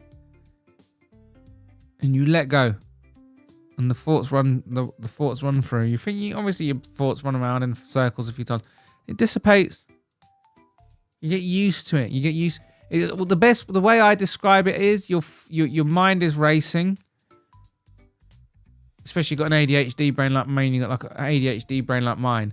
So what it is you're trying to do for me personally when I'm meditating is I'm focusing on my breathing. So I'll breathe and I'll focus on my breathing. Because what I'm trying to do is not contribute more thoughts. Because the ones that are there already are going to run out. So I focus on my breathing. Just really pay attention just to the noise of it. Just in and out, in and out. Just really focus on that noise. And then there you go. And then you get there. That's it. You get a clear head. It's such a lovely feeling. If you do it, you clear your head and you just hold it. You just feel calm. Because it's the thoughts in your fucking head that are stressing you out, right? The anxiety and all the rest of it. And sometimes a thought slips back in and you go straight back to the... All you got to do is as soon as the thoughts or any of them starts creeping back in, you find yourself fucking pondering, thinking about shit, go just straight back to the breathing. Focus on the nose. Breathe through the nose, out through the mouth. Just listen to it. Listen to it.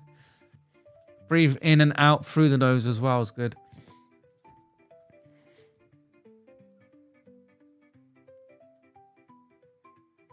Those are my techniques anyway. That's what works for me. But yeah, give it a go, man. I think it's great.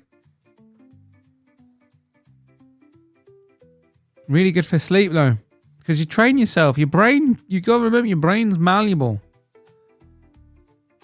Like right now, I'm really bad at mental arithmetic. I can't do it. Go to me. What's 5 plus 10 plus 6 plus? I won't know. I won't be able to do it. But if you practice mental arithmetic every day, someone will be able to throw things at you in a year's time and you'll be able to do it. Your brain's malleable, man. If you've got trouble sleeping, you need to practice clearing your mind, and meditating's good. Bodach, do you know there's a certain % of the population that can rely on 5 to 6 hours of sleep like nothing? Can they now? I'm just a big believer in not thinking about it, just trusting yourself. Like for me, I'm a night owl. Always have been. Ever since I was a kid. Never changed. When nothing is in my way, I end up in a state of being where I stay up till about 4 a.m. and I wake up at about 10 a.m. When I'm literally just left, right? That's my circadian rhythm. So when I'm like on a job that doesn't have set hours or anything like that, like I'm on now, that's the rhythm. That's my natural. That's what happens to me naturally. If nothing is in the way, no alarm clock, no job, that's it, man. Going to bed at 4 a.m, waking up at 10 a.m, and that's me. That's my natural cycle. Always has been. There's been loads of periods in my life where I've been lucky enough to be working, being able to work my own hours and whatnot, or when I'm unemployed or something like that. Yeah. I always default to it. That is precisely what my circadian rhythm is. Around half 3, I'm like, oh, I'm yawning. And if I go and lay down at 4, I'll just like sit. It's like I blink and it's fucking 10 a.m. I'm that guy with 5 to 6 hours of sleep. Yes, little Lou. High energy too at work. Circadian rhythm is what Bodach dances to. Yes. But anyway, yeah. I was talking about Gilly as well earlier. What I wanted to say was he doesn't like. The other thing that makes me think that he sort of bought his subs was the lack of celebration, man. Like, he doesn't seem to be excited about it. Like, I remember when I hit 500, I was fucking, mate, I was so happy. Mate, honestly, my face, the smile on my face was edge to edge. Right? Edge to fucking edge. Because it means something. You've hit 500. You've unlocked the first stages of monetization. It means you can now have members and super chats. And for me, that's probably the only monetization I'm going to use. Is on YouTube anyway. I don't like adverts. But the thing is, at the minute, it's my choice, right? It's my choice. And at some point, if your channel keeps growing, like for me, if I hit 100,000, I'm fucking celebrating. Like, if this channel, like, I keep saying if, right? I've been told to stop doing that. Right? I've been told to stop saying if. I've been told to manifest. So I need to say, instead of saying if my channel reaches 100,000, when my channel reaches 100,000. Language is important. I'm starting to believe in this stuff, though. I'm starting to believe in all this manifesting shit. Not so much, not like, oh, you speak to the universe and it magically happens. I just think, like, it's a mindset. If you keep going, oh, if my channel hits a 100,000, you kind of hit an evening maybe where you kind of like think, maybe if I just skip this one and I can put a bit more effort into the next one. And then you make excuses and shit, and then it's like, because what does it matter anyway? It's like if, but when you've got it in your head, like when, you're not going to miss much, are you? The only reason I missed last Sunday, I'm saying this as I missed one. I do have a good reason. I was up north. And I was heading back, and I just hit the most horrendous fucking traffic. Took me on a fucking 2-hour diversion. And of course, I was having a lovely, lovely weekend. So I wanted to stall. I couldn't get away. Well, it was my own fault. I should have checked it, because when you do Google Maps and stuff, it tells you the fucking traffic, doesn't it? Anyway. Otherwise, I would have been it. But anyway, what am I saying?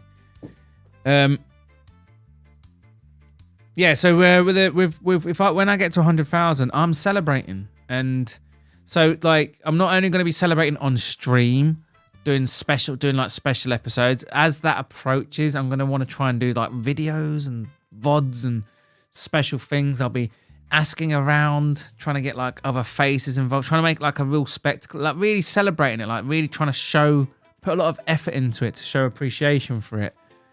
And then, like, personally speaking, from a personal level, mate, that me and my mates and anyone, I'm having a party. 100,000.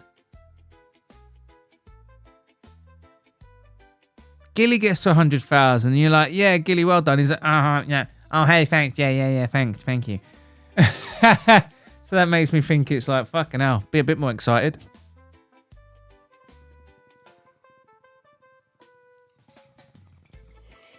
But yeah, it's interesting because I'll be very interested to find out if he gets his plaque. Very, very, very interested because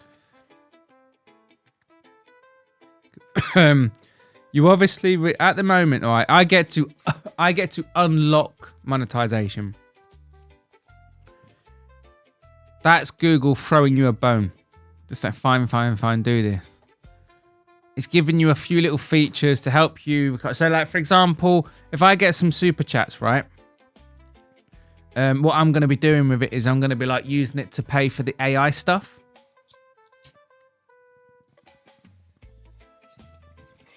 But it certainly makes you more incentivized to keep going, yeah?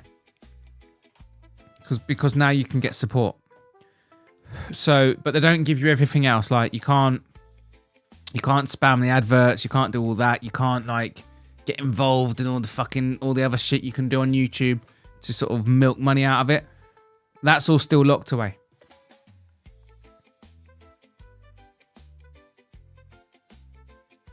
But at 100,000, right, you reach a different level. So not only do you get and to signify that, you get that plaque. But it's not just that. Like, the point I was trying to make is you get optional monetization. You can apply for it and then you can turn it on and off. At some point when your channel grows and gets big enough, YouTube will take that from you. They can't just have somebody growing and growing, getting millions and millions of views, millions and millions of hours of playback, churning through Google's bandwidth on their servers. They're not just going to let that channel toggle monetization. Nah, I don't want it. I'll get by my own sponsor. Of course not. That's costing Google a fucking fortune. When your channel's growing, it reaches a point where it's not about applying for monetization or it's not about turning it on and off. It reaches a point where your channel is, right, you've reached a certain point now. Hosting you is a complete fucking pain in the ass and it's expensive. You've got loads of followers, loads of subs. Everything you post gets high traffic. Every single avenue of monetization is now compulsory with you. We are running pre-roll ads. We are running mid-roll ads. We are running fucking super chats. We are milking you now. You don't get to toggle this on and off. And I'd say when your channel... where's the threshold for that? I'd say it's probably when YouTube starts sending you out plaques. Wouldn't you think? This is when Google's like, all right, who are you? Where do you live? All right. Oh, you want to play? All right, here you go. This lets everyone know you got it. So first of all, Google are going to be thinking, right, things change at a certain level. And you now have compulsory advertisement, which means you now have compulsory advertising guideline coherence. So I think, like, once you, because people, we all want to grow our channels, right? But I'm telling you, when you start growing, there's a curse to it. There's a curse. It's a double-edged sword. Oh, wow, you get to grow, sure. But as soon as those advertisers are on you, that's it. If you want to keep it, you got to fucking be careful. It's annoying. My point is, overall, is I do think that Gilly's going to get to that point. And if he goes for the plaque, if he applies for it, or if it's automatic or whatever, surely they're going to scrutinize it. Surely they're not just going to go, oh, he's applying, let's have a look. Okay, that's 100,000, blah, blah, blah, blah. Okay, send him his plaque. Awesome. Oh, he's at 100,000. Oh, you need to turn his monetizations. He can't just have that toggled off now. It's too big. Okay. That doesn't happen, right? It's not just like that. Surely you're reaching a point where you're now going to get scrutinized by all kinds of different algorithms and stuff. And this is one of the other reasons why I think that buying subs is stupid. Because you're dealing with things here. So like Google, it's not just the fact that they want certain guidelines to be obeyed for their monetized content. It's that they want monetized content to be going on genuine views to genuine viewers. And they put in a lot of time and effort into differentiating the difference between genuine and fake views. And it's not that they put a lot of effort in. They're really fucking good at it. This is fucking Google. I just got this feeling if you buy your subs and you get to 100,000, they're going to... Yeah, sure, you might think you're getting away with it. They might let you unlock super chats and memberships if you've got the watch hours as well.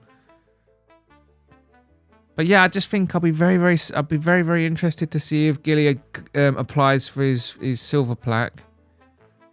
I'll be very, very interested to see if he gets it, because I think he's going to get... I think there's going to be some sort of scrutiny or analyzation of his channel and its activity. Surely he's going to like notice that there's like 98,000 accounts that have all just randomly followed him that don't follow anything else, that never do anything else, never engage, never watch a video, never log in again.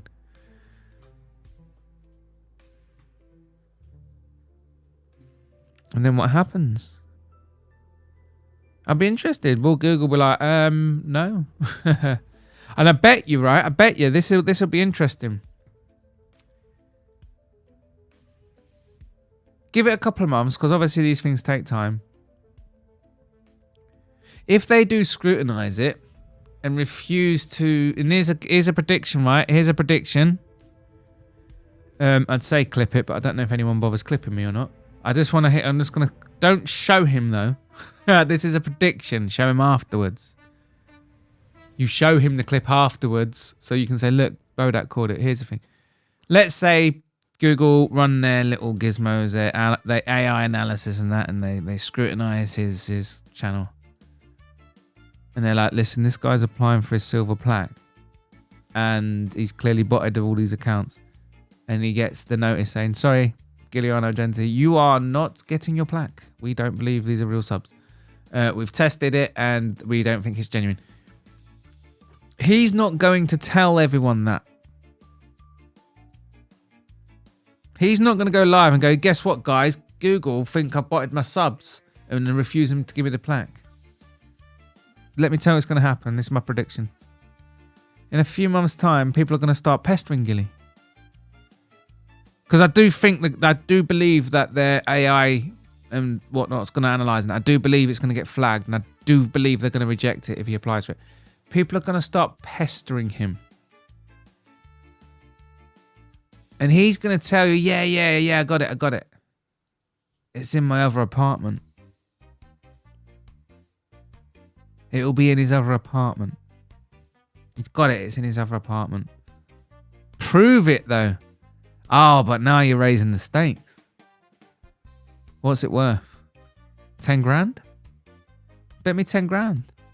Bet me 10 grand that I don't have it. You know? Put some money on the line, bro. Same routine. We all know it. Anyway, that's what I wanted to say.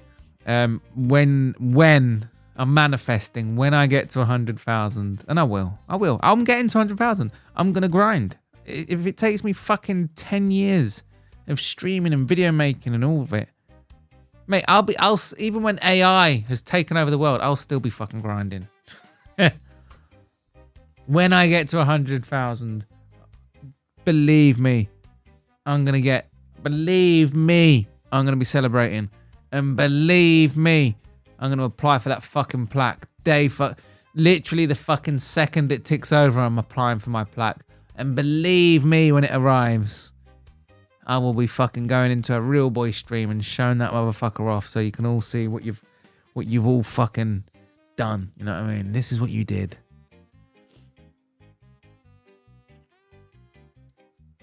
Cannot fucking wait. Although at the pace that I'm going, at the pace that I'm growing, it's probably going to be the year fucking what, 2072. But who gives a fuck, mate? This is fucking. I love doing this fucking shit. It's such a laugh. Anyway, statistically impossible. We don't really know unless you subpoena his bank accounts and look at what he spends things on. Fair enough. Statistically impossible. What if he didn't buy his subscribers? What if he didn't? Well, then he didn't.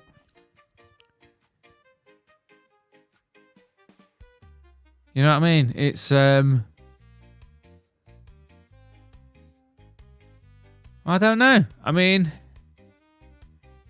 I looked at the fight companions and I looked at the MMA holes, who's also on 100,000, and he had I think he had over 1,000 people watching. I went to Gilly and he had 8. Orange Cat had about 8. The Guru had thousands. Like fucking thousands and thousands. I was looking. I remember the numbers sticking out. It just... I can just... you know what I mean? Come on. I mean, if it doesn't matter, though, that's the thing. It doesn't matter. I'm just saying. Lane, impossible is for the unwilling. No, like I said, I'm not starting a beef or anything. I'm just a bit. It's just a bit sus is all. The reaction. I'm like, fucking hell, man. My oh, what's his fucking channel?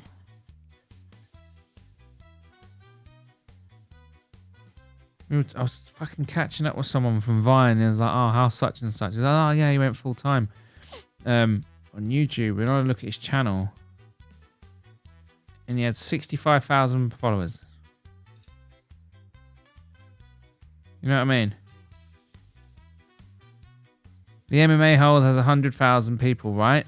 And his setup, he hires people.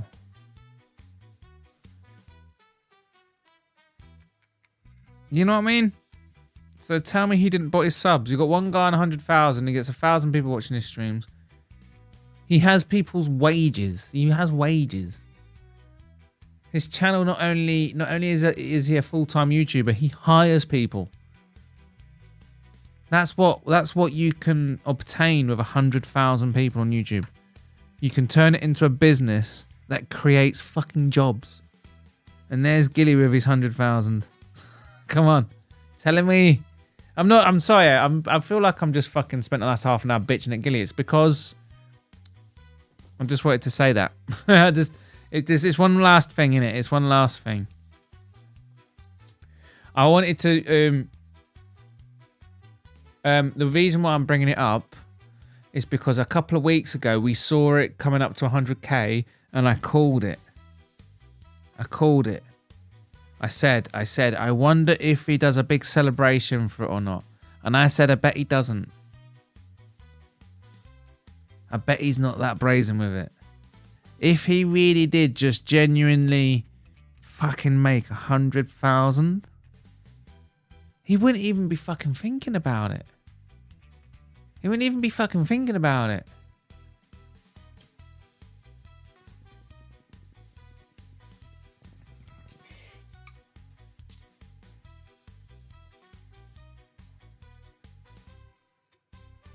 So yeah, I'm going to leave it there. And all I'm going to say is obtaining 100,000 subscribers on YouTube is not a fucking joke. It's not just the fact that I don't think people understand. I don't even understand. People think about look at my channel. I streamed for a bit at the end of 2023 and I got going properly, regular streaming again 3 times a week at Christmas. It's now June, half a year in. And I'm looking, and I've had amazing growth. I've had the most incredible growth. I've had so much support, I've met so many amazing people. There's people in my chat that I recognize from stream to stream. The amount of love and attention and support that I've been given has been absolutely incredible. Right? And that's where I'm at. Right? And I feel like what I've got at the minute when I'm sat here looking to my left and seeing that it's saying 19, what I can't, you don't understand. Like for me, that's mental, right? So from my perspective, the way I look at it, when you got a YouTube channel and you work on it and you do the hard work and you put the time in and you reach 100,000, that's not like, oh, well done on your 100K. Oh, yeah, thanks. That's not... I'm sorry, but getting to 100,000, more often than not, for those who do reach there, they've taken more time to get there than they ever did to, like, obtain a degree or something. It's an achievement. And it's not just an achievement, it's a lifelong achievement. It's a life event. You know what I mean?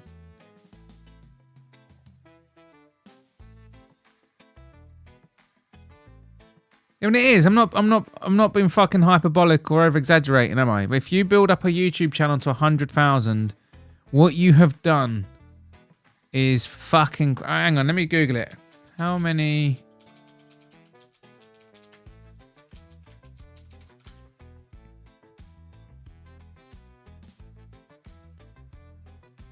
There you go.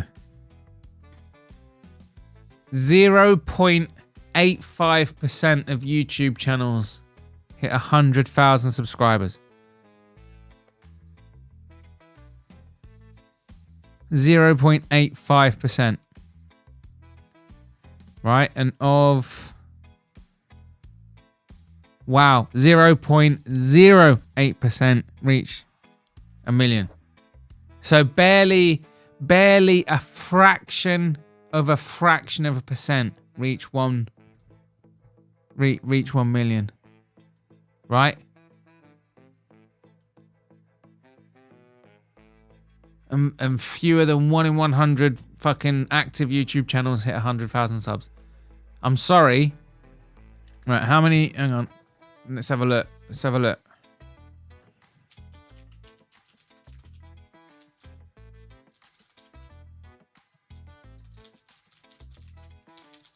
Let's have a look at this. There we go.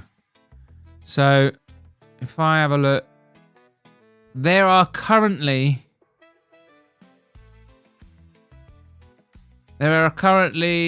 550,000 YouTube channels with over 100,000 subscribers. So that's 500,000 channels.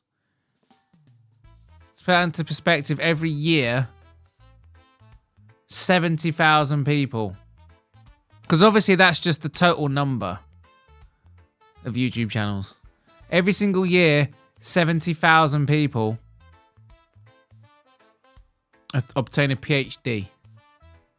So if you think of the amount of time it takes to hit that, it's a life fucking, mate, it's a life achievement, mate. I'm sorry, it really is. Less than 1% of all YouTube channels have reached 100,000 subscribers, specifically around 0.28% of channels achieve this milestone, meaning roughly 1 in 350 channels have over 100,000 subscribers. Exactly, Rob's neighbor.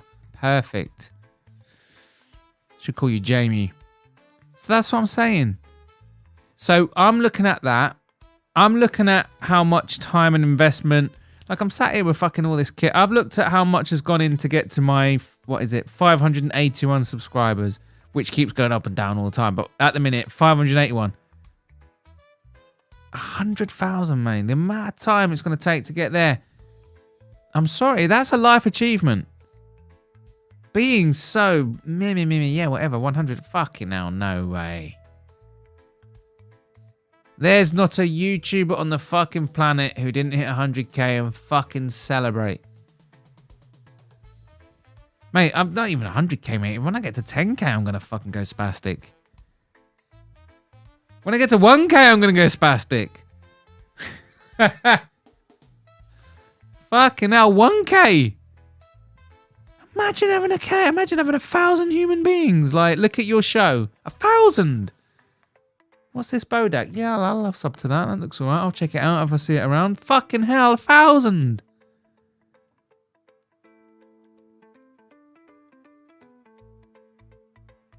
I'm sorry, Gilly, man. Fucking hell. If it were real, mate. If it were real, I feel like you'd be like 100,000 human beings want to hear from you, Gilliano. Really?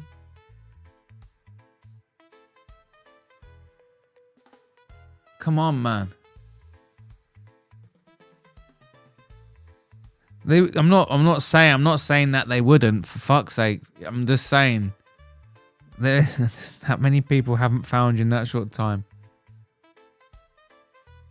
Unless you fucking freakishly go viral by going hot tour or something fucking dumb like that.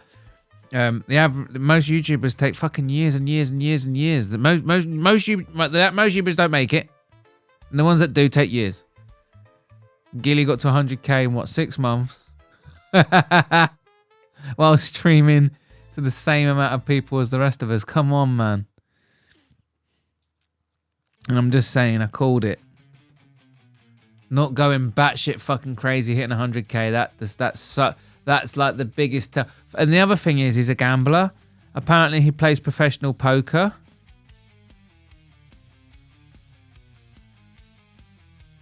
For someone who says he's a professional poker, he's a professional poker player, and he said he's good at chess. And he said to me that he does plot his moves ahead. I couldn't see his strategy. I don't know. You'd think he'd just be better at lying. Sorry, Gilly. I'm not trying to start a beef. I've realised that I've rambled on for a long time about Gilly. I didn't mean to.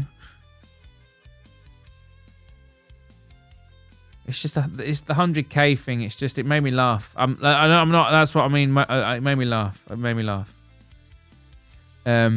Because when it was going up, I saw that it got near 100k, but it stopped for a while.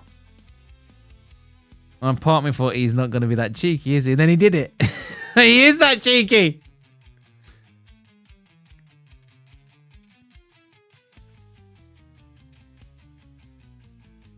See you at the top, Bodach. Yes, Rob Neighbour. I'm manifesting. I will get to 1,000. I'm manifesting it.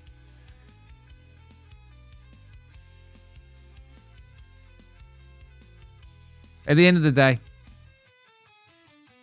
if the channel doesn't make it, it doesn't matter, because it's just so much fucking fun. I love all this fucking stuff. Here's the thing, right? What happens if the channel makes it, right? What am I going to do?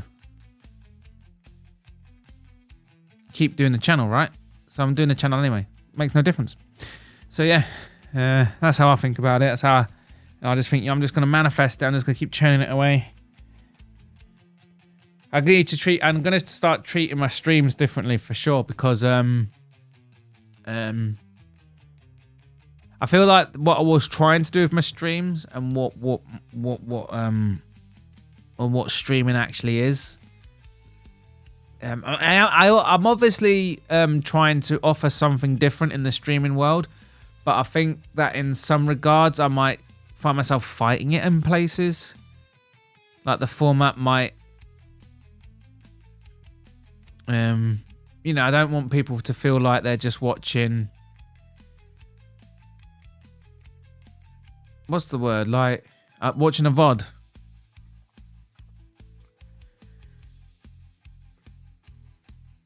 Mature, that's enough of that, mate. What's he done? Lane, Agenti is self-made.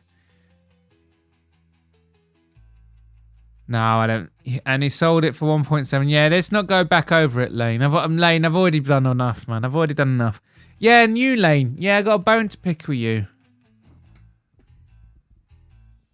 You don't like it when Gilly starts talking about you and you don't like it, do you? You get really annoyed if he starts like going into it again and doxing you again and stuff. But the other day, I was watching Frankie's stream. And Gilly was on there. And you was in the chat, Lane. And you kept saying things. You gotta... Man. You say that you want it to go away, but then there you are. Like, what are you doing? I'm seeing that, you know what I mean? Like, what are you doing?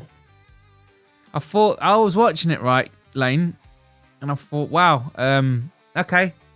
Gilly's back on Frankie's stream. Good to see.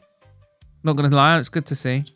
I know Musical hasn't forgiven him, but I'm fine with Gil. I'm fine with Gil. I was never not fine with Gil, to be fair. People think like I got accused of being a puppet. Did I tell you this? I got accused of being a puppet of Musical. They said I only stopped. First of all, Gilly's not banned. For some reason, people think Gilly's banned.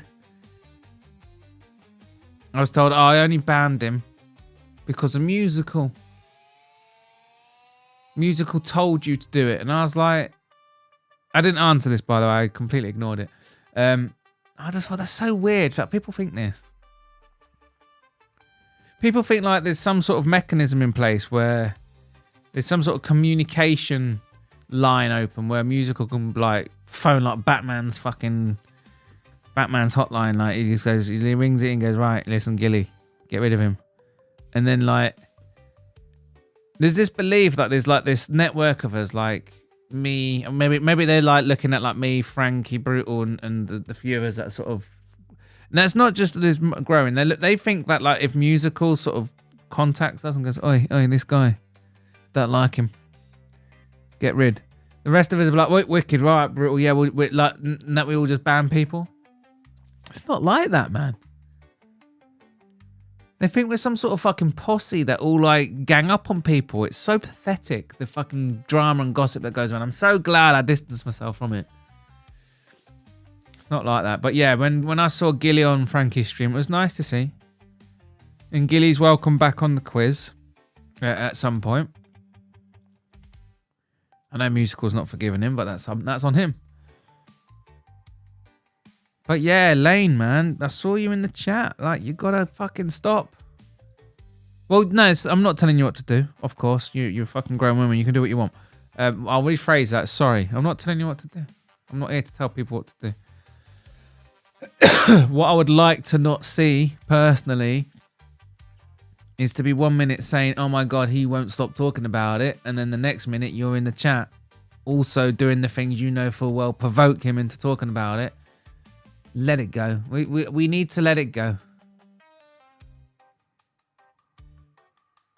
But yeah, if all that drama stopped, if the doxing, what we're gonna call it? I'm sorry, but that little period of time where everybody was going around doxing everyone, we need to. First of all, we all need to acknowledge that shit's got to stop. It's fucking ridiculous. Now half the MMA community somehow know my name. None of it ever had anything to fucking do with me. But my name is now known around the fucking community. Really fucking annoying. But anyway, first of all, it's not on me. Like I said, it's got nothing to do with me, so I'm not naming it. But you fuckers that were involved, you need to give it a name.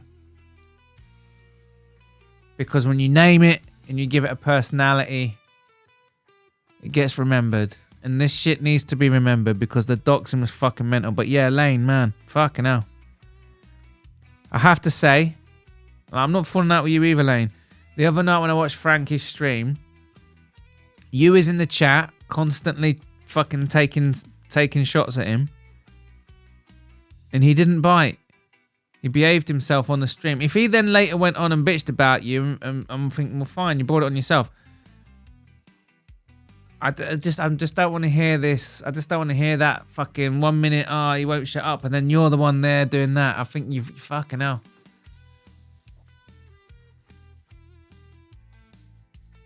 When it comes to the doxing and all that kind of stuff, I have a lot more empathy for you, Lane, because you're not a fucking creator.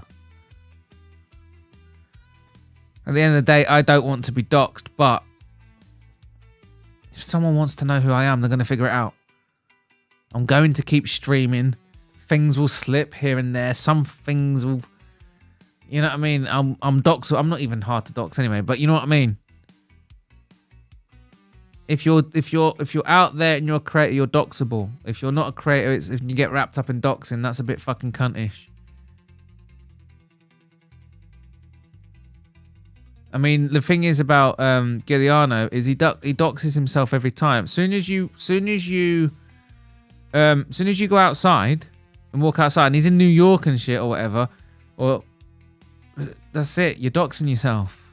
You can just get stream sniped.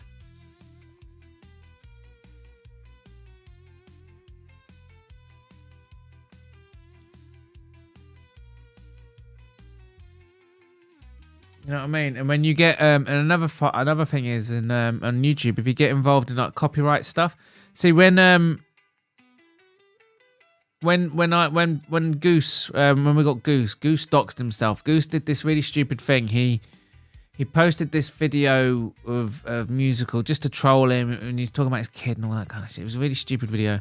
So Musical thought he'd try to do a copyright strike on him, just to try and get the video down, because it was malicious. It wasn't Musical being soy. It was like it was literally talking about his fucking kid and stuff. And this Goose guy, his intentions were malicious. I'm not throwing. Musical was doing the right thing. And to then do the copyright stuff, you have to put your name in. I don't think Goose knew this, but Goose actually handed over his name and address and all that kind of stuff to YouTube, because that's what you have to do. You can't go through legal proceedings without declaring who you are, and then when you do something legal against someone else, they find out who you are. So that's how Goose doxed himself, and I definitely know it's Goose because I saved the number, because the thing is, Goose got really weird, but he lives near me, so just in case shit got a bit weird, nothing's gonna happen because he's whatever, but just kept his number saved and stuff like that. And it's definitely him because he joined Telegram and he used the same avatar. But yeah, the doxing, man, it's like, and that's the point, right? I'm saving this fucking lunatic's number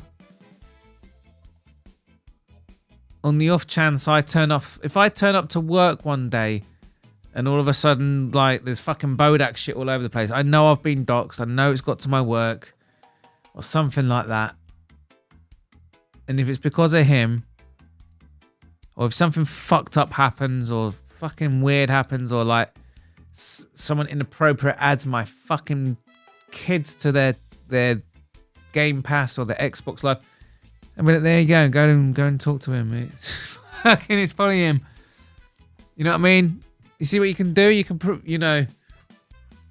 if you can dox if you can dox someone for protection, then you can dox someone for malicious intent. So we need to stop doxing. Bodach's name is Senorita Yoga Pants. Yes, dead name it. Not the same Bodach. What's not the same? Sorry. Yeah, I'm not telling anyone. I'm just saying, Lane. You've been in chat saying that he won't shut up about it, while you yourself won't shut up about it. So yeah, like I said, I'm not falling out of people. I think, like I said, I've been bashing Gilly for a long time tonight about his fucking 100k. I didn't think he'd be so cheeky, but clearly he is. And I'm gonna call out Lane, but like I said, all good. Damn, I never knew that about copyright strikes? Yeah.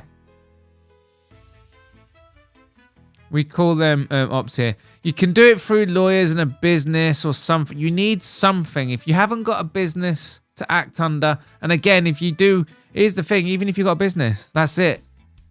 Guess what you can do once you know the business name? Go on Company's House, look it up. Oh, there's the directors and there's the addresses there. It's all public record, mate.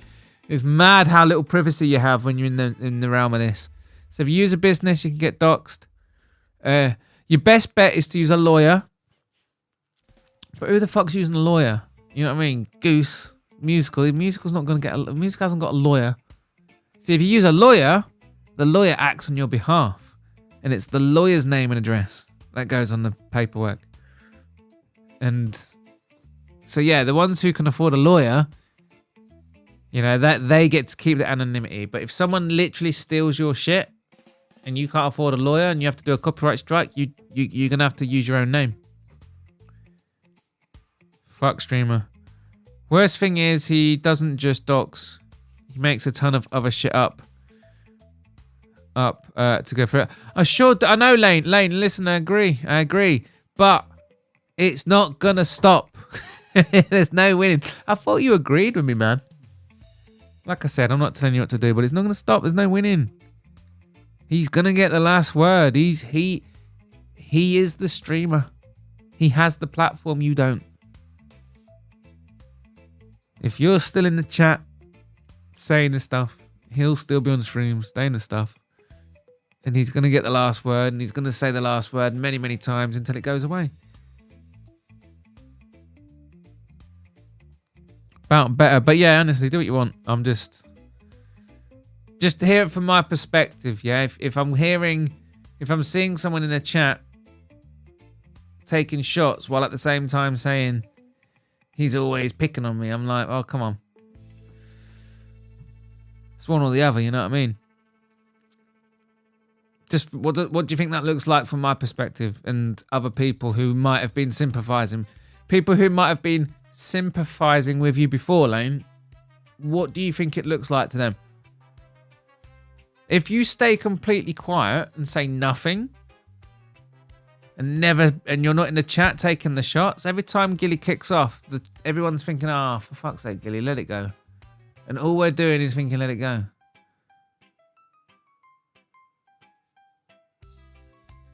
Just saying. Bodach, I was going at his alts in chat the other day. Not Gillian. I don't know whose alts. What are you on about? Nah, the people will know the truth overall in time. Fair enough. Is the game over? It is over, yes. Better. I'm actually heading out, man. I'm heading out. Is there anyone to raid? Let's have a look. It's telling me here I got 23. So let's I'd fight fairies live, but I don't think raids from me. The other thing is I've noticed in my raid, you wankers, is the raid never happens. I want to pass on the love because so many people pass it on to me. And whenever I raid someone, I then go and lurk for 5 minutes.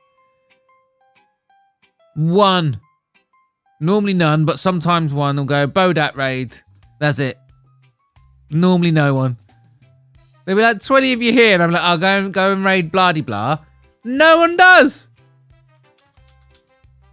The thing is, like, when Musical finishes his stream and does a raid, right, and goes go raid, loads of you come here. And then when Frankie does it, loads of you come here. And that's fucking incredible. And then when I do it, you're like, yeah, fuck off, Bodach. Who the fuck what do you think you are, Bodach? Doing a raid? Who do you think you are? Raiding? Who do you think you're fucking raiding someone? Sit back down, Bodach. Sit back down. You don't get to raid yet. Listen, am I raiding? Am I being cocky or something? Am I breaking? I'm still quite new to streaming. Am I being like a really like cocky prick trying to raid people? Why don't you guys ever go? Are you like, Am I actually like coming across as like, who the fuck does Bodach think he is? Well, is there a certain level you have to reach before you're allowed to do raids? Like, because I'm telling you now, I raid and say, would you like to go here? I go there and linger, and no one's ever gone. No one ever goes there. It's so weird. But for some reason, other people do a raid. Musical will have like 25 people watching. He'll do a raid and 15 of them go. Why do you do it for him and not me? What makes him so special? I'm only joking. Oh, I'm only joking. It's the yellow hair that makes him special. I already know the answer. It's his massive belly. That's what makes him special. It's the fact that I don't think Musical was conceived and born by a woman. Because he's fucking weird, Musical. I mean, I love him to bits, but he's a fucking weirdo, right? He's a right fucking weirdo. Like, if I like met his parents, right, and they were like, oh yeah, we went to this market and fucking this fucking idiot here fucking found some fucking hippie who sold him some magic beans and we planted one and then yeah, Musical fucking grew out the plant pot and yeah, we had a son, he just grew out the soil and we planted the seed and there it was, a musical big-bellied, yellow-haired thing. Obviously, he wasn't born that way, but you know what I'm saying? If I met his parents and they told me a story like that, I'd believe him. He's a weirdo. You know what I mean? Anyway. Raid me. Matura, are you live, are you now? Fight Fairy looks like she's in bed. So she's probably not live for much longer. How long's she been live for? Oh, I don't know. I need to fucking subscribe to more people. Right, who's live? Can anyone recommend it? Take it easy. Come on, tell me some people to raid. Come on, please. And when we raid, can we actually go there? Go there, please. Who's this? Yes, sub to Matura. Matura's not live though, is he? Is he live? He's not fucking live. Why am I not subscribed? I'm subscribed to Matura now. Alright, well I can only see Fight Fairy for what it's worth. Not let you fucking go anyway, you wankers. If you do go to Fight Fairy, can you say next Bodach quiz, please? Can you pester her to go on quiz? She got the time zones mixed up on the last quiz, so we didn't actually get a chance to talk to her. It's all right though. We got a chance to talk to Ronan instead. Let me just check when the next fucking UFC quiz is. So fucking hell. The next UFC quiz is quickfire as well. 20th of June.